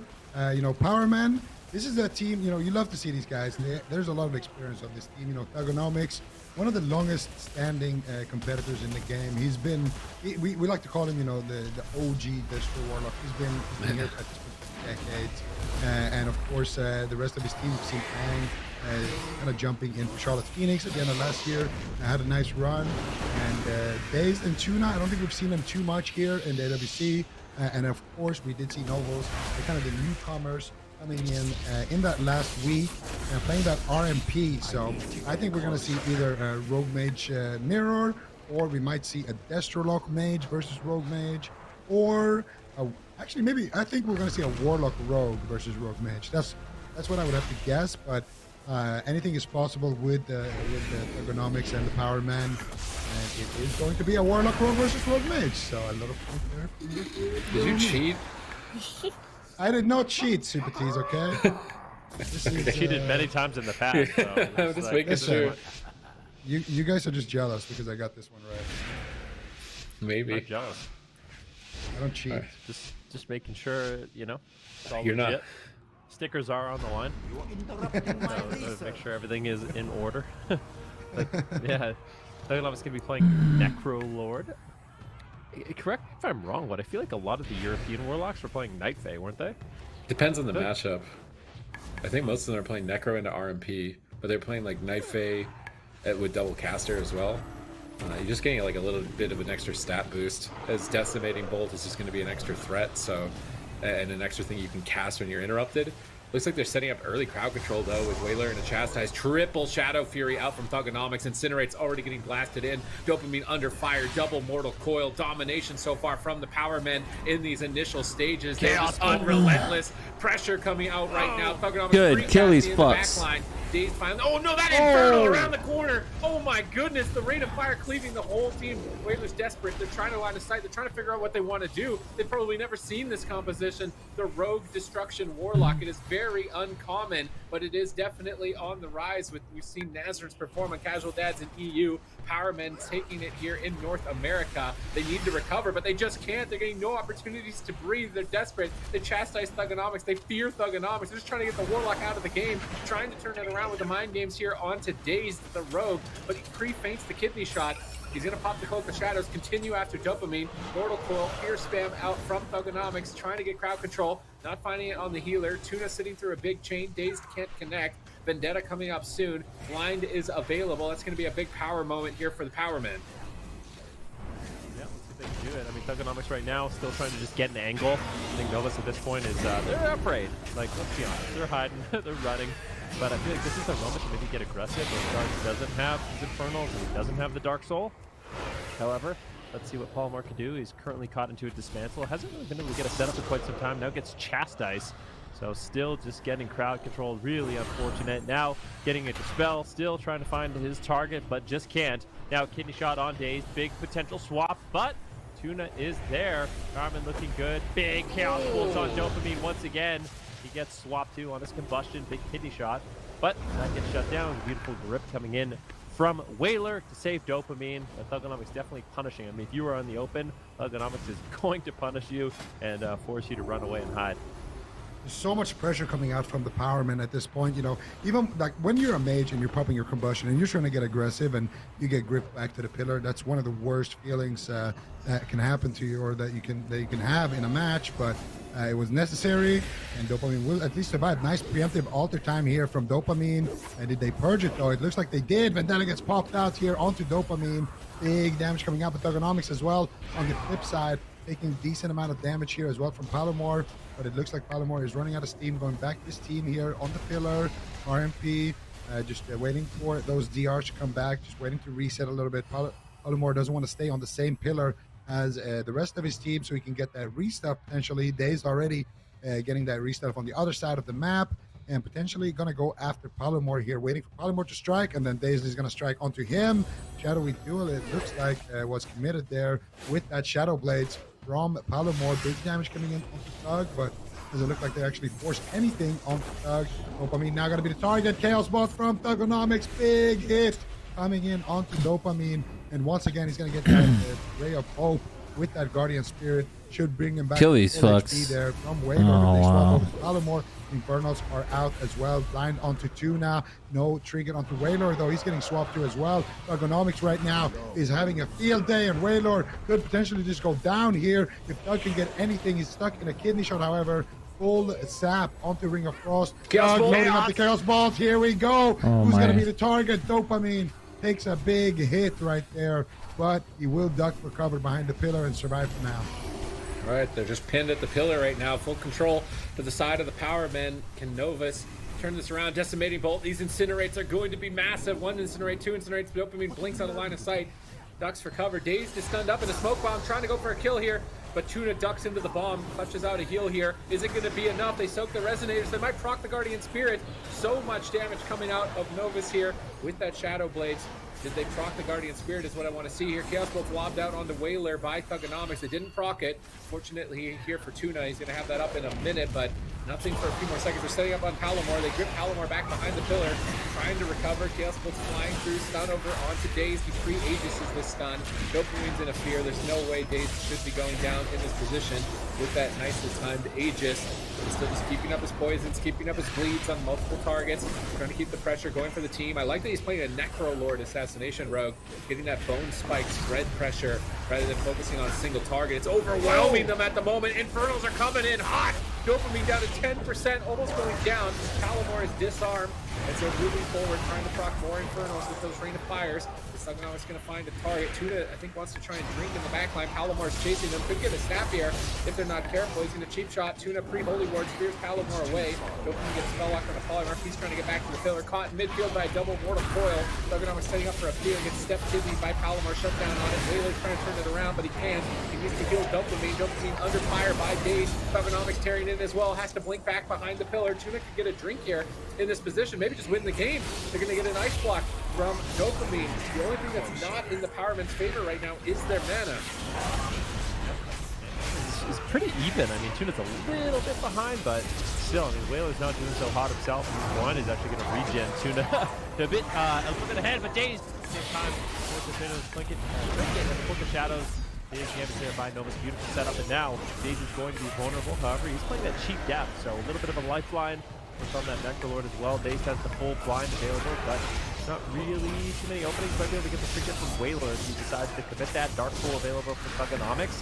He can find a good opportunity, a good moment to pull it off. I mean, we've got the Infernos, we've got the Dark Soul. Dampening has ramped up. Whaler's out of mana. I feel like this could just be a triple kill if Thugonomics can actually cast in this situation. It's one of the only Destro Warlocks not using that new trinket. By the way, whoa! What the? Okay. That wasn't even Dark Soul. That wasn't even Dark Soul. I think Thugonomics needs Dark Soul, bro? Apparently not. I mean, that one shot was crazy. I do believe that was a Chaos Bolt into an Infernal, into an instant. What the hell is that bullshit, man? That's the kind of one-shots we've been seeing all weekend long by Destruction Warlock and Thugonomics. I mean, this guy is probably, I mean, like, when I say old, I mean in a very respectful way. He's the oldest, you know, widest. Why does it sound more disrespectful when you say I don't know. I mean, I was competing against the Thugonomics in tournaments. I mean, that says something. Though. This guy's been around on the Destruction Warlock, holding it down for a long time. It's really cool to see him still on the spec and doing such a great job at it. Yeah, Thugonomics, been around for centuries at this point.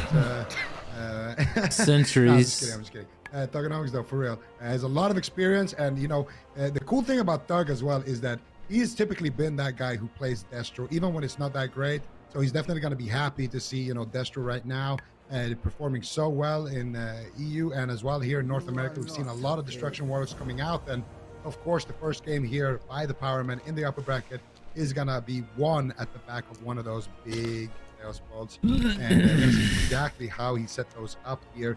It wasn't even Dark Soul. I think, you were right. There's a Decimating Bolt. There's the Incinerate spam doing plenty of damage, forcing out the Guardian Spirit, and then here Infernal gets called in. He gets feared, and he actually trinkets out of that one. Here we go. Don't Chaos blink. Bolt, 1, 2, and then insta Chaos Bolt.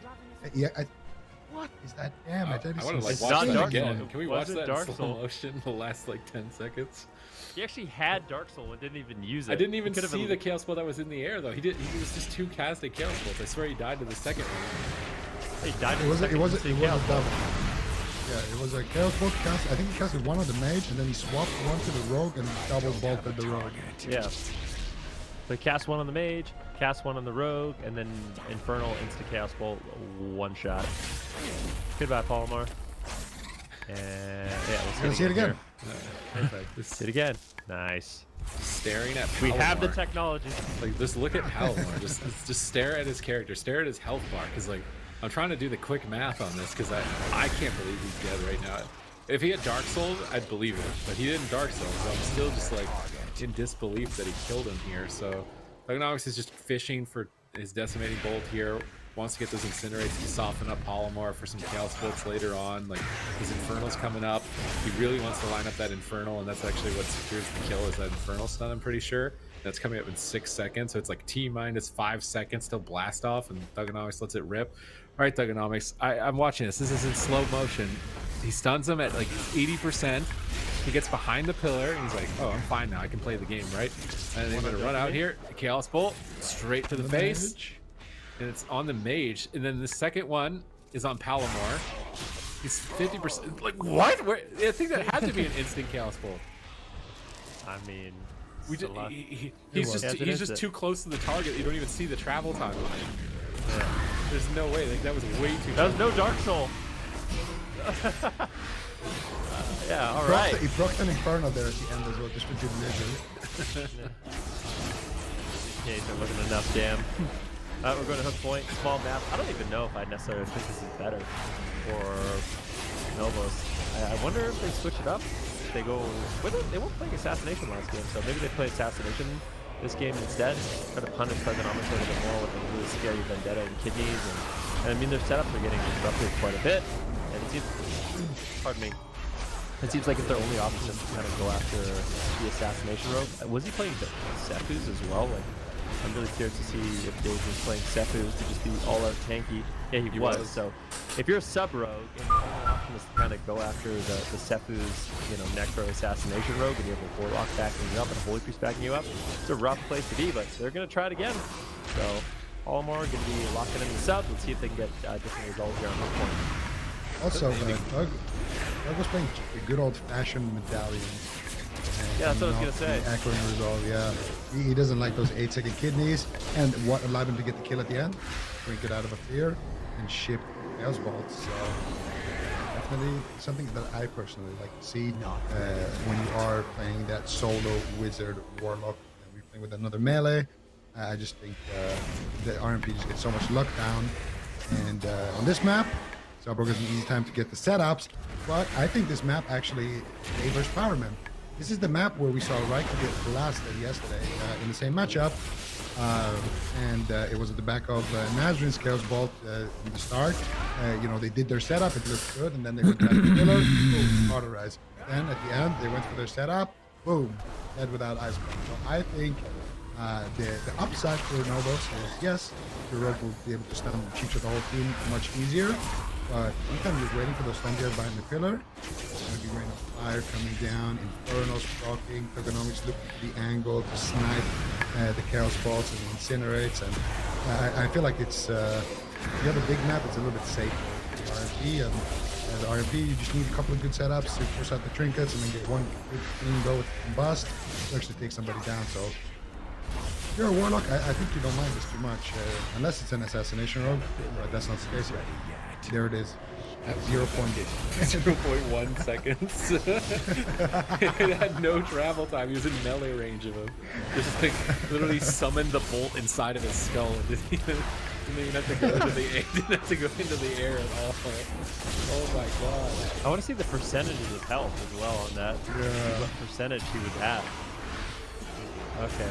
Well, apparently, yeah, technical difficulties on that one. It's bugs, but it's still, I mean, you get a good sense.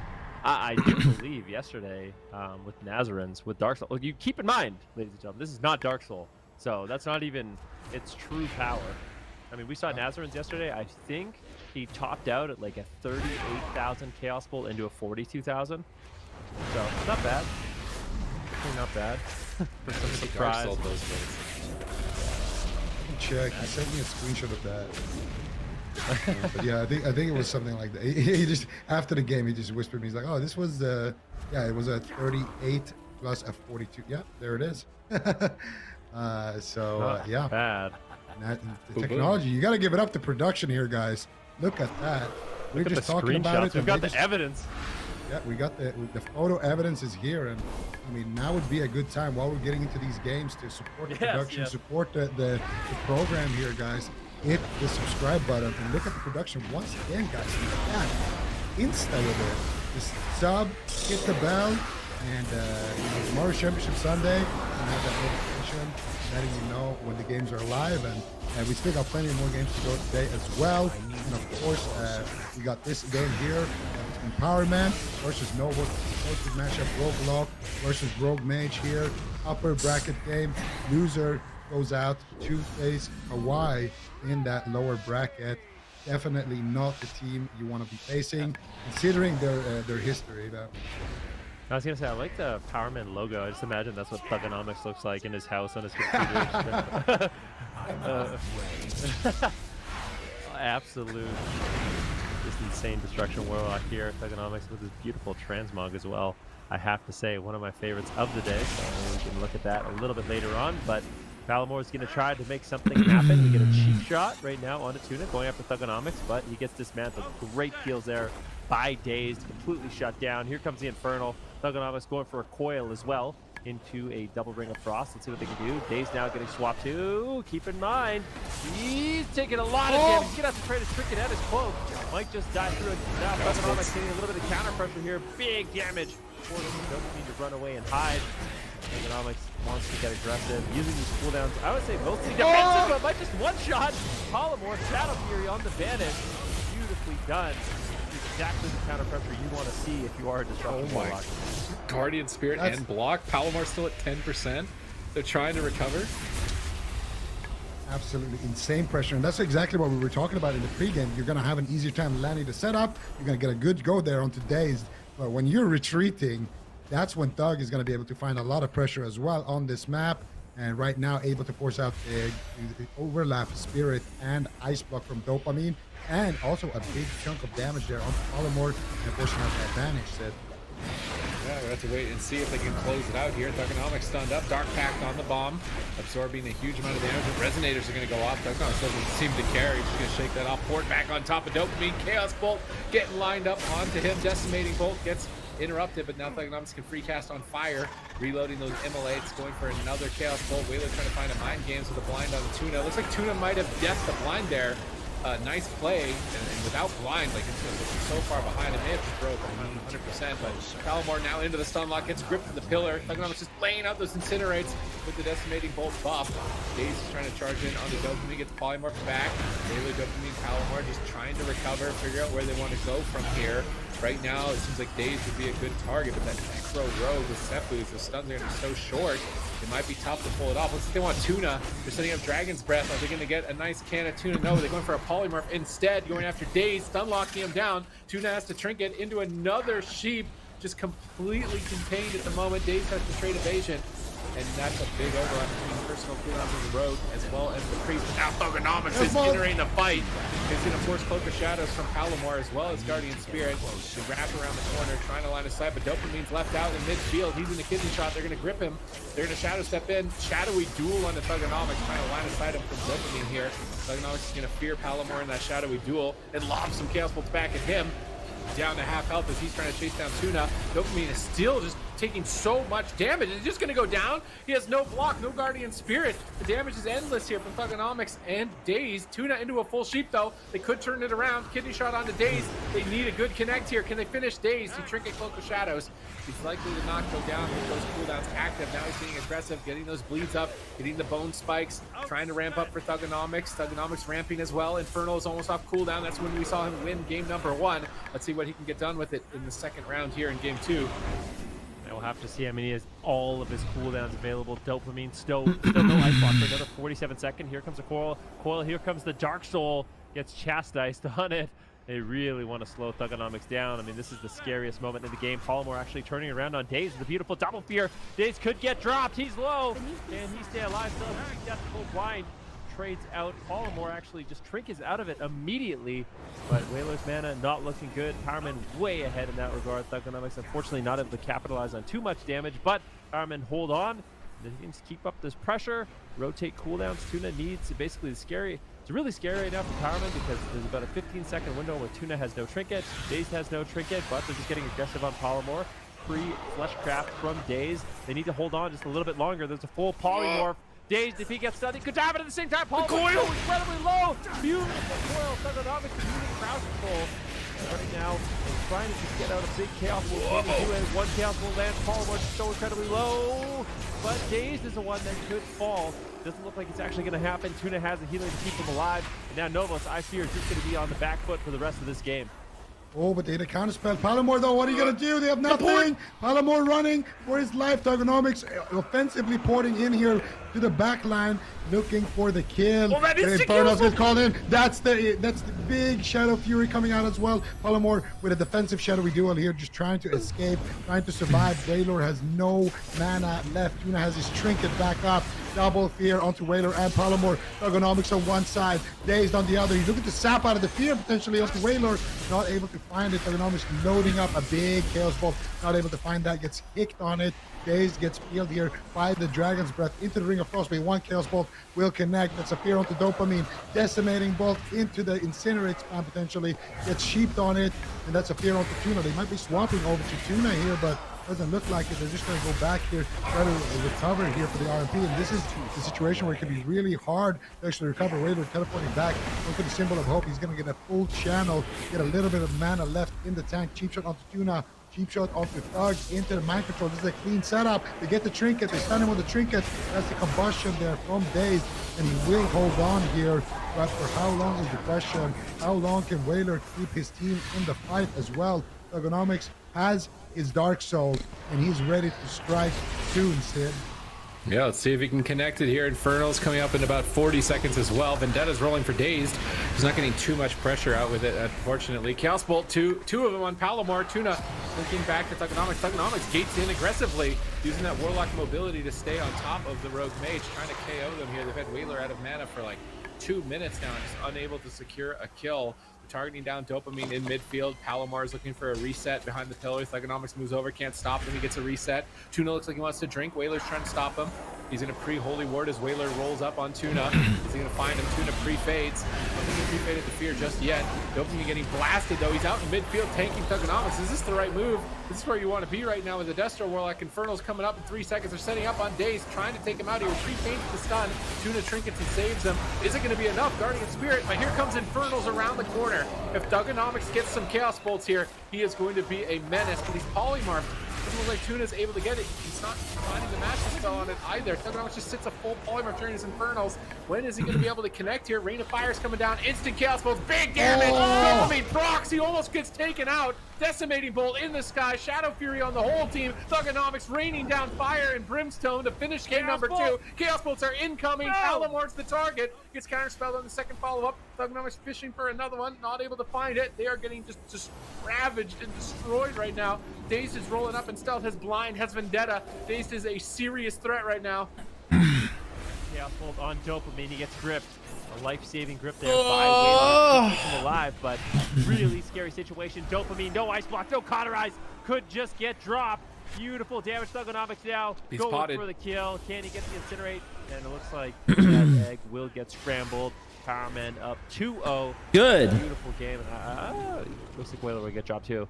Powerman, beautiful game. Novos finding signs of life a little bit more. I'd say they had more opportunities in this game than the last, but still very few moments in the match where it felt like Dazed was actually in legitimate trouble, where they didn't have anything to answer. He's barely surviving. Seemed like Powerman basically always had a decent trade in order to stay alive in this one. There was that one moment where they got that super long CC chain. They didn't have the trinket for the blind. They got the sheep into fear, into DR blind, and they almost took Dazed down. But aside from that one moment, it was just a Powerman show. And I mean, here at the end, you're gonna see it. Dopamine, he exits his ice block into an infernal stun proc. And that's what actually procs everything. That's what makes them have to use the Guardian. That's what just causes. Yeah, there it is, right there. Look at that. Oh my goodness, that is so tilting. You exit the ice block and then immediately into another stun, and that's gonna proc cauterize. That's gonna basically put you in checkmate, because look at Dazed, 2 seconds left on that Vendetta, and that's ultimately what actually gets them to kill there. Thugonomics, he's done his job. He got the ice block, he got the trinket, and he got the cauterize. Wailor has no mana left. Thugonomics just being super offensive in the matchup with the Chaos Bolt there on the kidney, but the Vendetta is committed. Wailor has nothing to work with anymore. and Days just having a field day here. Nice alter time by Dopamine, but he gets purged off and he gets sent into the pod and taken out. And Power Man up 2-0. Look at that damage coming out from the Power Man. They're definitely powering up in this one. Worried here for Novus, and that lower bracket could be an RMP Shark Pit in a moment. You don't want to be down there with all the RMPs down there. If Thugonomics and Days and Tuna can pull off one more win here, advance to Championship Sunday, the first time we've seen this roster come together in competitive play and putting a really good show on right now, looking powerful.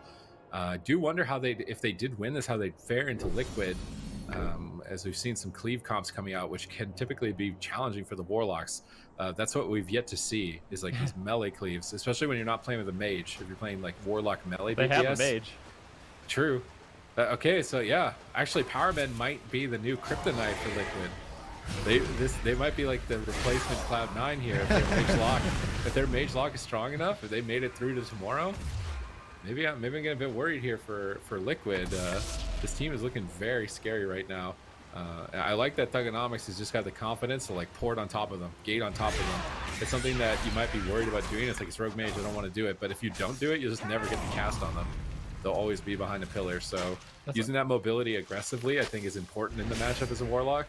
And then just trading your cooldowns when you get stun locked. But you have to have some offense.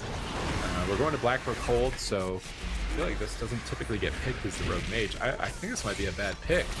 I feel like if you're stacked up in the room with triple Infernal just running you down, like, why don't they want... the typical situation. Yeah, like we've seen it, like 5 or 6 Infernals just chasing you down, you're just AoE dead to Infernals, like... I don't think we've seen... I think it's some hyperbole there. 6 Infernals. I swear we've seen it. I swear we've seen it. 5 or 6 Infernals? I'll find the clip. Yeah, I swear it's been 5 or 6 sometimes. Infernals down the ground, so... Yeah, so Power Man not going to change here. You know, Polymorph needs to play Assassination. Like, there's no...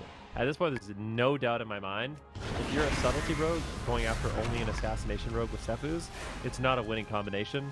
Like, go Assassination, go on Thugonomics. This is something... I was watching Polymorph stream and he was talking about it. Yeah, there it is. But my question is, I mean, Polymorph, I don't know how much reps he has on Assassination. I think in general, most people would consider Assassination a bit more straightforward than Subtlety. But Polymorph was saying he doesn't. Yeah, he just says he doesn't play it that much though. So I don't know if they've actually practiced it, but I think it's really important if you're going to be kind of like an RNG one trick, that you need to at least have both the specialization practice, because in a situation like this, it feels like, you know, having the Assassination rogue is going to be very valuable. Because Thugonomics, like you said, he's playing like a hero in this game, porting in aggressive, doing whatever he wants. He's never afraid in the match. But I think that dynamic has changed a little bit when you fight an Assassination rogue.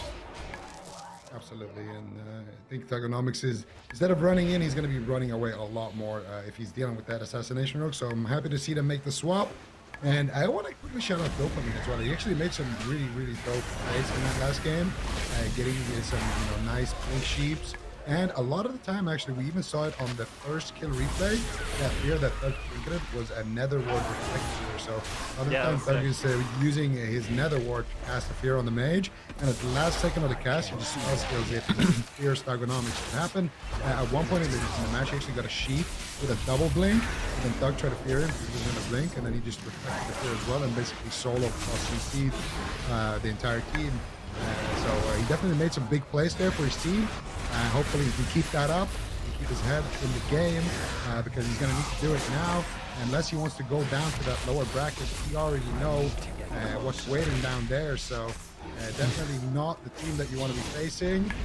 So for Novus, they're going to have another shot at it here against the Power Men, and see what they can do.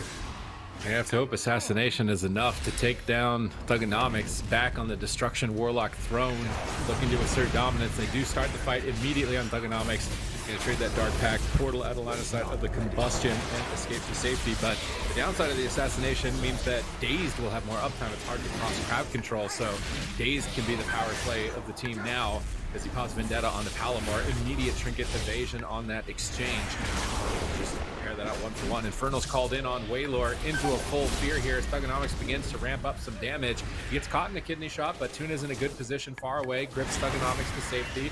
Really like Tuna's positioning throughout this series. Just always max range, making sure that his team is safe, not taking any risks, not making himself vulnerable. Playing a really solid game on healer here the first time we see him in the tournament. Now stabilizing Thugonomics. Had to trade his trinket for the blind, but it's blind Vendetta. I think that's a wise move here. Thugonomics is still ramping up, trying to find a decimating bolt.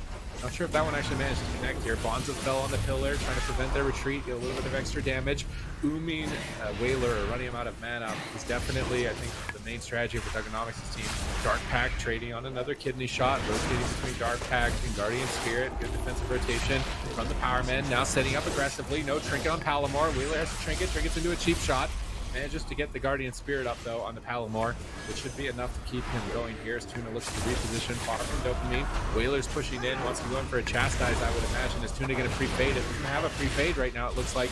Wailor is still chasing Tuna. Tuna's trying to heal him and line of sight Wailor at the same time. It's a rough 1v1 between Tuna and Wailor on that pillar, and Thugonomics is getting just destroyed. He's going to get completely taken out, and why was he playing subtlety? Why? Why was he playing subtlety up to this point? That looked so easy to kill him on assassination. I want to see Thugbear, I think, in the assassination matchup. In the assassination matchup, I actually think it would just completely destroy them. You want to see Thugbear? Are you serious? I think Thugbear as a rogue would be the scariest damage you've ever seen. I want to see it. What about? It's a shame that they don't have the opportunity to play Destruction Warlock and a bear. You know, like that would be that would be great. Come on, man. I want to believe.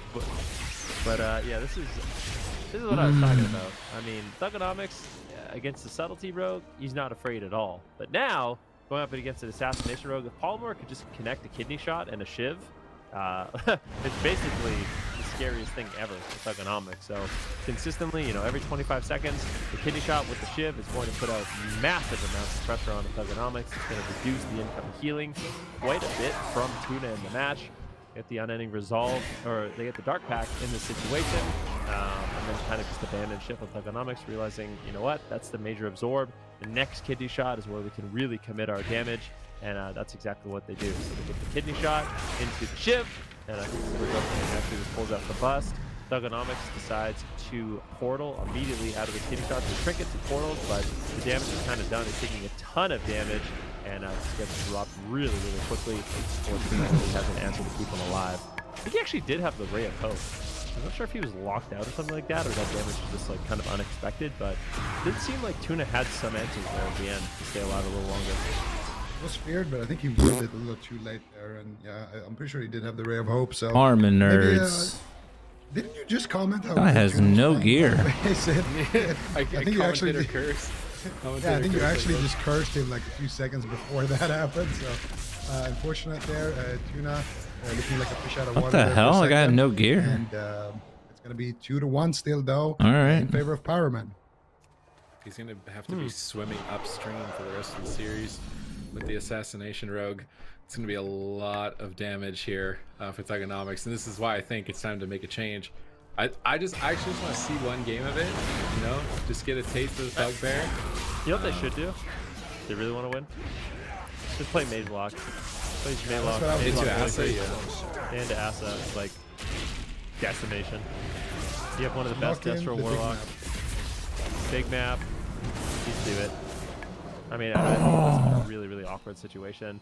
I personally don't mind that. When I play Mage Lock, I love that matchup against the Assassination Rogue. Subtlety, much more annoying, but against Assassination Rogue, their mobility is kind of limited, and as long as you can deny the kidney shots, you're going to pull out way ahead in a trade. And I think if Powerman kind of revealed that they can play that Mage Lock, it would be big, because I think so far, I don't know. We definitely haven't seen it on broadcast. I don't know if we saw it in the open bracket, but I know they played a lot of kind of Rogue Mage Druid, Rogue Mage Priest, as well as this Warlock Rogue. So I wonder if Aang and Thugonomics have the capability of kind of teaming up, because I think it would be a really powerful competition for them, especially in a situation like this. Yeah, and let's be honest. we've gone through half the day and we haven't seen a single Frost Mage yet, so the rookie just wants to see some Frost Mage games come out here. A little Deathborn action maybe, some crits. We saw, you know, some big numbers yesterday in We Europe. saw enough yesterday that I'm like, I'm happy enough, you know? You're good for this weekend? Yeah, I'm good for the weekend. Yeah. Wish I could play the game. What about some boomkins? Yeah, let's see a Nick Nog 1, 2, and 3. The 3 amazing gays touching each other. Like, You know if this- what's a really good composition? Okay. That's when you know you're better. interesting. Maybe they feel like they did just kind of throw that last game. It's a really good composition though that we don't see in tournaments, even though it's so good.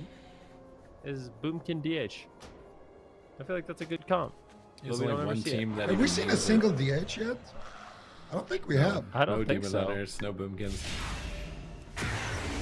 There could be some more surprises waiting in the wings. Graham, he went on a vacation. And, he Come hasn't been on. there for months, so who knows at this point if we're gonna see. No, actually. Oh my god, dude. Just eased out to Dubai. I actually messaged him like, you just moved to Dubai or are you coming back home soon? Like, we need you in the AWC, but there's no Demon Hunters. Fucking yeah, he's looking like he's version enjoying 1, life. 2, and 3 again. However, see now if Powermen are enjoying their life and Thugonomics, because in that last game, Just let me 1v1 this fucking bad game kid, man. number 4 is live. All right, not switching any composition here. Can Thugonomics stay alive on the big map? Daze is going straight for Dopamine. Pre-alter times the kidney shot. He's going to go right back to full health. Catches a Mortal Coil, though, right after it. Damage isn't stopping. Ice Block is going to be forced. Daze solo, forcing that Chaos Bolts are flying in. He cancels the block, trying to get in here, trying to get some a turnaround, but he's so low on health. Still, he's on match point. Pressure is on Novus to perform here. They lose any game, they're going to be sent down to that lower bracket. Shark-infested waters in first place and second place. This game from the is so tournament. bad. Down there waiting in the wings for them. Don't even want to play when it's buggy like that, man. Anything from the blind though. They're trying to walk over to Thugonomics now. Kidney Fucking shot, annoying. Chastise follow up. Dark Pact going to trade for Thugonomics. Unending Resolve as well for the Vendetta. Is he going to die to this through his Unending Resolve? Infernal Procs, massive Chaos Bolt damage. No Ice Block available on match point. Getting blasted, barely able to blink back here. Trading some. No, it might not matter. It doesn't look like it matters. They're going to proc his Cauterize through every single cooldown. They got everything. Dopamine is a sitting duck. Thugonomics stunned up. Palamon Good. trying to pull off a Fuck miracle 'em. kill onto Thugonomics. Tuna jumps into that smoke bomb. Ray of Hope connects on the Thugonomics, pausing the damage, allowing him to stabilize. Another kidney shot, incinerates, melting Dopamine Chaos Bolts in the sky. He blinks behind the pillar, trying to avoid them. Dazed gets Dragon's Breath away, but Thugonomics is right on top of him. Gonna gate away, actually, not wanting to get stunned on the whole team here, but now caught in the kidney shot. Not many defensive cooldowns, gets gripped on the kidney, but here comes Mind Games. Chastise, Double Fear, wills out of that instantly. Not gonna repeat that same mistake of the last game. Fleshcraft gets channeled. Thugonomics begins to restabilize, but it's shaky for both sides. I feel like Dopamine, he's the only, like one of the only mages we've seen in a matchup like this that isn't just playing Blink Stun. So I think Powerman kind of realized that and they're able to punish him. When he doesn't have a pick, he doesn't have Ice Block, he doesn't have Cauterize. Vendetta is devastating. I mean, Dazed has it rotating back up at around 30 seconds. We got Dark Soul in 40 seconds. That's a lot of damage that I feel like Novus doesn't really have an answer for. So they're going to have to get aggressive here, try to control in the back foot. But here's a big kidney shot on Dopamine. Polymorph coming back in order to defend, but Dopamine just rotting down. Mortal Coil comes in. Tuna looking to get aggressive with the fear. Dopamine pops his combustion. You're so cool, man. Just the tail end of it, but still, no cooldown for quite some time. Ray of Hope's going to drop in. Big Chaos Bolt from Thugonomics. Dopamine's still just running. He's hiding, but Vendetta is rolling. Dopamine, how are you going to live this one? Dark Soul in 14 seconds as well. So even if he weathers this storm, there's a hurricane to come in, and his name is Thugonomics. And I just don't know if Dopamine's going to be able to survive at the same time. Thugonomics getting absolutely destroyed by Polymorph. Really just rip it in. Tuna has to keep him up, but there's no defensive cooldowns. Thugonomics wants to get there. This is his Aegis. He's just so low. Polymorph doing devastating damage. Dismantled by Daze. Counter dismantled by Polymorph. Blind on Whaler. Both teams getting aggressive. Thugonomics finally in a position to get some damage, but Dopamine playing very defensive, not giving Thugonomics any options to get damage out. Yeah, and Dopamine has that trinket back up. Ice Block is rotating back up as well. So surviving that Vendetta right there was very key for him. Gonna have that trinket for that next Kidney Vendetta potentially, and it's gonna be Thug most likely, who could go down here. What he's going to do here, Thug just porting out, and Polymore has his Vendetta in 20 seconds. Setup coming out onto Polymore. Actually, they're gonna swap it out. Big damage coming in. That's gonna be the Ray of Hope here coming out onto Polymore. He gets gripped back to safety. Should be a positive Ray right there for him. And once again, looks like Novos are gonna be able to weather the storm, kind of survive here, but that big damage hit is available for both Dazed and Thugonomics on the opposite side here. Who are they going to go after? Here comes Dopamine. Actually, 3 Aegis. I do believe. No, it did not. It's massive damage. He's going to shrink it. That's and it. He's just dead. He did a nice block as well. And the pod, can they keep it alive? That is the big question. Fear onto Whaler. Whaler's trying to keep it alive. There's the Power Word Shield. It might keep it alive. Shadow Fury from Thugonomics. And Dopamine comes back to life. Grows back here in the garden of Ashamain.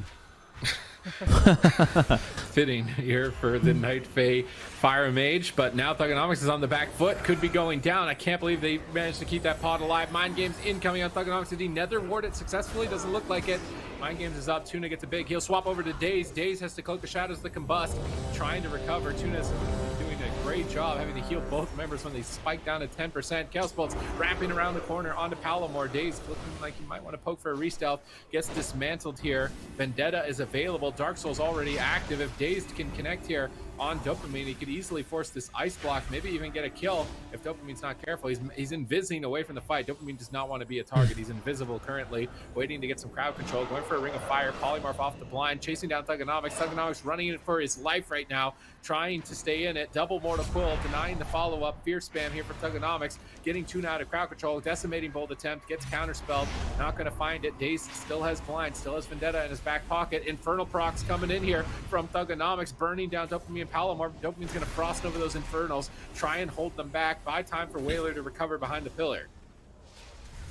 See if he can hold on a little bit longer. Dopamine still with its ice block. Cauterize actually rotating back up as well. And I would say his dampening gets higher and higher. Kind of favors the RMP as long as Dopamine keeps this kind of defensive posture, doesn't allow Thugonomics to really get out damage. Dopamine just throws in his instant damage with Combust and Kidney Shot on Thugonomics. I feel like they should pull ahead. Here's a Polymorph on Tuna, but Thugonomics portals away, going for a Fleshcraft. And see if they're able to get some damage rolling on Dopamine, and there it is. I mean, that wasn't even the Vendetta, and they get the ice block from Dopamine so quickly. Thugonomics wasn't even there. That's a surprising amount of damage, and honestly, that is not good for Novos. That was basically no setup, no damage cooldowns committed whatsoever. Daze still has a full blind, and Dopamine has to trade out his most valuable cooldown and probably won't rotate back up in this game. Yeah, and guess what? Dazed has his Vendetta coming up in about 30 seconds, but now they're going after Thug with big damage here. He did use his Unending Resolve on basically full HP with the Dark Pact, so that should be enough of a trade there for the Vendetta, but the Vendetta does last a little bit longer, so if Polymorph can reconnect, he could still pack a deadly punch here, looking for the damage, and he do it. Thug immediately dropping here to about 50%. Tuna now has a little bit of work ahead of him here, should be able to stabilize him though. He gets actually chastised down into a full fear here by Waylor. Thug might just go down here. There's the Nether Ward. There's the Chaos Bolts coming out here onto Dopamine. That's going to be the Vendetta of Daze. Dopamine might just die. Infernal proc. Big damage coming out. That's going to be the Cauterize. That's going to be every single CD in the spellbook. They're all stacked up. Triple, double Mortal Core. Defensive Blind onto that. And that's just it. Beautiful setup coming out here from the Powerman. And that was incredible. As soon as they all stacked up there, the Infernal proc and just triple Shadow Fury, and Thug just had the most fun ever right there. After being tested so long in this match, he finds the damage, and Powerman will avoid that lower bracket, that shark-infested water. The Tuna definitely did not want to be there, so they're going to be happy to get their to qualify for Championship Sunday. All right. I'm excited for this replay. You know, sometimes... Sorry, go ahead. Sometimes the replay, there's not a lot going on, but in this replay, like, I've never seen a moment like that. I feel like Warlock is really getting a shot here in 9.2. The double legendaries with the 4 set bonuses, calling in Infernals, ramping up these instant casts, calling in these little purple guys to just rain terror from the skies. Like, it was insane pressure from Thugonomics, preloading these decimating bolts, baiting cooldowns with the incinerates. Like, you got a lot of opportunities here. Thugonomics and the Powerman did a great job of avoiding the fight when they needed to as well, making really good cooldown trades. Didn't commentator curse Tuna this time around, I think, unlike the last game. But I just want those final moments, man. I'm literally just waiting for. Is it right this here? grip Where was you the worst proc, thing in the game. proc, Infernal Stun, Shadow Fury, proc, Shadow Fury, instant Chaos Bolt, coil the whole team, set up another Chaos Bolt, cleave them down. Like, Dazed is blinded right now. Dazed isn't even doing anything. Dazed is just walking around in a daze while Thugonomics just kills everyone. Dazed living up to Whaler. his name right there. I like going into what I was gonna say when we were talking over each other is I feel like Dopamine made a big mistake by blinking in the open, but what actually happened is Whaler gripped him to his death. Like, Dopamine was at a pillar. He was about to be on vacation behind the pillar, chilling hard, but instead he gets gripped into the open, met with 17 Chaos Bolts, instant Infernal procs, double Mortal Coil. I feel like the level of regret with that that grip is definitely high with how that played out. All right. Into the blender of chaos and fire, and we're gonna see here some of the set bonuses that Doug was running. He's running that 4 set right there, and Destro, every 10 shoal charge you spend makes your next Chaos Bolt or a Rain of Fire consume no soul shard and instant cast. So yeah, And look at the 4 set. yeah, 4 set as well. When Chaos Bolt or Rain of Fire consumes a charge of a Ritual of Ruin, you summon a Blasphemy for 8 seconds, and that's those purple little guys that came through there at the end. Definitely can be the MVPs in a lot of these matches. We saw it on Hook Point. Unfortunately for Dopamine, he exited his block into a Blasphemy, and this time around he got gripped into what looked like not a great situation. Oh yeah, I would agree with that. So they're gonna drop down to that lower bracket, and they've got to face another difficult team. It's gonna be the last match of the day, Novus versus Kwai. Zico, do you think it's gonna be a similar situation? I think it's gonna be tough for Novos, to be honest. But I'm wondering what Kawhi actually will run here. They have a couple of options. Last time around, we saw them run Shadow Priest, Rogue, and Paladin. Maybe we'll see that again. They look solid on that. And I mean, 3.5 men couldn't take them down with that comp. And now that comp potentially being a little bit stronger as well. Powerman's definitely, or sorry, Novos definitely gonna have their hands full with that one. Yeah, for sure. Speaking of 3.5 men, that is going to be the match that we've got coming up here. It's an elimination round. We're heading to the lower bracket. It's Golden Guardians versus 3.5 men coming up next. And then the last match of the day, like I said, Novus versus Kwai, another lower bracket match. So we're eliminating 2 more teams before we head to the end of the day. We're going to head to a break soon, and then it's going to be Golden Guardians versus 3.5 men up next. We'll be right back.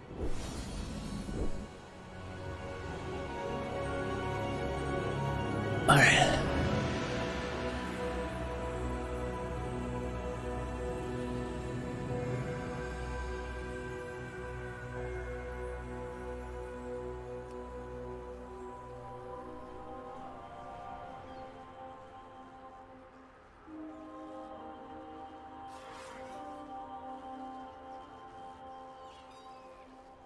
Golden Guardians versus 3.5 men.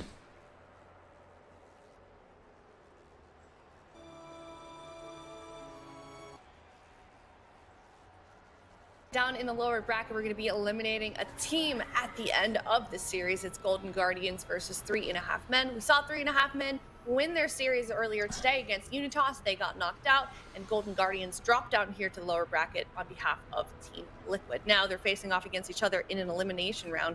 Zico, who goes home first? Oh, that's going to be a tough one. I'm going to go with the Golden Guardians. They're going home. Oh, goodness.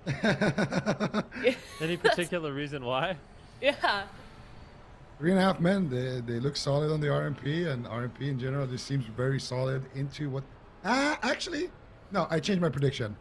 3.5 men are going home. No, 3.5 men are going home because we saw Absturge on Holy Paladin. So I think Absturge gonna rock that Holy Paladin once again. They're gonna bring in the RPS, and they're gonna send the 3.5 men packing. Yeah. But if he's on the Shaman, they lose. Okay. Ben? True. What do you think? Yeah. True. I think I agree with Zico. I feel like Golden Guardians, they kind of realized after seeing what happened with Kawhi last week, what compositions they should be focusing on, especially if RMP is going to be super meta. So I think that's one of the reasons why Absturge in a big way has kind of stepped up on that Holy Paladin. So I think if he plays a good game, Golden Guardians can kind of shake off that last loss. They have a really good shot here. That being said, 3.5 men, we basically only see them play RMP, but they do have other compositions available. So they have Fuse, plays a couple different classes. Calvish plays lots of different melee as well. We don't see it very often, but he can play Warrior, he can play Windwalker Monk. There are options for their team. So if it comes to a situation where they're getting counter-comped, potentially by the Golden Guardians, I think we might actually see them make a change. Does Haze buff Sinful Brand? And on that note, That I is feel the like you're question. right. I feel like 3.5 men, it seems like, although they're doing really solidly as a team so far, 60s, it seems like we haven't even seen their full potential. I mean, I know this is only cup number 2, but I just feel like this team is always ramping up. Yeah, I mean, I had a game Just on my like rank Fel one push Barrage, against more Calvish on haste his equals more Warrior, takes, 5 and he takes started normally, reflecting the 7 clone after against me, and I lost I-beam. that game and thought that It's I lost not rank all 1 on about that game. dots. So like they can play Feral It's- Warrior. it's I a think was the dot. comp they were planning to utilize. All 'cause dots in the tied last to patch that was haste, so unwritten strong. rule of Varl. But I don't know if it's as good. But at Except the for same time, Three seems to DKs. be problematic for Golden Guardians. So they could try it if they needed to as an option for the Shadow Priest to try a Feral Warrior comp. Yeah, that can be interesting to see for sure. On the side of Golden Guardians as well, we know that they got here by losing to Team Liquid. It was kind of a rough series as well for them. So, I feel like it's always a bit rough, Zico, to sort of recover from, a loss like that and then have to play another game against a really hard team like 3.5 Are we men. seriously still looking for people? Absolutely, but the thing that I love about the Golden Guardians, and I think that brings them a lot of fans, is that they're just always, positive. They're always, just trying to carry a good amount of energy into the next game. And even at the end of that last game, when we saw, the Hunter Rogue smoothie being made by Maz, it's okay, Absturge was smiling, Absturge always joking around, always memeing on Twitter, and always making montages of himself getting one shot by Cleaves instead of making like skill montages of him making insane plays. I mean, he could. There's a lot of insane plays that he makes, but he's just that guy. And in general, that's what I think a lot of people like about the Golden Guardians is they don't take themselves too seriously. They still have fun with it. They have a lot of experience. They're obviously insane players, but I don't think they carry that type of bad energy into the next series. They're just going to focus on the next one and bring it back. So for them, I think they're just already shaken that off and it's all forgotten, and now they're just focused on that next match. Yeah, that's a very good point. I feel like Golden Guardians, they have the most dedicated fan base I think I've ever seen in the AWC in a long time. It doesn't even matter if this team is in top 8 or if they're winning first place or if they get knocked out early. It seems like people are always cheering them on, and they're always like you said, Zico, in a really good mood. And I feel like every team can only hope to have a fan base like that. 3.5 men, obviously they're a newer roster to AWC. We've seen quite a few of them around in the AWC scene before. Even Nuked, he played an ex-teammate in the first match of the day that they played, Unitas. So they've definitely been around as well, but I'm for sure looking forward to seeing where this team ends up at the end of the AWC season. But that being said, game number 1 kicking off here. It's a elimination round, Golden Guardians versus 3.5 men. I mean, we could just do a quick little test here. If you are a member of the Move, can you please let us know in the chat? Maybe give us a 1 in the chat right now. And yeah, game number 1. I'm still on Shaman, by the way. Oh no, why? Oh, I guess Calvish is on Windwalker. Maybe they felt the Windwalker mage would be better for Dustin WizK. Seems like Windwalker is like, it just hates fighting Windwalker, so maybe that's a good read on 3.5 men. They get a double sweep. Good start here. Peekaboo getting swapped to. Big damage down below half. Is he going to drop in game 1 so quickly? Has to vanish away from the fight while Absurge is in a polymorph. Stuns up Calvish. Calvish gets gripped on the kidney. Not going to be able to connect. Still down at half, waiting for Absurge to connect some heals. Managing to finally get some Riptides. WizK now getting fireballed by Nuke. Kearney pushing forward, setting up on WizK. Mind games, triple combo, massive damage from Calvish. Whirling Dragon Punch as WizK has to trade Greater Fade to immune the hits. Now swapping back to Peekaboo. It looks like Calvish is flexing doubles when here, so using an interesting legendary, but gets kidney shot up. He's critically low. Is Kearney going to be able to save him? Trinket comes out from Calvish. He's trying to turn it around on Peekaboo with a spinning crane kick, but now decides to retreat back to his healer. Peekaboo Shadow steps in to go for the kill, but I don't think he has enough damage to do it. He's a bit worried about going around the corner here and getting stun locked up by Kearney, so Peekaboo's not going to overextend. Just playing it slow, poking around the corner, still trying to get max value from the Vendetta, of which is almost going to be available 30 seconds away, just as it ended thanks to that Night Fae Priest. And here comes another kidney shot. Calvish pre-karmas. Is it going to be enough? They're busting the karma. They get Guardian Spirit on this smoke bomb as well, but Calvish stays alive. Now full leg sweep, no trinket. Peekaboo getting crunched, gets gripped back into midfield. Spirit Link comes up, Void Shift, overlap on the side of the Golden Guardians. 2 major cooldowns. Abster just stunned up. They're swapping the Abster. He's dead. Just stun. Classic. Just classic. Absurge dying in a stun. Dying in stuns, yeah. He said he's making a version 2 of that too. I asked him about it. That clip should go in it. Love how he says he's quitting Shaman and yet he logs on Shaman. The One fuck. thing, it's sad to see almost for Golden Guardians is they overlap against Windwalker Monk so much. I mean, the damage is really crazy high, but after that grip, I feel like Peekaboo is kind of okay, to be honest with you. Like, we'll see it in the replay, but Peekaboo gets stunned, really, really scary. He gets gripped away, a little less scary. Then, when he's like 40% health, WizK just decides to Void Shift him, and then after the Void Shift, I'm What's pretty the sure vault Absolute button? Trinket links. So it's like, you just use your grip. Isn't there you a use your vault Trinket link, button? you use your Void Shift, and then you get double, or you get stunned. Or is there not a Absolute vault gets button? dropped. So, really, really scary, and just a little bit of, I guess. Let's take a look at the replay, and then I'll finish that thought. But I think this is a really solid pick overall, coming in from 3.5 men. I think one of the reasons why they actually did it is because this is the composition that Team Liquid used to take down Kawhi. So against the Shadow Priest Rogue, they ended up playing Windwalker Mage and actually winning. So I think maybe 3.5 men got that info, and they're bringing it in, and they made this game look quite one-sided. Yeah, absolutely, and that's the thing that actually you guys were mentioning before the game is that 3.5 men, they're not just an RMP one trick, and we are going to see Calvish kind of flexing on that Windwalker, and it was a lot of pressure though onto Calvish. I mean, it looks very, very scary right here onto Calvish, but they did force out some big cooldowns there, and then immediately to get aggressive, and this is the moment you guys are talking about. There's a grip, there's the Void Shift, there's the Trinket Link, literally everybody just overlapping the whole spell book. And at that point, you just swap over to Absturge. Holy Priest stun coming out there by Kearney. Very, very well. Nuke already had his combustion rolling, so he just needed to tab target there. And unfortunately for Absturge, you know, it's just everybody kind of miscommunicating their cooldowns there for the Golden Guardians. And now it's going to be 3.5 men up 1-0 here in the matchup. And this was the blind, though. So maybe we'll see Absturge swap off the Holy Paladin. Have some more answers for, you know, some of those cooldowns. Quick map prediction here as well. I think we're going to go to a small map, if I had to guess. Maybe something like Hook Point, but we'll see.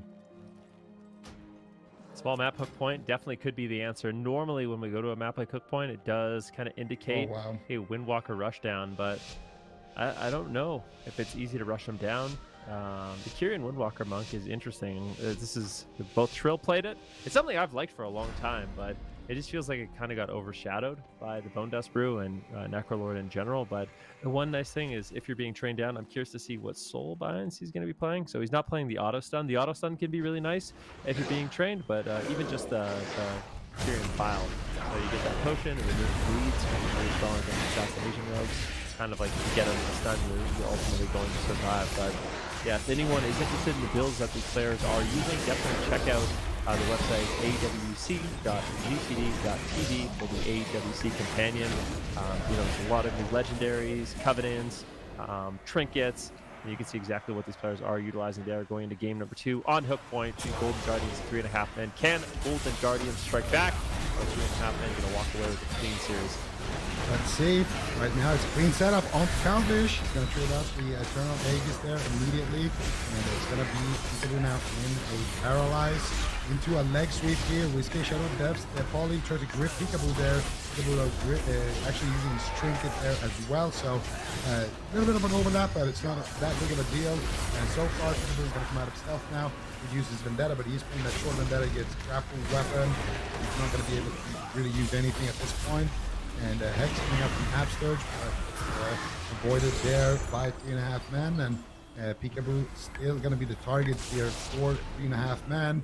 Here comes Zwen. Here comes big. Okay, Venthyr does way more damage. Taking a lot of It's pressure not here. even close. Disarm on Why are we Kearney. pulling all Calvish this? Getting busted through his armor right now, taking massive hits. Will trade out a lot of cooldowns, but Peekaboo now with no trinket for the stun, and that will be the trinket Spirit Link. But this time around, they still have that Void Shift to fall back on. That's going to be the Ascendance of Absturge as well. And that next time will be Whiskey's Trinket and Void Shift for sure. But they might kill Calvish before then. Big damage coming in. Ernie standing up. Flash heals. We don't have an intro for it. Big cooldowns here from both teams in the opening stages of the match. Another leg sweep onto Peekaboo. Polymorph onto Absturge. Can Whiskey get over here to save? He's not going to need to. Peekaboo popping that Gladiator's Aegis, but that was the trinket from Whiskey. Now he won't be able to trinket Void Shift in the future. Peekaboo, a sitting duck here for that next stun lock. If they can get Kearney's Chastise stun, combo that was a bust. I think it's lights out for Peekaboo here. He's got to be very, very, very careful. Calvish to preempt the kidney shot. Rolling to the side fiend, punching away the side fiend. They're going after Nuke now. They're swapping to the mage, but he's just got blink stun. He's going to blink out of that kidney. That's the kidney Calvish doesn't need to worry about. No medallions for 23 seconds. What are the Golden Guardians going to do? Dragon's Breath, Polymorph being spammed out here. Absturge pre-flesh crafts the Ring of Peace, anticipating the knock into crowd control. Nice read by Absturge. Peekaboo pulling away from the Calvish, not wanting to get stunned, blinking back behind the pillar, along with Absturge. Nuke blinking in aggressively, finding him with the Arcane Explosion. As Calvish is going after Whiskey at the moment, wanting to set up for the kill, but here comes Vendetta. Massive damage onto Nuke from Peekaboo. Prometheus Connor is getting his block in just one kick. Peekaboo hard carrying, full blind onto Kearney. Kearney trinket stuck into the bomb, topped off Nuke. As a big power swap over to Absturge, paralyzed, holding him in place. Does he get the triple? He gets feared on it. Fear in return from Kearney. Leg sweep connects. How much damage do they have? Can they take out Absturge? He's not going down without a fight. Astral Shift. Aegis is going to trade here. The swap back to Peekaboo in the Chastise. He pre-faints it. Is it enough? That pre-faint, the only reason he's still alive. Void Shift still comes through. Big cooldowns forced from the Golden Guardians. Can they keep it up? I really don't know. I mean, they're running out of cooldowns right now. Absturge still has his trinket, but he has nothing to really pair it with. That's going to be the scariest thing. Calvish still has a lot of defensive cooldowns. Nuke does not, but Peekaboo is incredibly low, playing defensive at the same time. Whiskey having to run away, but they reverse the pressure. Here is a big crowd control chain onto Kearney. Nuke gets kidney shot. Side Fiend is on him, but Calvish doing the best he can to heal. Gets a Guardian Spirit. Now it's going to be Whiskey on the back foot. Absturge still doing really well on mana, but in terms of healing is lacking. There's no healing cooldown whatsoever. He does have his trinket. This could be it. Full polymorph secured onto Absturge. Immediate trinket. And that will be enough for Peekaboo to survive the fate with the Aegis now turning around the pressure onto Nuke. Big damage incoming. We see a detox here from Calvish to remove those poisons off of Nuke. Did get it. Damage is limited. And now, this game is just so back and forth. I still kind of feel like 3.5 men is the one that's the most vulnerable. One clean setup on the Peekaboo could also end the game. Right here. Paralyzed on Absturge. There's a stun. Big damage That's on it. Peekaboo. Is he going to get dropped? Does he have the 2 seconds on the link. 1 second on the link. The pod spot Ascendance, it gets dropped. The combustion damage just too much. 3.5 men up 2-0. That was absolutely insane.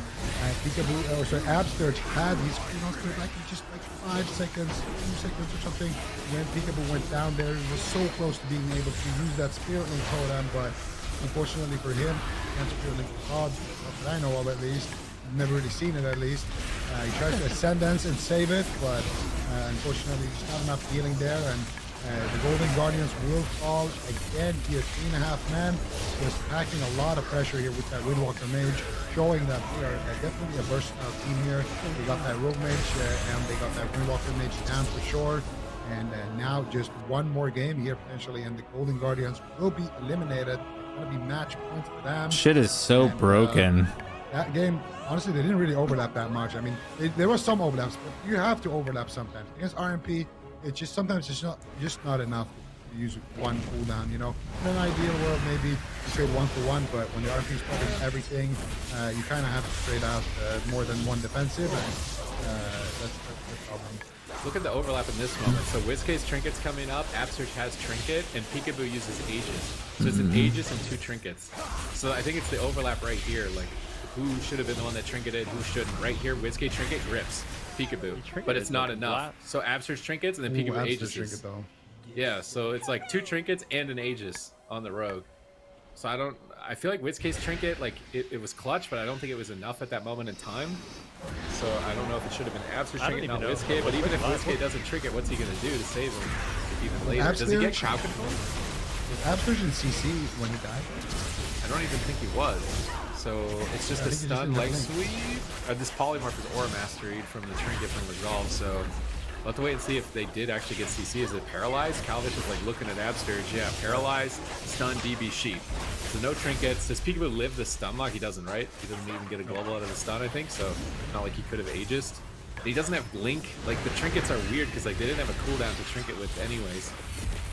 Like, it's not like Absurge could Trinket Link or Whiskey could Trinket Shift, even if they didn't overlap it. I don't know if he had Fear at that moment. It did seem like a lot to use all at that one moment, though. Like, I do agree with excessive. Maybe a little bit of defensive misplay right there, but he Trinket's paralyzed. What is he gonna press? Yeah. Fight on him or something. It's like you need to always have like a Trinket Void Shift or a Trinket Fear or a Trinket. If Whiskey had a Trinket Fear, maybe it would have been enough there, but I think also when you're in that moment, you're just trying to, you know, you'd rather use the Shadow Priest Trinket if he has no Void Shift to stop a bad situation like that than to have to use Absurge Trinket. I don't think Absurge needed to use his Trinket there though, but if he had it at the end, maybe it would have been enough.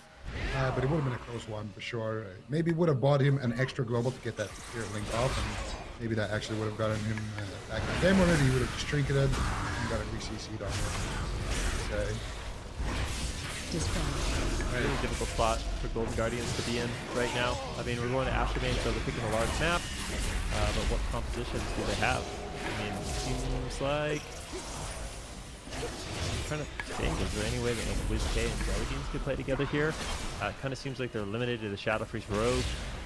They do have some other comps, but not that many, and that seems like 3.5 men. They have a really solid answer here. Calvish on the Kyrian Windwalker Monk. You're going to see the exact same matchup play out. Golden Guardians going for it with their RPS. Going to try to just play a little bit better, maybe not have some of those defensive cooldown overlaps, but it's hard. I mean, when you're playing against a team like this, their setups are clean. You know, even just the Paralyze on the Shaman with the Chastise stun on Peekaboo opens up so many options for 3.5 men in this match, and the damage can be so explosive that if you don't use a cooldown, then you don't trade out your Trinket right away, you just fall way too far behind. So it's that really difficult balancing act that Golden Guardians have to pull off if they want to win it, but it's going to be hard right now because they have to reverse sweep. It's going to be rough for them to try to reverse sweep 3.5 men, but for them, this is probably the only matchup that we're going to see from both sides. So for the Golden Guardians, if they can figure out what they want to do, I don't think, wasn't it playing Tank Mage last game? He was. Yeah, he was playing Blazing Soul. So Nuke, they were able to force a lot of cooldowns off of him, but still maybe just try to go after Windwalker more. They tried that in game number 1 though. Game number 1 was kind of short. So I'm not actually sure if that would be enough of a strategy change, but something's got to change. Maybe just go all caution to the wind and go after the priest. I really couldn't say, you know. Golden Guardians definitely one of the best RPS to ever do it, and it just looks like a rough matchup for sure. It's so bursty, so much you know, instant power control and so much burst that they have to deal with, and they just have to be super clean with their defensive play and got to bring it back. The offense looks kind of good, but it's just hard when you're always on the defense here. Press the spell. My God. Whoa, big hit of damage. Can they get anything more though? People looking for the sap, not able to find it. They get a silence into a disarm with Calvish, into the road silence, into what else? Nothing else there. That's going to be enough. Whiskey, beautiful fade there on the leg sweep of Calvish there. That's going to help them out a little bit. That's going to allow Whiskey to grip Peekaboo, allow Peekaboo to activate the cages, and allow them to basically escape from that first setup with combustion scot-free. All right, let's see if they can stay strong here. Nice setup on Calvish. Sheer onto Kearney's heel. Can they KO him? Guardian Spirit, Ray of Hope trying to cut through it. Vendetta's coming up pretty soon, but here comes damage from Calvish. Fists of Fury are flying. Peekaboo evasions. He swapped back to Whiskey. Is Whiskey going to be able to hold on? It's match point. They face elimination. They need to have a good run here if they want to earn enough points to qualify into the circuit. Can the Golden Guardians pull off the reverse sweep? They've been in this position so many times. I don't know how their fans don't have heart attacks trying to support them in so many situations like this where their back is against the wall. Can they pull it off? Can they come back? I mean, we're going to have to wait and see. This is basically, I mean, Golden Guardians had the best start you could ever have. It was such an aggressive opener. Whiskey making hero plays, baiting the leg sweep, ripping Peekaboo on the chastise stun. So I feel like Golden Guardians couldn't ask for a better start, but still, they haven't netted that much. I think Calvish will just portal away, maybe turning some attention onto Absurd, or just realizing this is a moment where it could be scary, so he wants to preemptively play defensive, make it difficult for Peekaboo to actually find a target. Here it is, big stun, combustion on Absurd. What is he going to have to trade? Trades out the trinket, trades out Aegis and his astral shift. Which one? So Absurd trades in Which big one? way. Whiskey has no trinket either, so at this point, I feel like both Absurd and Whiskey are kind of targets, mostly Absurd. And Nuke didn't even use this combustion there, so the next setup on Absurd could just be lights out if they have cross pouch control of Whiskey. Yeah, we're going to see. They're just going to take a more defensive posture here, and it looks like he will be the target of choice. Calvish rolls over here, big damage potential. Absurd trying to pre-flesh grab here. Nuke has that combustion. He wants to push it really badly here, and nice kidney shot here onto Calvish. This is Golden Guardians of the team. They need to get aggressive here and stop that offense. Nuke's actually going to hold the combustion there, but they don't actually even get his trinket there. And no leg sweep available just yet. Calvish now taking huge damage, full blind onto Kearney. How is he going to respond? He's getting through it. Calvish just kiting here. He still has a push of karma. Activated the Aegis there, I do believe, in that shield, and that is going to be Kearney actually activating Guardian Spirit. Leg sweep on the Peekaboo. Full fear on the Absurge. Big damage coming in on Peekaboo, but he triggers out. And now Peekaboo dropping to 1 HP. He gets void shifted there by Whiskey, but they did get Calvish trinket there as well in that exchange. Now swapping over to Whiskey. Whiskey's going to trinket out as well. So now there's no trinket onto Whiskey, no trinket onto Calvish, and that was a very scary situation. Absurd still without trinket as well, and combustion rotating back up very soon. Full kidney, pre-ray of hope. Kearney needs to get some heals into it though. Right now it's negative. It's negative. Can they make it positive? It doesn't look like it. And the Golden Guardians strike back, finding a kill of their own here against 3.5 now. That's what the fans love to see. Backs against the wall, last chance, have to do it, have to make a run. You wouldn't want it any other way for the Golden Guardians. This is their experience, you know. If you're a fan, this is what you live for, the thrill of it. I cannot believe they just killed Calvish through that. I thought for sure Ray of Hope pauses all damage, pauses all healing, and accumulates it till the end, and then does the damage and healing, but the healing is doubled, which means that they did double the amount of damage as Kearney did healing into the Ray to be able to kill him through it, which is an impressive amount of damage, and it was able to allow them to get the kill. And I think that's what we'll see in the replay here in a moment. And they were looking a lot more lethal here in game number 3, but they still need to win 2 more times, and they're not going to get these big maps where Absurge can hide his healing totem like he does here. Healing Tide Totem behind the pillar, healing everybody up. He can protect it while his team gets aggressive on Calvish. Those smaller maps, the totems are going to get sniped. It's going to be easier to get aggressive. So I'm a bit worried for them for the rest of their series. Here we saw Peekaboo go to 1 HP, facing elimination from the tournament, and then he turned it around with the kidney shot, and this is it, 1 HP. Like, look at Whiskey, like, I cannot believe that he saved him right there. And they didn't panic, they didn't overlap. Yeah. They clutched it out at the last possible second, and it's right here where Kearney gets a Ray of Hope on Calvish, pausing all the damage like I explained, pausing all the healing. He gets a disarm, Peekaboo, I think, trinkets this, and kidneys. And then Kearney, Trinket Ray of Hope, right before the bomb or something. Trinket Ray of Hope, literally a global before it. Pauses all the damage. Kearney rolls up into the bomb, tries to get a couple of heals out here, but with that hemotoxin up and all the damage they're doing, they overwhelm the Ray and just kill him. It just explodes on him instead. If they didn't get the kill there, Absurge didn't have a trinket. Peekaboo didn't have a trinket though, so can you like, this is use tight. magic, the Ray of Hope? Like, is the Ooh, is rating it magic damage? damage? I don't know if it's magic damage or if it's just. I like, don't know some exactly weird how that works either. extra Like, damage. it might just be like its own thing, but I kind of wonder if you could like, yeah, diffuse magic. I wonder if you see the negative lift, you can actually like reduce the damage of it. I'm not sure if that's how that interaction works. It'd be a good thing to know. So I'll figure that out and report back at some point. But we are going to be going to Tolveron Arena, which is not what you expect. I mean, you're talking about the big map, Astromain Fall, kind of playing in the favor of the Golden Guardians a little bit more because Absurge can actually protect his totems, like the Healing Tide totems, which makes it more difficult to actually make those swaps on Absurge. There was one moment in the game where Absurge was super vulnerable. He had no trinket, he'd already used his Aegis as well as the wall, but he just did such a good job crossing the map, so just make it really difficult for Calvish and Nuke to actually stay on target. At that point, Nuke just kind of threw his combustion out on Peekaboo, wasting it just a little bit. Peekaboo still has so many cooldowns, and Absurge just dropped the Healing Tide totem. I would think the small map would be really, really good for 3.5 men, but they're going for the biggest map instead, Tolveron. It is. Looks like look like you broke. I think his brain broke, wondering what's happening. I just thought for sure. That's everything right now. They wanted the small maps so they could make the swaps. I mean, the big map is nice for Windwalker survivability, but I was really expecting them to pick an aggressive map here. So this is really odd. I guess we'll find out, right? Like, what map is the better map for this matchup? Because the game has already started. Absurge is already counterspelled. Calvish looks like he's the target. Paralyzes Peekaboo, setting up for the leg sweep. Full leg sweep on Peekaboo. How are they going to deal with this? Ring of Peace bouncing him. They can't grip him away. And it's just to tank it, just with that Healing Tide totem in the middle and a feint. This is a great start for the Golden Guardians, already getting through the leg sweep. Vendetta is rolling Calvish in trouble here in game number 4. How are they going to survive Peekaboo's threat? All right, let's see what they can do. Calvish right now down to 50% health, gets topped off. Time to get aggressive. Nice Ring of Frost there. We're going to see some kind of stuns. A little bit of stun on Peekaboo, but they're not really getting too much damage out. Unfortunately, Calvish really isn't able to commit. Now into a kidney shot. He gets dripped away. He's on the run. This is not the best start here for the side of 3.5 men. Calvish has already traded out his trinket, and they essentially netted 0 defensive cooldowns. Now time to get aggressive with the weapons of order with Wed. It's now or never, but Duke's under fire. People are putting out a lot of pressure. You can expect a kidney shot on Calvish relatively soon. There it is. Smoke bomb. There's the kidney shot. No trinket. Damage. It's got no trinket. Game Smoke 5. bomb, and he gets dropped.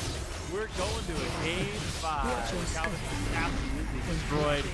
Peekaboo with some clutch plays, Golden Guardians, all that aggression, start to finish. That's the move. That's Game 5's a big head. Game 5. not a game 5. But, that's cool. And they showing that these teams are definitely very evenly matched. And you know, one of the downsides about Tolveron Arena is that the Windwalker is, you know, far out in the open field where you get smoked on. You can't really just fade and run into it like on the other maps. Have to grip those or kind of lose. And right here in the opening stages, Calvish using his trinket right there, gets the leg sweep. Don't connect himself anything really offensively here. Golden Guardians playing very heads up here. So they're getting a little bit more used to maybe the pacing of the match. And see here. What's up? No, look at Peekaboo just committed his Vendetta. It's already 35-second cooldown. That's the yeah. Night Fae. Does he actually get the Vendetta for the second kidney? I'm actually wondering if it comes off cooldown. That is insane. I mean, that's why WizK's Night Fae. That's ludicrous. He's literally 30-second cooldown on Vendetta. That's insane. Look at it. It just jumped again because of his energy spending. So, like, he already has it now. He just used Vendetta on the first kidney, got Trinket. And his second kidney, he's got Vendetta again. Here it is. Goodbye. So step, kidney, bomb, Vendetta, dead. Easy clap. Right here. There's no way. Not that you're saving him. Side beams on him. The Kearney can't get there in time. No way. That's it. They silence Kearney there as well, so he can't grip the bomb. Very, very heads up there. And yeah. It's the Golden Guardians. That's the move. Now all of a sudden, what do you do if you're 3.5 men? Big nap again. You put your faith in the Windwalker mage. Go for the old mage action maybe. What do you do here? Yeah, maybe. I mean, do they have a cleave? Feral Windwalker or like what's up? Feral Warrior. Actually, Warrior might just die. I feel like Warrior would just die. No. I think Fuse plays some other classes as well. I don't think. I think if Sure. they change it to Rogue Mage, I don't think Fuse is going to play here. Yeah. I think. Yeah, it's there we okay. go. No. Calvish is like, you're gonna kill me in a smoke bomb? All right, well. Rogue now. who's the better rogue? We get to decide here. There's a lot of challengers now for Peekaboo in North America. So many teams running with rogues. So we're gonna get to end this the old El Clasico way, showdown between rogues. Who's gonna come out on top? Golden Guardians have put so much pressure that 3.5 men have changed their composition. They're backing down. Even though Windwalker has been kind of trouncing WizK for a long time, they're switching off of the spec that has been giving Golden Guardians a run for their money. So relying on the bread and butter, relying on their main comp here in game number 5. Can Golden Guardians do it? Pull off the reverse sweep? I feel like we saw so many reverse sweeps today. Like, this isn't even the first one, if I'm mistaken. Yeah. Kawhi in game number 1, or in match number 1. Yeah. and so quickly too, right? Like, Golden Guardians are just rushing to the game 5. Like, they're not taking their time. They're just devouring 3.5 men on their way back here, trying to make it into Championship Sunday. If they don't make it through here, they lose out on a good opportunity to earn a lot of points to qualify for the circuit. I believe the circuit right now, depending on if things go according to plan, right, would be top 4 from NA. So you really need some top placements, assuming that all goes to plan. And you really don't want to be dropping out of the top 6. Like, you Need 3 gotta more. be getting into the top 4 every week if you really want to make sure you got a spot for that. Yeah, it's gonna be. I mean, it's gonna be really important, and that's why all of these games, they matter so much for these teams. Calvish gonna be logging off the Windwalker Monk and going back to his rogue. We're all tied up 2-2. Golden Guardians have a lot of momentum right now, picking up 2 wins in a row. That last one was incredible. You have to look out for the Vendetta. I hope Peekaboo. I almost hope that Peekaboo just doesn't use Sefus and just plays the short Vendetta, and we see another Complete really Mythic aggressive level Golden 7 Guardians in this dungeons. game The number reward 5. is based on your lowest level Yeah. of your And top that's 4 the Golden Guardians. runs. That's when they're at their peak, to be honest. When Golden Guardians just have a lot of pressure. They're Oh, swapping fuck around, me. And they're the one kind of dictating the pace of the match. That's, I feel like, when we see them do extremely well. But it's hard to do against Rogue Mage Priest. Dragon Breath come out on the Absters. Full sheep secured. They're going after WizK. Peekaboo now out of stealth. Into a kidney shot. Peekaboo's going to trinket into another stun. And he will be able to survive with that trinket cloak vanish. So all the personal cooldowns from Peekaboo has been used. The Aegis of WizK was used, but not his trinket. So trading just Peekaboo's spell book for Combust and Shadow Blades.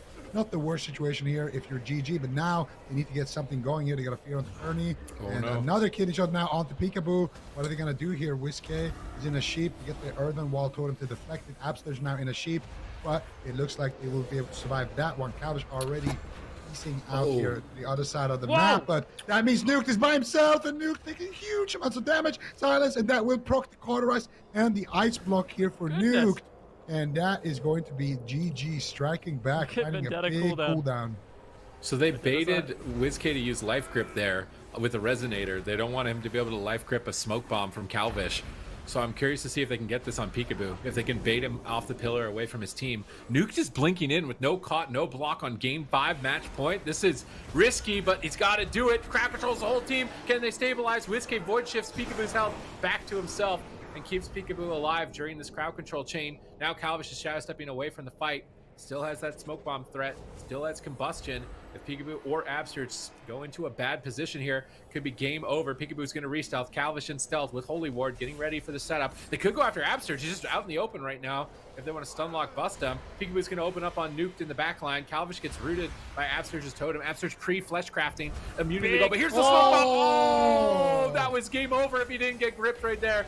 That was going to be it for Peekaboo. WizK MVP grip right there, saving the day. Now here comes the Vendetta from Peekaboo. Is on match point. Kearney Trinkets trades out Guardian Spirit to recover through the Vendetta push of Peekaboo. But now Peekaboo's got his Trinket coming back up. He's going to have an option to trade. And Silence is available for WizK. Get a big chain. They got 2 good targets, Calvish and Nuked. No block, no trinket on either player. Calvish stepping in, setting up the team. Stunlocking Absterge, going after Absterge, it looks like. Mind Game's getting fished out here. Resonator doesn't do anything. That setup for 3.5 men did nothing. Golden Guardians are in a good position. They definitely are. I mean, Peekaboo wants to push forward. He's got Vendetta coming up in about 15 seconds. There's a few open targets here. They could go after Nuke. Calvish still no trinket, no Cloak of Shadows. But it looks like 3.5 men want to do a setup once again. Polymorph on Absurge. Kidney shot on Peekaboo, but the damage just isn't there. The free Aegis there by Peekaboo. Now big kidney shot on Calvish. Is he going to commit? No, he's not going to commit. The Vendetta. Calvish actually vanishes out, which is one of his last lines of defense. Vendetta's available for Peekaboo. They could put that on Kearney. He's got no Guardian. He's got no Trinket. Some options here for the Golden Guardians. How are 3.5 men going to set up? Ring of Frost on Peekaboo. They actually get the Trinket from Absurge. Decent setup there. Nicely done. Now Absurge has no Trinket. Full blind for Calvish. And 3.5 men sets themselves up in a good situation. Beautiful double fear, double ring. Hex gets casted out here, and now nuked. What are you gonna do? He's got nothing. You might just take him down. He's spotted. That's it. That's it. They Wow. Guardians it. Enough. No way. Can they keep it alive? It doesn't look like it. Golden Guardians. Look at that. Beautiful stuff coming out from these guys. They pull off the reverse sweep, and they stay alive for Championship Sunday. 3.5 men gonna be eliminated.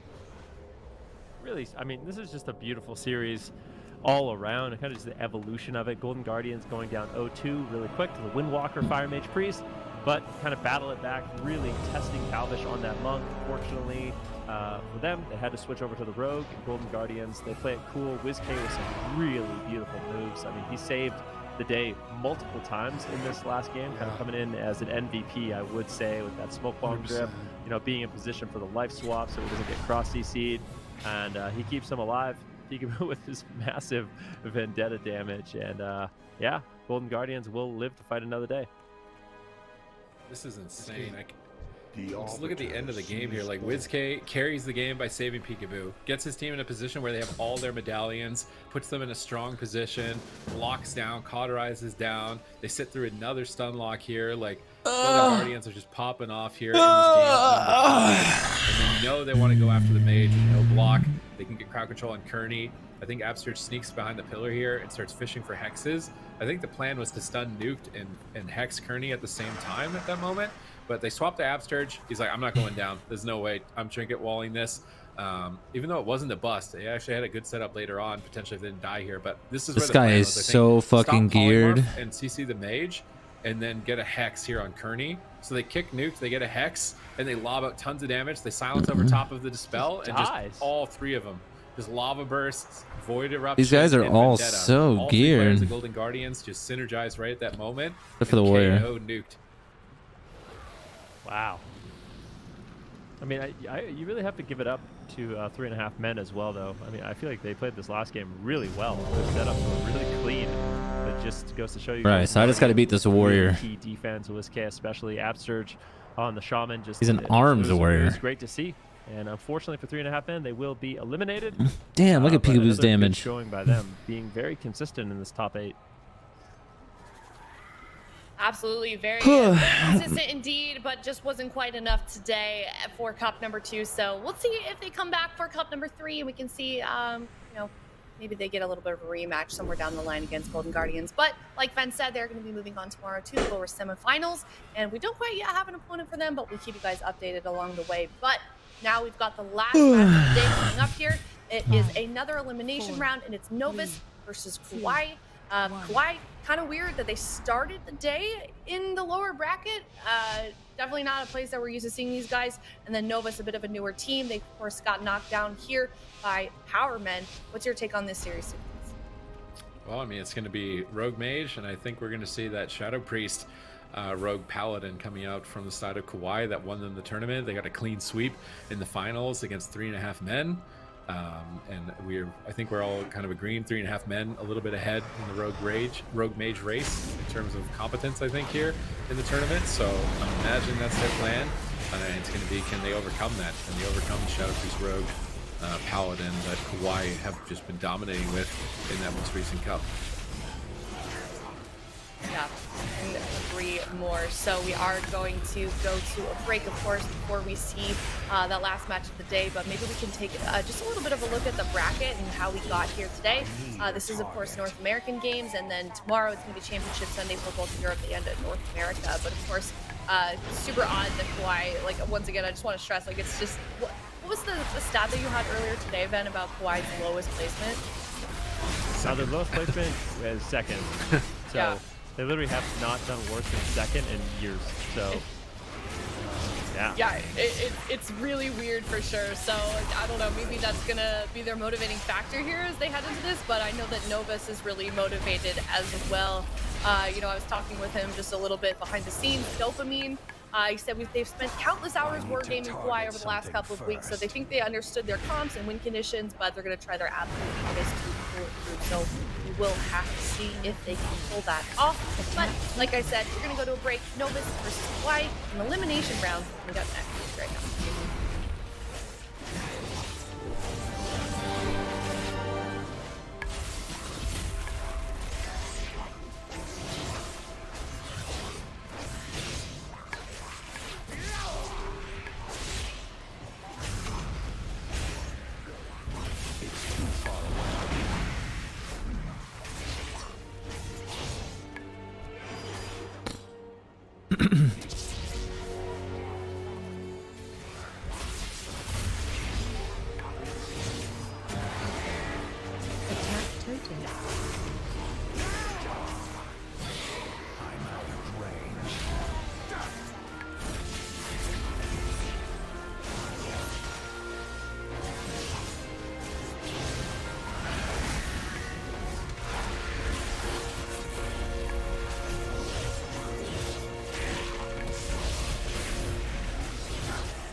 It's too far away.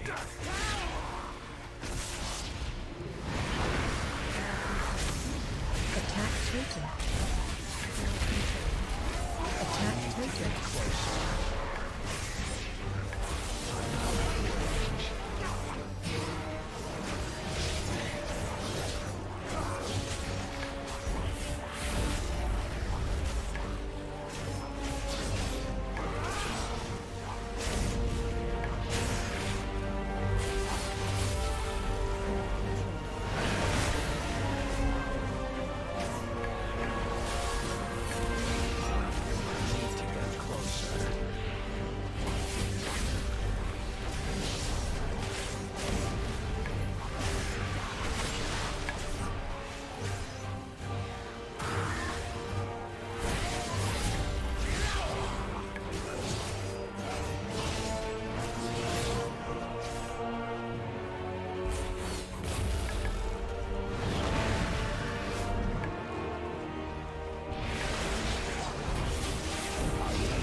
Hello everybody, welcome back. We are now on the very last series of the day.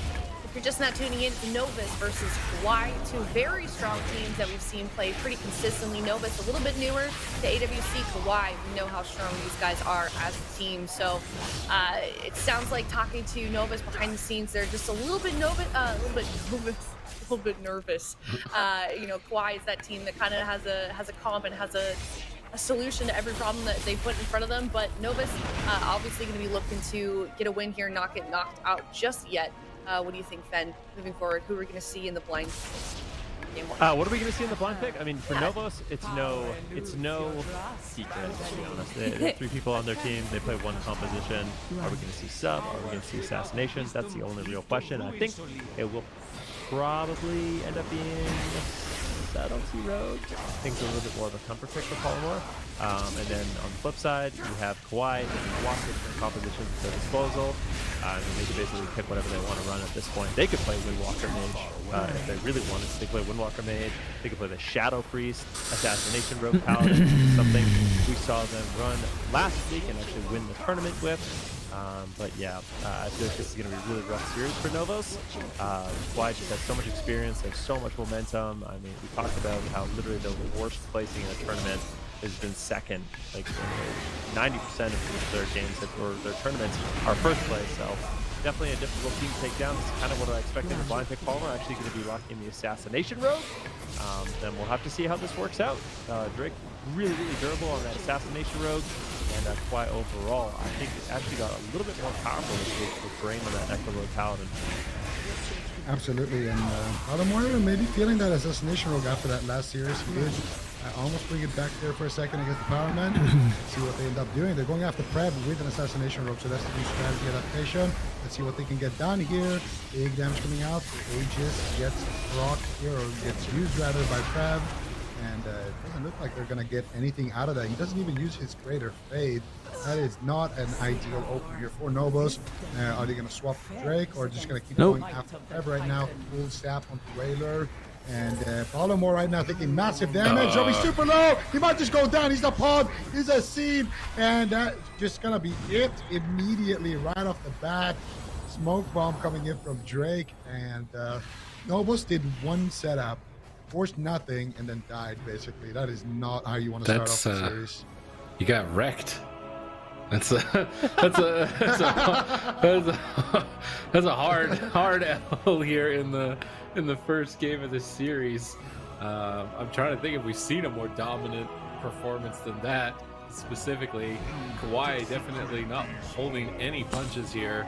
Want to maintain that record, that pristine record of first place 80% 90% of the time, second place when they're not first. So yeah, I'm very worried. Like, we're starting right from the get-go of the game on this one in the replay, and this is the first setup that Novus do, and they get no cooldowns. They've got a sap on Brain, they're going to open up, and they're going to get basically nothing. They DB Prev, they move forward, they stun Prev, Drake just intercepts it, dismantles it, totally shuts it down, corrodes the mage.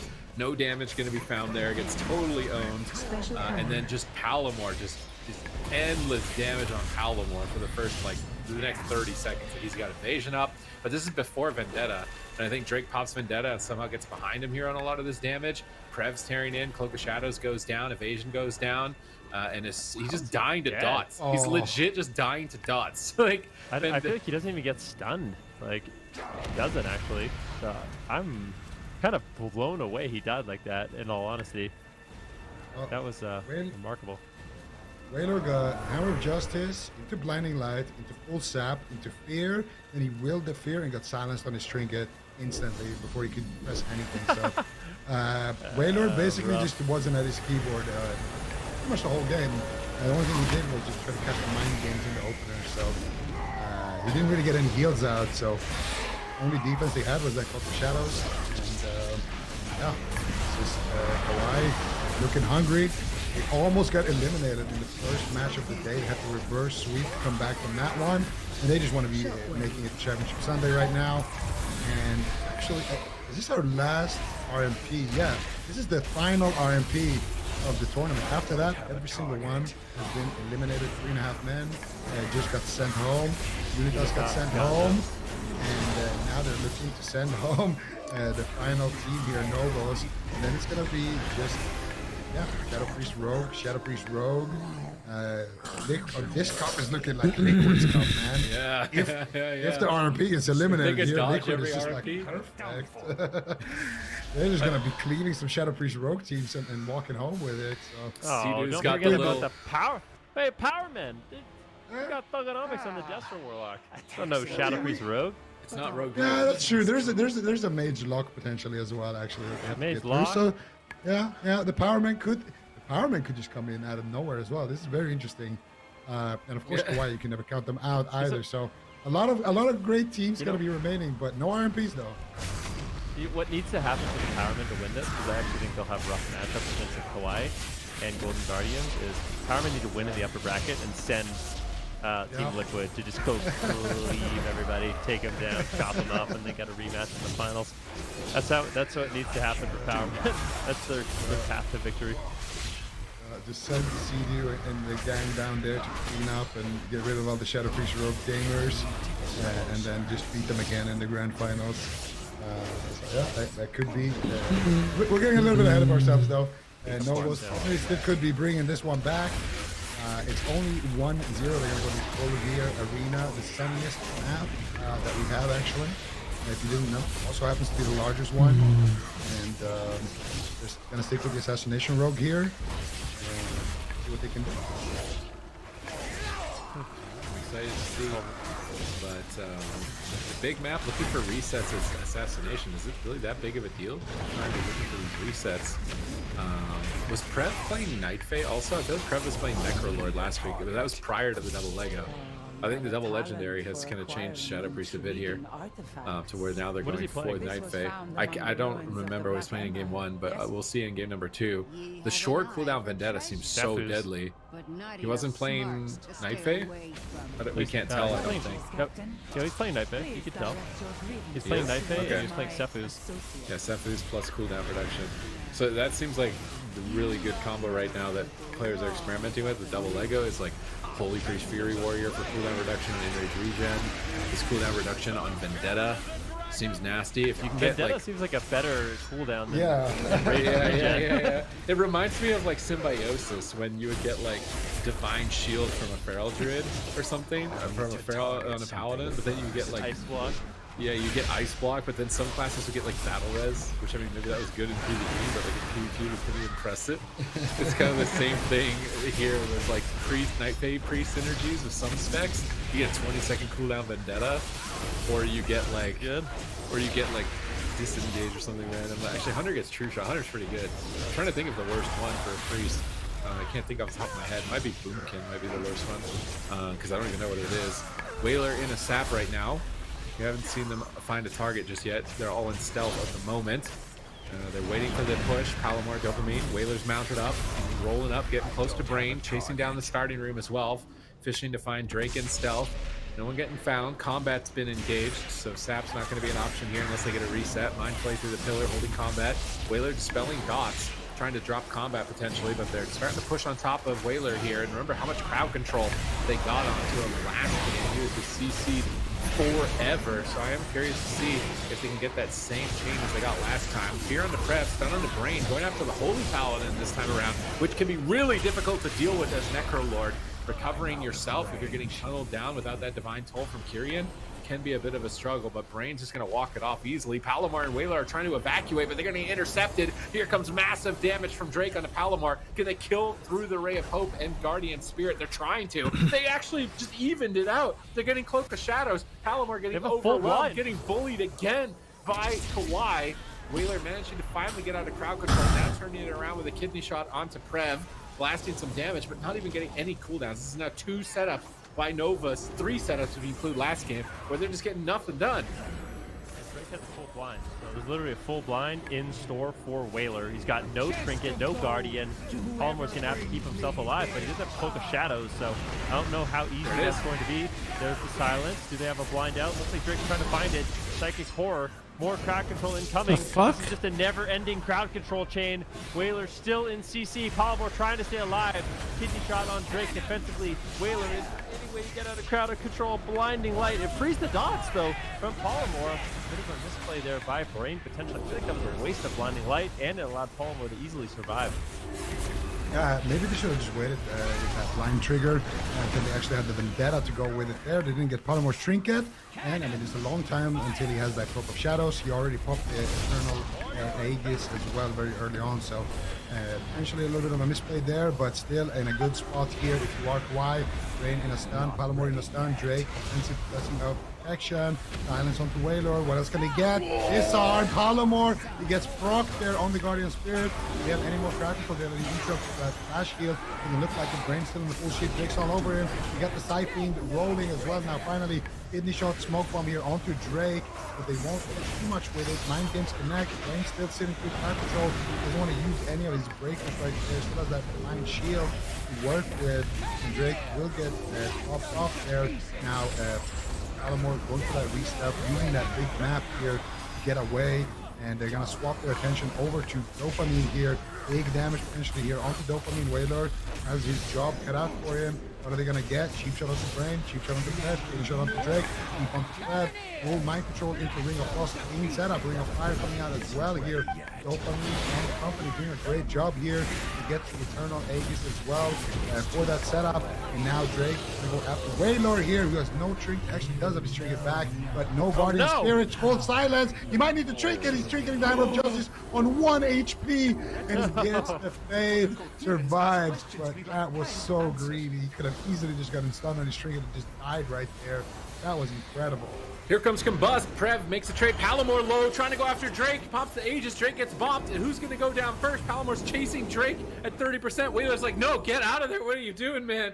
I'm not losing this game. Gripping Palomar out from the clutches of Kawhi. But Drake should now get time to recover as well, as both teams look to reset. Brain's mana in a way healthier position than that of Wailor at this moment in time. Cooldowns in favor of Kawhi. They've got a Bomb, they got a Vendetta, they got Silence, they got Scythe Fiend, they got big threats on the side of Kawhi. They could just go after Wailor again if they can get on top. There's the Kidney Shot. Are they going for the swap? They commit the Vendetta. They're going for the kill onto Wailor. Palomar shadow steps in, dismantles him 5 times. Wailor gets the greater fade out of the stun lock. Now setting up pressure over onto Prev, but Brain is ready for it. Easily recovering. They got to polymorph him instead. Palomar coming back to Wailor for a second. Wants to get in there with the next Kidney Shot. His Vendetta coming up in about 45. Palomar stunned up into a Smoke Bomb. Wailor in a Silence. Doesn't want to run into crowd control. So gets fully blinded. Shadow Priest stun, hammers down. Brain's going for the kill. All 3 members of Kawhi chasing down Palomar at 10% health, but they can't catch him in that soul shape. Can they kill him? He Shadow Steps Kidney's Prev to stop damage for 1 more second. They get Ray of Hope. Can they make it a negative Ray of Hope? It's a race against the healing. Can they make it negative? No. Whoa. Ray of Hope bounces Palomar back up into the fight. Such a close call. Very dicey situation, but they've navigated through it. Beautifully done. Doesn't panic too much. Stays alive at like 10% health. Honestly, got to give credit to Dopamine there too. He had some insane peels. Now Wailor. It's just everyone's just dead, man. It's just setup after setup. Kawhi all over the map.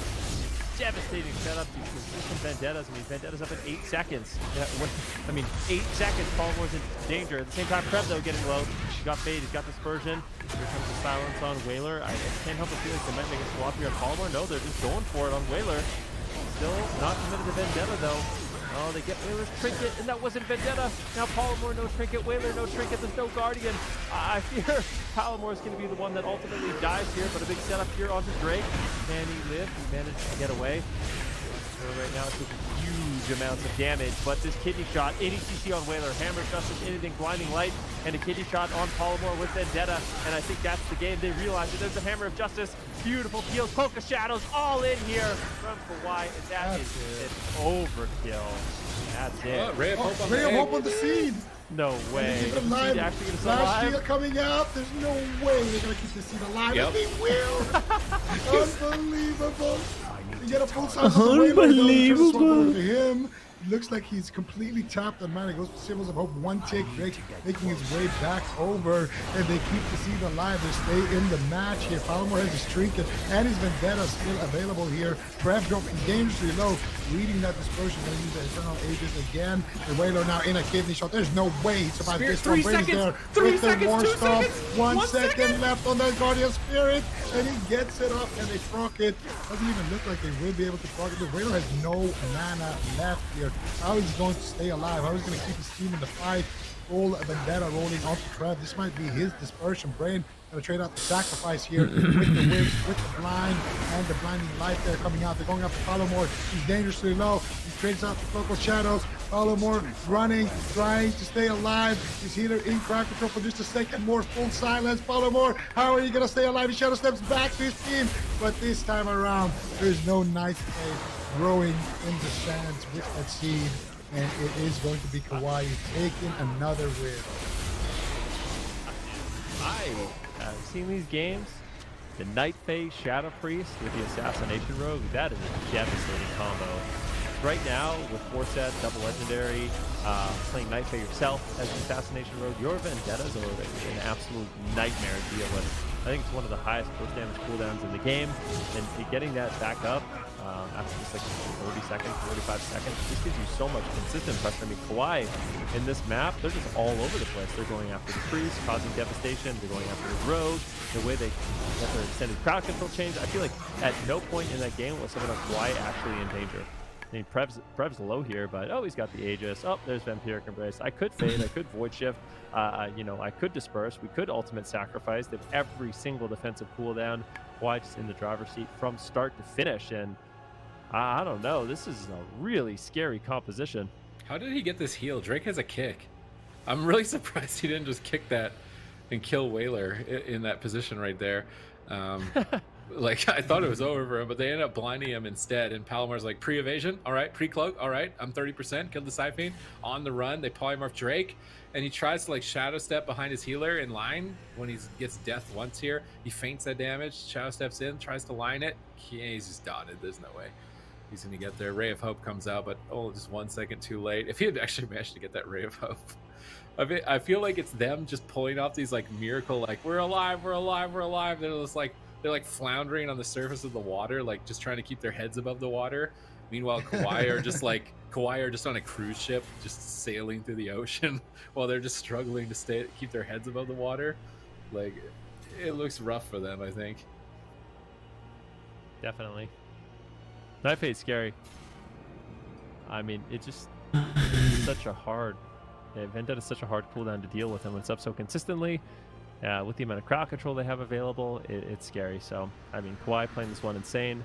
Had a bit of a rocky start today, taking a back-to-back loss, but they got full cooldowns obviously now. They're just warming up. Kawhi, they don't lose. They don't lose. I mean, you could kind of make them bleed a little bit, maybe take 1 game, 2 games, and just upsets them and makes them stronger, and he comes back and ultimately just devastates. So I feel like they need a little bit of time to preheat, but later on in the day, Kawhi is looking like an unstoppable machine. Honestly, it's exactly what you said. They were just in the driver's seat the entire match. They had their whole spell book defensively the whole time. And I really like what Kawhi is doing as well, going after the priest. This is something we've been talking about a little bit, where, you know, a lot of teams are going after, let's say, it's a Windwalker and a priest, going after the Windwalker, only going after the Windwalker. A lot of the time, it's nice to just have pressure in their faces. Of course, it depends a little bit on the matchup, but in this matchup, they just had so much pressure getting any shots on the priest, pushing out his trinket, and getting those freak line setups, you know, Blinding Light, Hammer of Justice, Silence, Disarm, hold, you know, CC chain while they're taking down, you know, the rope, which is what led them there in the end as well. So Kawhi definitely playing to their strengths here, having multiple opportunities, makes it really difficult for the healer to know where the damage is coming. And even though Whaler did play well that game, he just goes out of mana. He has to deal with so much pressure. Drake almost doing double the damage of Palomar there, just because he's given so much more pressure in the match. Well, okay, well, Devils, like I said, one of the things that's really rough for them is they don't have too much flexibility. So they're going to kind of ride or die RMP. They have no other choice, and they're going to stick with the Assassination Rogue as well. And I don't really blame them. I think sub. Watch your step. It's going to be difficult, but I kind of wonder what they need to do, because it seems like all 3 members of Kawhi are super difficult for them to actually set up on. I wonder what kind of strategy change we should see. Because going after Prev, it seems like he pretty much always has defensive cooldowns ready. Going after Drake, and getting backed up by Brain and Prev quite easily. And Brain on that Echo Void Paladin. His mana's looking good. His throughput looks really, really solid. I don't know where the openings are in this match. Well, they tried to go after Drake. Try to go after Drake. Try to go after Prev. So, what's left? Stand to Brain, so. He's immortal. Yeah, I know. He's not a great target either, but maybe they can get, you know, maybe they can just tunnel him down and spam CC Prev. I'm not sure. The nice thing about the priest is that at least if you get a sheep on him and a kidney on Brain, you're shutting down all the. All right, I get that fight now. Whereas if you're going after Previch, kind of, I guess the same thing, but it's hard to get that CC chain on Brain at the same time, and Previch has such short cooldowns to deal with. At least on Brain, once you force out Oh, the bubble, fuck yeah. he's not just gonna get it back 10 seconds later like with this person. Oh, I gotta He's just gonna have it oh, for a while. fuck yeah. There's also less Fuck divine yeah. like, I don't know about you guys, but I think Divine Protection is a lot less annoying to deal with than Greater Fade. But yeah, not a great target. I don't see a great opening anywhere, but could be an option to just try to tunnel Brain throughout the match. Just go for like kind of hit and run strategy. We'll see what they end up doing. Game number 3 is live. Is an elimination match. Novos, the last RMP of the game or of the day. They are going to go after Brain here, at least in the opener, and force Nothing. no. Whoa, whoa, whoa! Polymore getting incredibly low. Evasion, Cloak of Shadows, no trinket. Is he gonna have to vanish as well? That's a Guardian Spirit, defensive blind, a complete panic by Novos, but I feel like they had to in that situation. Dopamine actually playing adaptation this game, which was really interesting. Hell Brain right yeah. now with a kitty shot. Can they actually get a cooldown? He's low. Prep trying to help him out, throwing in a powered shield. They do get the Divine Shield, so maybe that is the opening that they need. Go after Brain, but at the same time, I'm very afraid. What's with Polymore right CP2's now. mic? Whaler, he's got no trinket for another 9 seconds. Drake has a blind. Do they have the opening? Whaler pre-fades, trying to just avoid it. Brain, does he have the crowd control? Grip, beautifully done. The double blinding light, though, will free Polymore. I think Polymore will survive. Double dismantle coming in. Polymore dismantles Drake. Drake dismantles Polymore. Brain ultimately should survive this kidney with that big vendetta. Can they take him down? There it is. Brain is so incredibly low, but he manages to somehow hold on the Fleshcraft. Devastation. I really feel like Novo set that up so nicely. They might be able to just push through, but no. Brain survives. Absolutely wild. Beautiful stuff here, though. Novo still showing signs of life, but now Wailor in a lot of trouble. Silence onto him. They're going after Dopamine. Gets the ice block from Dopamine. And look at Wailor. Look at Polymore. He's taking massive damage trying to go after Brain, but Prev is just tearing in. Wailor spamming out the heals, but Dopamine is just flying through everything. Guardian Angel will proc there onto Reduced by Dopamine. Not going to have that 15? available for a long 45 time. seconds. They need to get something going on to Brain as soon as possible. Ring of Frost gets casted out. It breaks though. Drake's in a sheep. It's resheeped. Placing up protection immediately out from Brain. He gets disarmed or DR stun from Wailor, and Wailor able to reset some of those cooldowns there. But still, it's gonna be Novos here on the back foot. I am so scared of them. I am so scared for them because that next setup potentially will just kill Dopamine. All right, let's see if they can get it here. Brain's in trouble, though, at the same time. Pressure is immense. Ooh, that Void Shift comes up from Prev, swapping health bars, but they go for another kidney shot. Resonator, massive damage. That's it for Brain. They take down the Immortal Paladin. Brain has been slaughtered. Dopamine still in trouble in the 2v3. Kawaii could still potentially close this out if they can Oh connect. my Novus God. can't. Drake's fully blinded. Prev is polymorphed.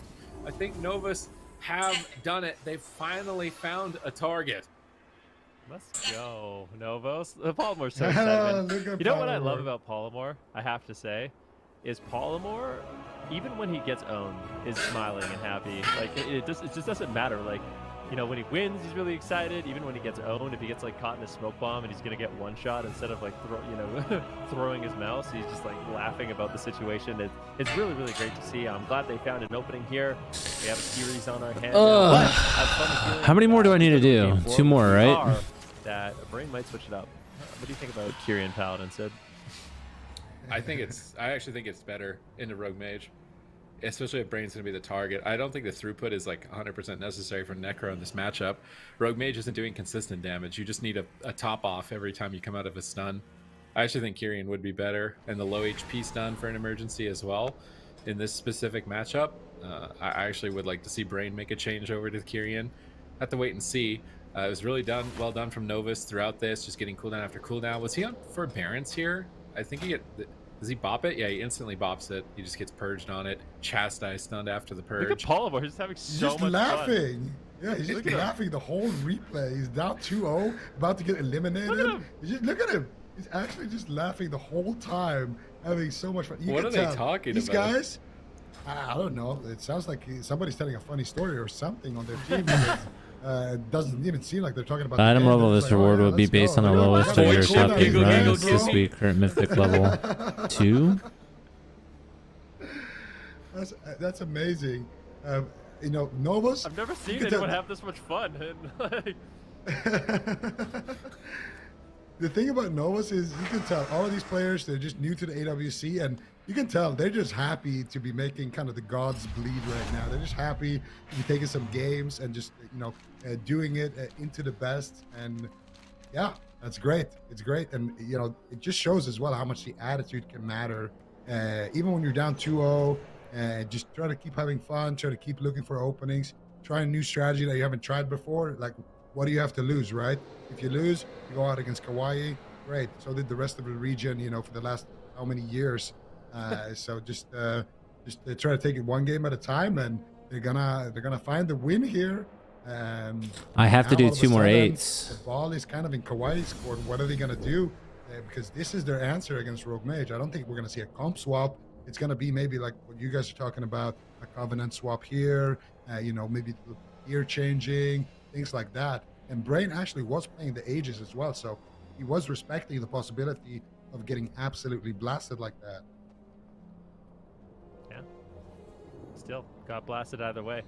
He's like, oh, I just imagine Paul. I'm training him, dude. I'm getting him. I'm gonna kidney shot him. He trinketed. Oh my goodness. So Like, dude, he voice shifted before my kidney shot. He's finished. Like, just so excited. But I think the Kyrian will be big. This is actually something we saw.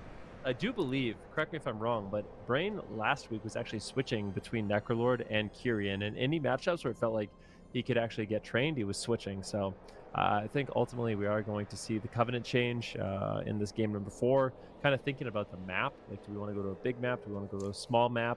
What do we think is actually best for Brain to survive? It's We weird. died now on a big map, but I think a big map is better. Oh, never mind. All right. What if this is just a healer race? Yeah. I mean, Brain's got way more stun breaks than Waylor. Like, if every kidney's going into the healer, Brain gets ahead on that trade, like 100%. I want to see this be a healer race. If they only go after the rogue and the healer, Hook Point does make sense. If they go after the mage again, a larger map kind of makes sense because they have more time, you know, to go through those big cooldowns. But I kind of agree with Sid. Just go after Whaler, maybe utilize the blind and go after the rogue, you know, with a blind on the healer. Try to get his trinket out of the way that way, or blind him when he has no trinket and get the rogue's trinket out of the way that way, and then they can set up. Try to get a smoke bomb kill or just kill the healer with CC on the rogue. Just I'm gonna most take a small